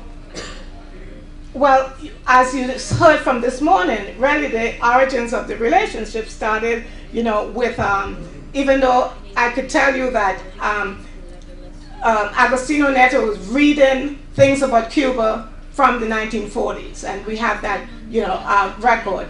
But he had also met some Cubans at some of the Communist Party meetings that had happened where he had escaped or left Lisbon and gone to these meetings surreptitiously. So I'm not going to go into that, it's in the paper. But it's really 1965, 64, 65, 66 that we see the origin of this. And here we have, Shea with MPLA. And here we have, in fact, I was interested in who were going from Cuba. And I didn't know that there was a gender dimension. One of the first contingents that went included, Limbania, Jimenez, Rodriguez, and Irene Cohen. They helped train MPLA Cami Squadron, 1963 to 66 in Brazzaville. And I'm interested, I was also interested in the imagery because I wanted to know what percentage or what evidence do I have of black people, being part of this very early group, and there's definitely, they are. Here we have, the contingent, some of these will die in the first operation and become Angolan heroines, and I'll get to that later on. So just again, if we look at the visual imagery that we have, we definitely know that conscious effort was made to select, even before Angola became independent, to get that Afro element part of that. Now, I don't know whether these people were recruited. I don't know the recruitment process. I have not done that particular part of the research, but it would be good to know how they were recruited. Where did they live in Cuba? Because a lot of parts of, the Afro-descended population, there are certain areas, that Pinar del Rio, the Santiago de Cuba, there are certain areas which the African presence is much more evident, at least in the 19th and 20th century. People have moved in Cuba. I'm not saying everything is stable, but what I have been looking at for 19th century is where the Africans live, the more African element in the population live, and definitely Pinar del Rio was called the Africa of Cuba in the late 18th, 19th, and 20th century. Now here I then speak to sort of how was Cuban, this power, soft power and diasporic power unveiled. And I wanted to bring this quote to you. You may have seen this quote already, but I think it's very pertinent to the way I'm thinking. African blood, right? The whole thing of, we are not just, internationalists. African blood flows through our veins. How much was this just propaganda? Or to what extent was this talking to a particular element of Cuba's population? And I would go so far, it's not so much a particular element, but how much did this resonate in Cubans whose grandparents, great-grandparents have people of African descent in their households, whether as maids or working on the plantations. And you can look at Castro's history and that old black man that lived on the plantation or the farm that Castro is very interesting as you go into who people were interacting with in their childhood. How much would they be much more open to sort of that, yes, we are in fact, we have this element in our population. I think it's very important to look, to speak to that. So as you see in this quotation, it's not only the blood, but it's in the principle, the political ideology, to defend Angola and Africa. And the common history. Fidel Castro, this is in 1976 when when Agostinho Neto is visiting, and he speaks to history. What was Cuba in the past, but linking the history of these two Iberian colonized areas. The Portuguese colonized Angola, the Spanish colonized Cuba. So you have this common, and if you know your history, between 1580 and 1640, Spain and Portugal was one. So if I look at my documentation, we have Spanish priests coming to Angola, we have Spanish priests going to Cuba. We have this history goes back deep. What has Angola been until recently but the Portuguese colonies? Two nations of the same peninsula, and that is the Iberian Peninsula. And two colonial systems equally exploitative and cruel. So there are certain ways in which when Castro is talking to his people, he's also given them Angolan history. And he, in fact, the Angolans in turn, and I know that the Creole and everything else, but the Angolans saw themselves as a colonized people by an exploitative, at this point, is their Estado Novo, the new state. In the past, it was the Portuguese settlers, it was the Portuguese slave traders, so you could go back to that. When he was rationalizing, Cuba's involvement, we have fulfilled an elementary internationalist duty with Angolans, right? They fulfill a duty. After all, who were a people or nation? who but Africans, to a great extent, constituted our nation. Why is Castro focusing on, and obviously I'm being biased because I am doing it from the diaspora, so you can say, but he focused on the internationalist element also, but that's, I know he does, but I'm trying to understand how did this resonate with the Cuban population who were descendants of Africa, who were practicing Santeria, who were practicing Palo Monte. They were hearing a story that valorized, as we heard this morning, that valorized an Africa that had been marginalized in Cuba. And he goes back to, if you know the history, the slaves were very important in the two wars that led to Cuba's independence. And a lot of scholars, have written on this, about this. NATO himself also reinforced this solidarity. It's a communist solidarity, it's an international solidarity, but it's also Afro-diasporic solidarity. Needless to say, the history of our common struggles had led us to take into consideration those who wanted to divide us. So those who wanted to divide us by race, they were doing this, but we are not going to be divided, right? History itself has proved that geography does not limit contact between people of different continents, right? But what does unite them closely? Ideology, political outlook, right? And the realization of exploitation, these similar experiences. So at times we find it's the diasporic element, and at times we find it's the Afro-diasporic element that are used by both these leaders. Now I wanted to know, well, if I'm finding these statements, where are the blacks that went to Angola, and I'm finding them. Some of the first, Victor Eurydice and Brigadier General Rafael Morance Limota, you see, they are, the first guys. And I said, now, there's another thing that I've just found out last April, I think. You mentioned that some of the former Portuguese, the heads of the Portuguese rebellion, the military, that they are now bringing out their books. One of the things that I'm finding out that Castro was told, the first group you send blacks. That was absolutely, and it's only now we are finding out that there was a conscious policy of presenting a face of Cuba to Angolans as a black country.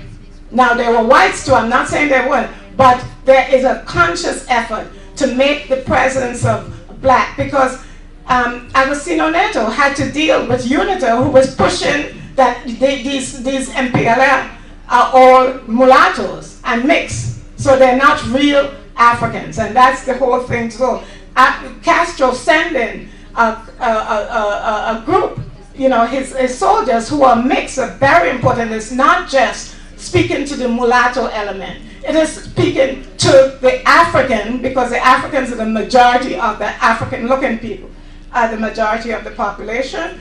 And there are, I haven't gone through these names to say which are blacks and which are white, but these are things that I have to do as I continue doing this project.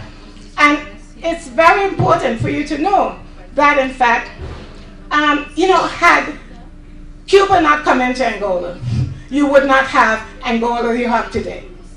The MP, the FNLA in the north, the Kimbundu, and the whole southern region, it may have been divided. We don't know what. The South Africans maybe would have had their puppet, elements in that southern. So then the Cuba coming in fact, set the stage for the MPLA to set up a state, a cohesive state from Cabinda to Cunene. Okay? Un só povo, uma só nação, un só povo. One nation, one people. That's what for a year in Angola, I heard on the radio. Abaixo com os sul-africanos. I was saying this, I was part of the revolution. So that's what you have to keep in mind, that there's an Angolan agenda, there is a Cuban agenda. So Cubans use the Angolans for their own strategic, Angolans use the Cubans for the MPLA use the Cubans for all their strategic perspectives too. Here we have, you have seen this, you know, everybody knows the mojito, you know, that's the very, you can't go to Cuba without drinking your mojito. You know, I'm from the Caribbean, I know you need a cool drink. So I thought this was a, you know, we have to know, you talk about body language, and you talk about the speech, but you also have to look at how people, you know, associate. And these were, you look on the faces of these two men, and it's no policy, they really feel comfortable with each other. And that's what is so important, that the Africans, you know, even the Africans who were with Uniton, and I've spoken to some of them, you know, they had this little, but no matter what, the Cubanos, they're brothers. This is the whole thing. They saw the Cubans as, in fact, somewhere as them, even the dark-skinned rural Cubans, because that's where the Cubans went. Don't think they were all in Luanda, Cabinda. They were up there in the rural areas. The Cuban doctors, you know, there's so many of them I've had some interviews with some Cuban doctors, so many children were dying, and I know about that in Angola. 3 weeks I was in the hospital, and I can tell you, I'm in my bed, still having dizziness, and I'm hearing singing outside. So in my, you know, Caribbean New World thing, I say, oh, singing, people must be happy. I want to see the dances that they're doing. So as soon as I feel better, I'm going to get up and go to the window and see the dances, because I like to see things. And don't get me wrong, I got up, the first day I was able to get up, maybe in my second week in the hospital, and I looked through the window, and I saw women carrying little, you know, coffins on their backs, on their heads. And this was, in my mind, I was just saying, they're singing because they're happy, right? They're singing, and when I look, I see it was death. You dealt with death every minute during those years. So I just wanted to bring to you that without the Cubans, I don't think I would be here. When I got to Lisbon in 1976 and 1977, 78, you know what I saw in Lisbon? All the retinados, 500,000 Portuguese with all the skills left. Okay, they left, and all their trunks and so were on, you know, waiting for collection. It took maybe a year or two before all those things that came from Angola went to their owners, who are now back in Lisbon. The Angolans had nothing. If it wasn't for the Cubans and the Brazilians who opened up the supermercado, which became state stores, I don't know, it was going to be it became a disaster, worse disaster, it was going to be worse. So that's what you have, when people talk about military, and so think about the civilian contribution that the Cubans, you know, made to Angola. I don't care whether it was the MPLA, you know, whether right now they're still teachers, they're still doctors in, you know, up in, when I go to Mbanza, Congo, you meet Cuban doctors. One of them I'd met when I was in Angola. He had come back. The clinics that were there are still opening, are still functioning. So I'm not kind of I get emotional with that, because sometimes I said people are really ignorant because they really don't know the reality in Angola. And the Cubans paid at a cost. A friend of mine sent these pictures, which her father took. This is a Cuban friend of mine. And she said, Linda, I have a box of pictures from my father who served in Angola, and I can't open them. And I said, I would like to see them. And she had sent me all the pictures. I decided to just select two. I don't want, you know, but this is the cost that the Cubans, there are a lot of dead Cubans who didn't come back, okay? But the Cubans were also into building and protecting certain of the infrastructure, the oil. The same Americans who were talking about the Cubans, where were the Cubans? They were up there, Cuban military, protecting Cabinda. That's where the oil is. It's all contradictory. You can't go black and white here. It's too many little things that have to be explained. The teaching of the young children. There were no teachers. The Portuguese all left, and when they came back, and I could tell you, they came back as corporants, okay? Had to be paid in international currency, not Kwanzaa, international currency. Okay, so even though you were communist solidarity, you still wanted, because you had to, keep your family. So the men came. And maybe I was one of the few women. There were a few Polish women. I met some Italian women, but really it's a male society, that period of time, except the Cubans, because they were sending the females to the doctors and the teachers. And the young teachers, they were sending people who were 17 and 18 who were doing their teacher training, went to Cuba. So what were the results of Cuba's soft policy and diasporic policy? Between 1975 and 1991, and numbers change here, 337,000 Cubans. 50% of the Cuban forces in Angola were reservists during the early years. I got it from Piero, obviously. But a lot of them were also just civilian workers. And here are some, quotations from scholars who have done the Cuba work. Instead of sending construction materials, it sends people to build roads with the Angolans. It does not equip the hospital, but sends health personnel to staff it. That's what the Cubans did. The whole infrastructure, the health infrastructure, the educational infrastructure was on the backs of young Cubans. And I just yesterday, I'm at the Hutchins Center at Harvard, and I was speaking to a Cuban who is also at the Hutchins Center, an Afro-Cuban. And I said, I have to give this talk tomorrow, and I really want to get your ideas of what did you feel when, about Cubans going to Angola. And he said, I was 15 years at the time. And when I heard over the radio, when I heard the news that his father was a military, his father served 2.5 years in Angola. So he was giving me the context. He said the first thing I did was to write to my government. He didn't know if he wrote to Guaru, to Fidel, a letter saying he wants to go to Angola. So I said, why did you want to do that? You were just 15. He said, there are two things. I really felt that, here was a country of people who was being railroaded, who was being, the South Africans are going to come and take. No, I couldn't see that.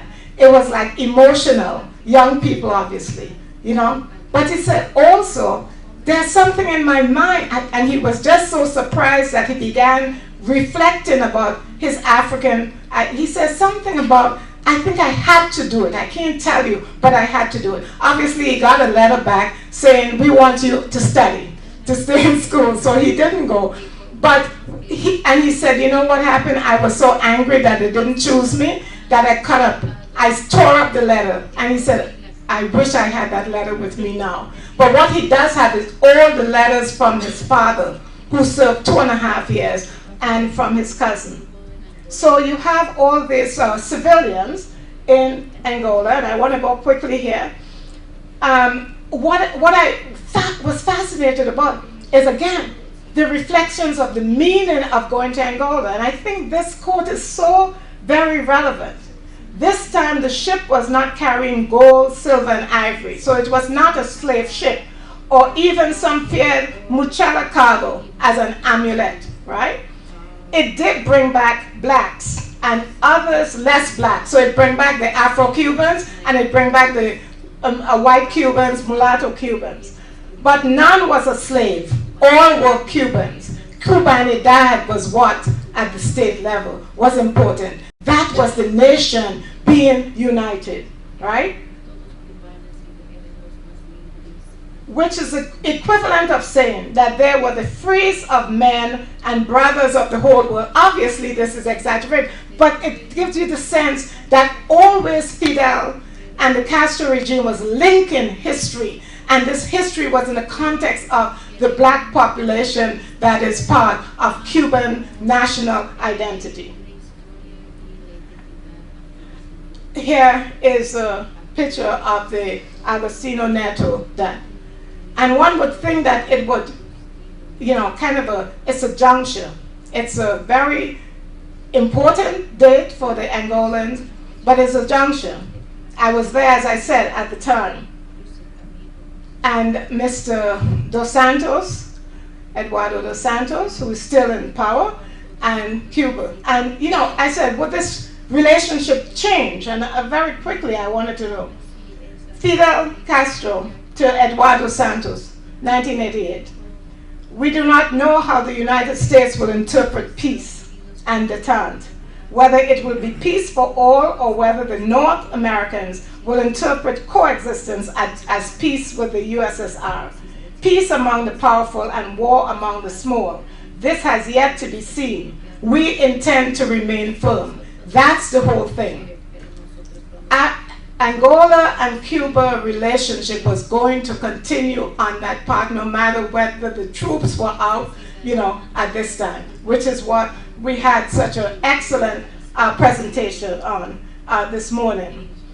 So the construction, and I'm going to go through this very quickly, this establishment of this company to represent various business interests, all of this between 1989 and 2014, we build the bridges. Even if we have to mix the blood with the cement, we are going to help Angolans in their reconstruction.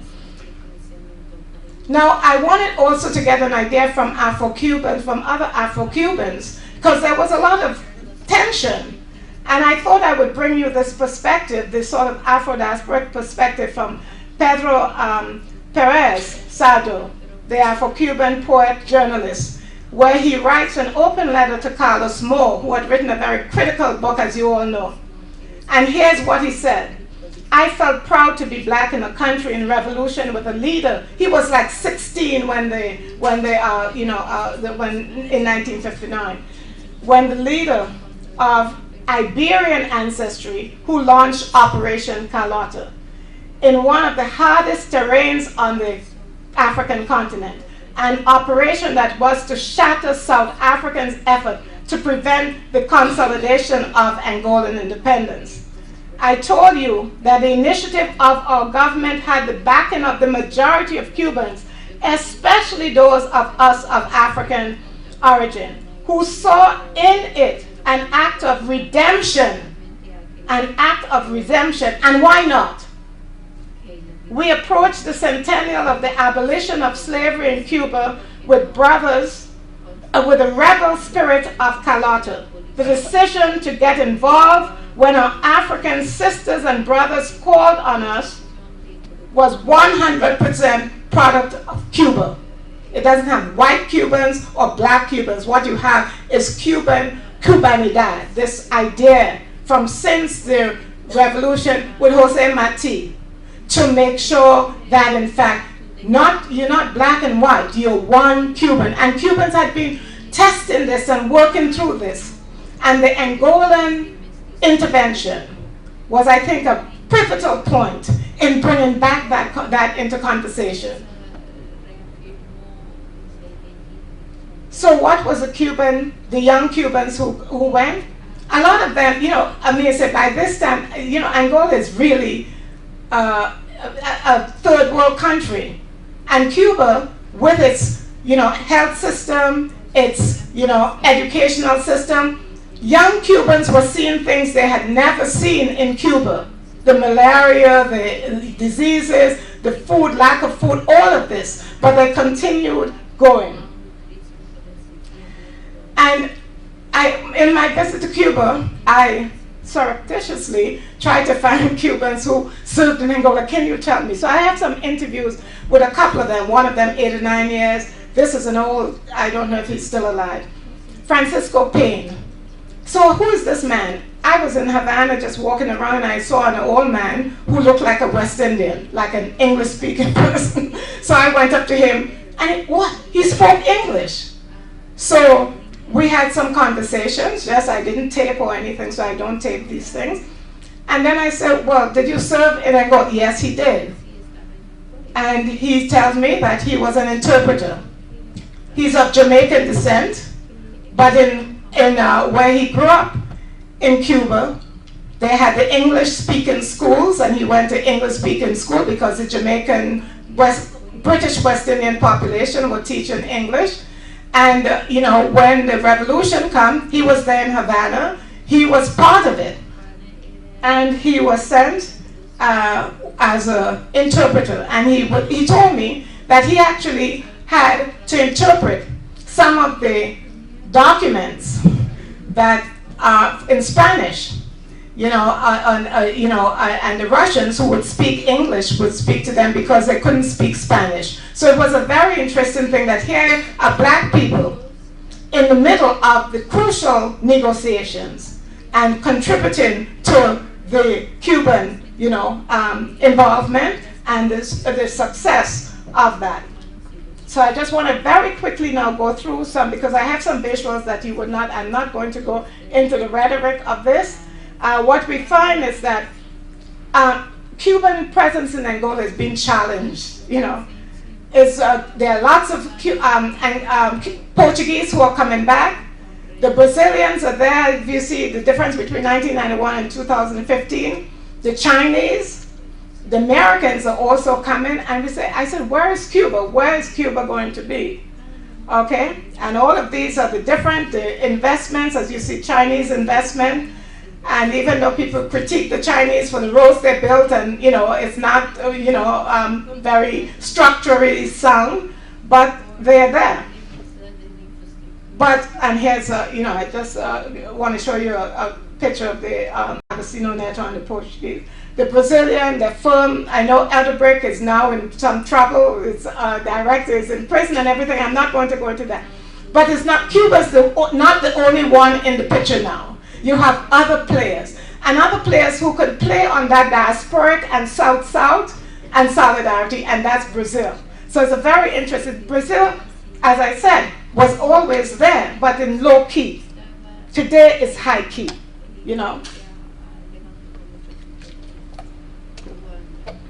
So I thought I'll give you a sort of picture of what I have seen, the transformation of Angola, of Luanda. I lived in Luanda, I lived in Melange for a few weeks, but really my base is Luanda. And here's what Luanda city looked like. It's a colonial city. When I arrived, it was, this is the pink and white, that's the colonial city. And this is a place where I was I was arrested in front of municipal building. It's still there. This is Fort San Miguel. That's where the Portuguese really, this has become, it was a military fort for the Portuguese. It was a military fort for the Angolans. It's now a museum, a military museum. Excellent museum, with all 3 elements of Angolan history presented. The colonial history, that some of these colonial statues they had thrown away, discarded, they're now in their place. The revolutionary history, and even UNITA gets a little place in that history. But it's the structural and physical transformation of Luanda that really, even the Cubans, when they come, this was not the Luanda we know. It's an absolutely different Luanda. And this is in 2002, and as I said, I've been going to Angola since 1979, but then during the war, I didn't go until back in 2002 when Vavimbi was killed. So, but since then, I've been going every 2-3 years. And 2008, here's Luanda being transformed. 2011, and every time you go, a new building is up, a new set of workers. These are the Brazilian workers. And here's the dam that the Brazilians built, and the new Luanda. I mean, it's hotels. Somebody said, well, Angola doesn't have any tourists. Well, I don't know why they're building all these hotels, but every corner of Angola, where I used to look out from one of the few hotels, Hotel Tropical, and see people squatting and doing everything on mornings, right there, because they had no running water, so they had broken a pipe, and this is where everything, and when I say everything took place here, morning absolutely took place there. I used to see that every morning, okay? You're not seeing that anymore, at least not in certain areas. Sometimes you see the Portuguese building next to the new buildings that are going up. This is what Luanda is. Here's this. This is going to be a big, major conglomerate. It's just, and you said, why are they spending all this money on the infrastructure?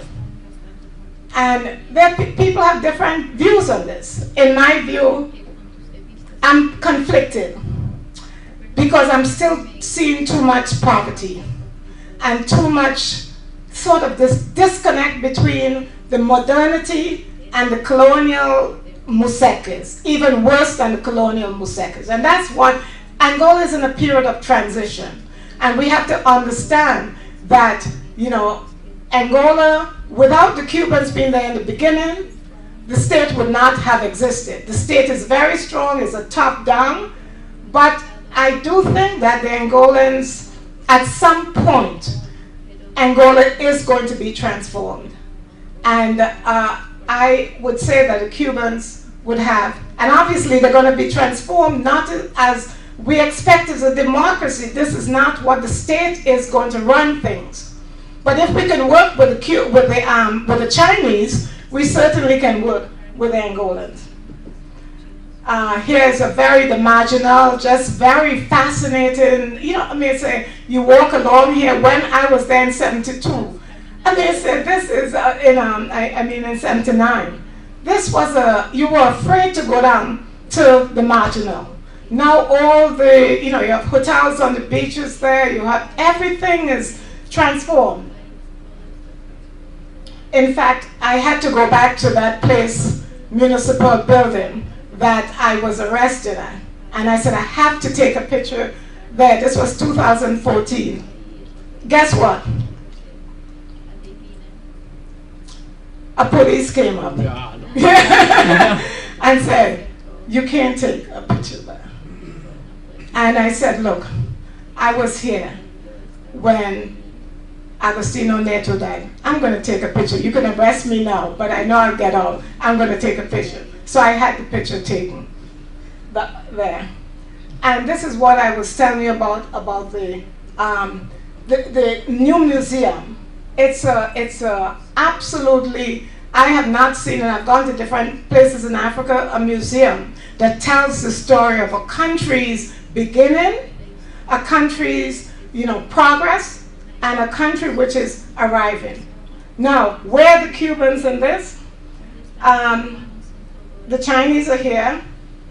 There's still the musekes, so I don't want to say that it's all fun and it's all good fun.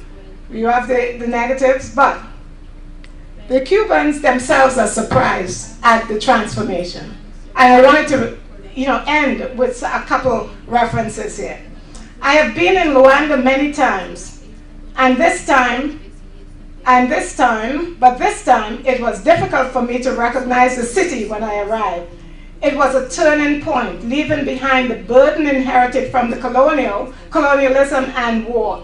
I recognize there is work of much sacrifice and optimism on the part of the government authorities. The books are being published in both Angola and in Portugal, in Cuba, commemorating the involvement of Cubans. One of the books, The Heroines of Angola, it was for this that Deolinda and Gracia, that's the first team of Angolans, women who were died in the war. Lucretia Theresia, reproducing the same indomitable spirit of Carlotta. Now I thought I would bring this to you because Carlotta is now what? She is now not Lucumini, but she is now Angolan.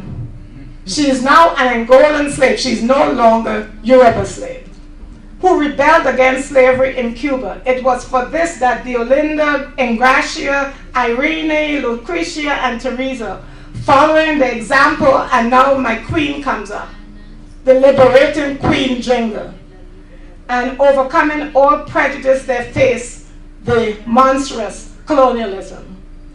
And we still have Angolan Ministry of Culture going down to Angola, giving speeches, having books that are published in Angola, I have picked up so many Angolan books, published in Angola, published in Spanish in Cuba. I've picked up a book, a little magazine for children at Juventud on Queen Jinga as a warrior. Now, who is the reasons for this? Who is publishing that? These are things that I'm working on. But that relationship, that's what strong power and soft power and the African diaspora means to me. We all know how deep the ties between Angola, Cuba and Angola are.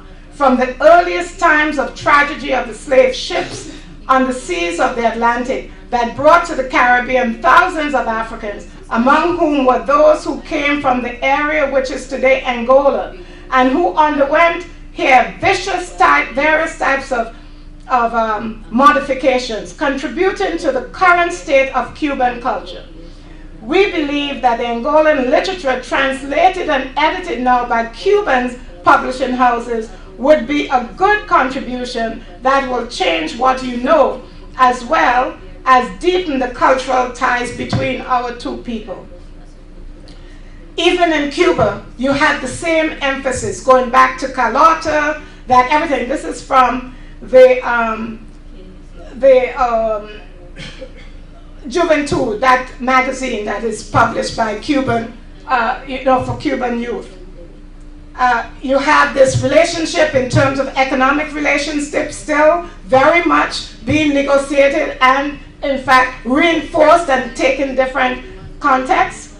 You have even Raul Castro. They may not like Agostino and Jose de Santos too much, but they do business with him. And I want to end with this quote, just what happened recently. Because Angola have not been paying the Cubans, as you mentioned this morning. And the conundrum is that these Cubans who go are entrepreneurs. They have to make money to send to their families. And the Angolans, because of the economic situation with the fall of oil prices, there's a period now that is questioning the continued kind of a relationship, which has taken a different form. And this is what I like this, the Cubans are saying, withdrawal will never come voluntary if it means abandoning the service of a brother people. It will only happen because the company, right, that represents us cannot continue to pay us to stay. No Cuban would have said that in 1975 or 1978. Today is a different time. So what I want to say is that looking at Angolan relationship from the Angolan perspective, from the Cuban perspective, but from a diasporic perspective, gives us some interesting ways to sort of reconstruct again the nature of this relationship. And I think that looking at it in the context of soft power and of African diaspora is a way that brings a fresh eye into the situation. Thank you very much.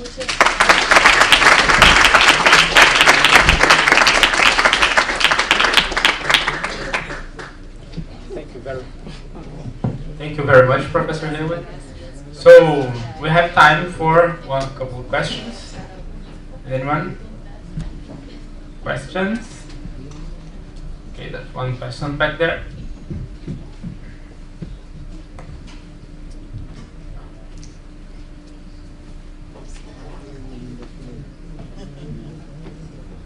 I'm going to throw you a softball. Okay.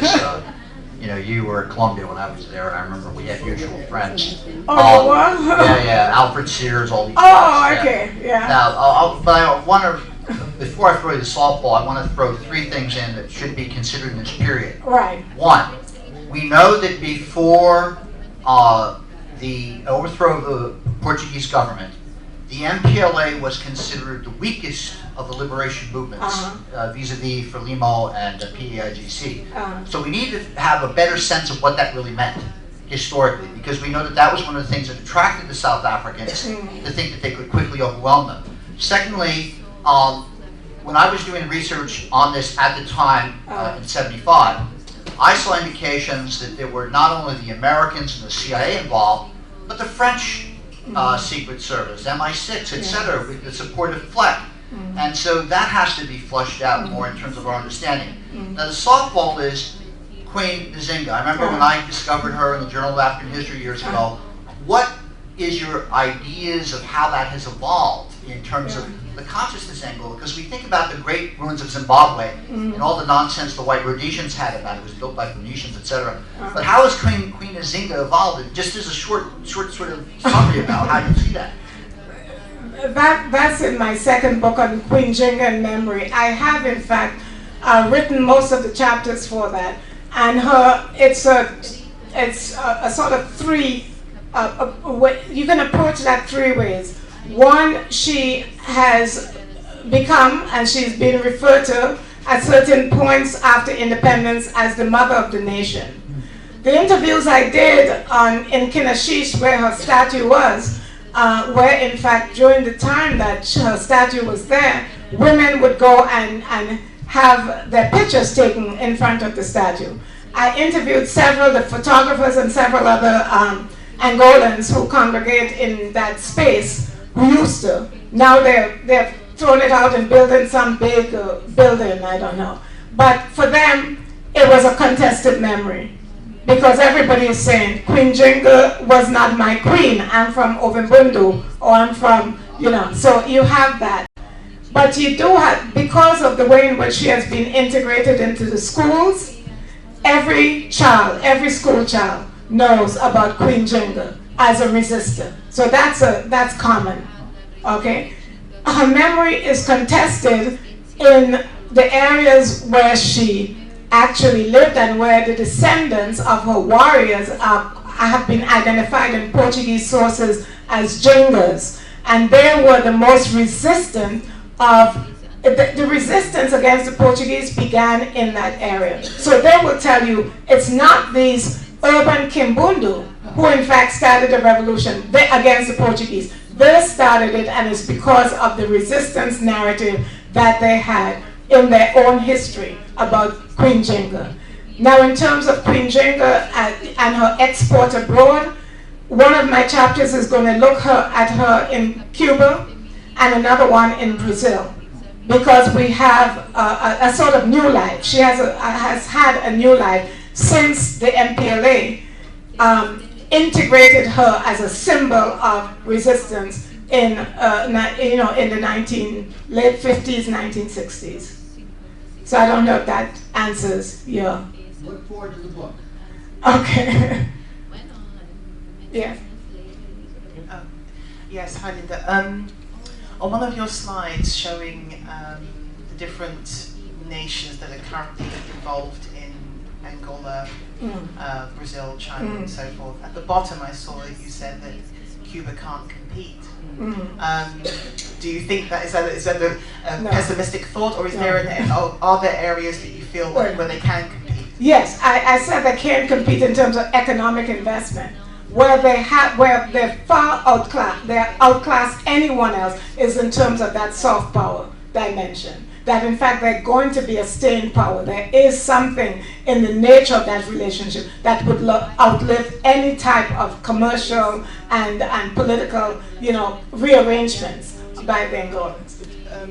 Do you think so, though, with the opening of the relations between the US and Cuba, because I mean, Cubans are quite pragmatic, yes. and in the end, ideology, yes, all well and good, but if you can, sorry, yeah, I was just going to say that Cubans have to be quite and are quite pragmatic people, so with the opening of relations between the US and Cuba, do you really think that this ideologically grounded soft power is going to continue at the same level? I guess not, but I think that there's a staying power of culture that is going to be, whether the Cuban government at the official level, articulated in the aggressive way they were doing it, the people, especially Afro-Cubans, there's another kind of a development.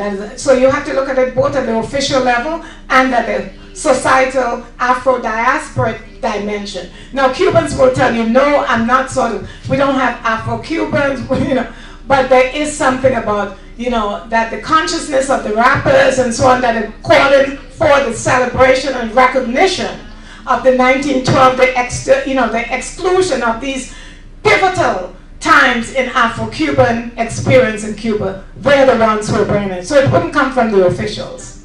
Okay? So.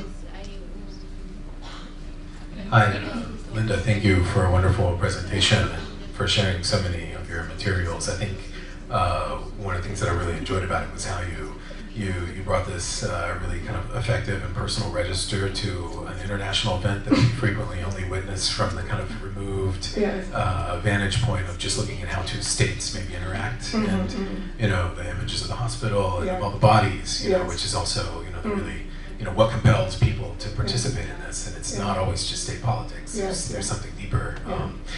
One of the things that I was thinking about too throughout your talk is how some of the many materials that you shared with us give us an interesting opportunity to reflect upon some of the tensions between Marxism, class consciousness, race, and then gender as well, right? And I'm just thinking about the really kind of complicated history of that in Cuba, thinking in the 1930s, Juan René Betancourt, and his critiques of the Cuban Communist Party and their difficulties in recognizing Afro-Cubans as a relevant kind of political faction. And then also on one side, then you have later on, Sara Gomez, the Afro-Cuban filmmaker, forwarding at one point that in fact machismo in Cuba is a product of the Abaqua, right? Traditional African religion, right? Which is also really kind of complicated when you think about the complexities of whatever that may be, right?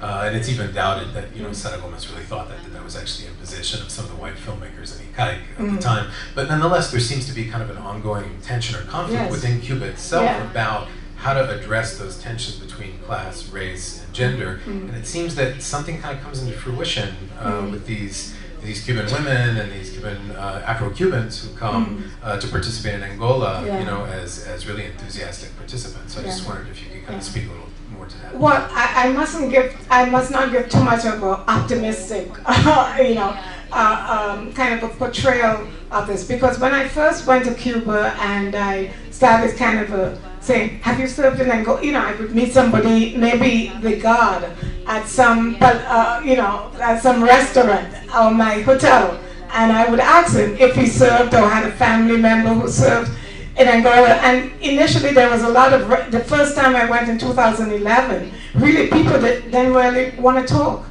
to me. There was a suppressed kind of a, it's a traumatic period for many Cubans. And I don't know that I have any way of digging into this, but I think when I do it from the diasporic dimension, I get more resonance. If I say, look, I'm from the Caribbean, I really, I went to America, then I went to Africa, Angola, and I really met Cubans who I really admire, and I want to know why then I have to identify myself in solidarity from an Afro perspective, not from I'm just an academic, So I think that it's a nuanced way that you have to draw this out. But what I've noticed is that I'm beginning to see these books that are published, put in Jenga in, Palomonte, and I said, how did she get there? So I began saying, okay, when would Cubans first hear about Jenga?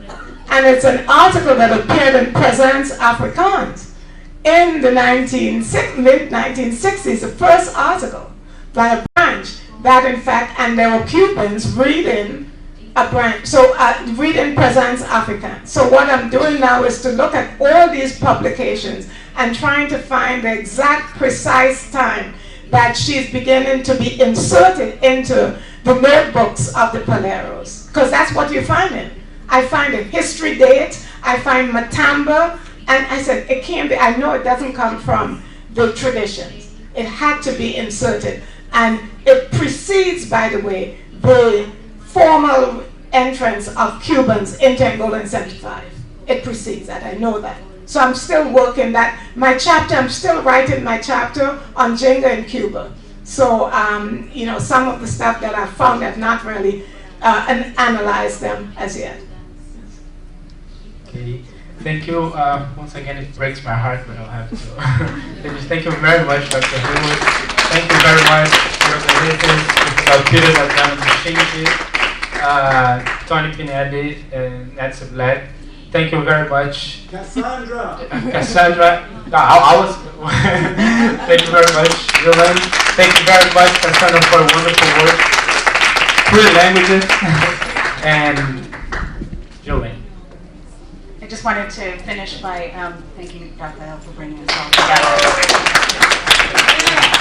And I think we can continue the conversation outside, and hopefully there'll be other occasions for us to continue this great work.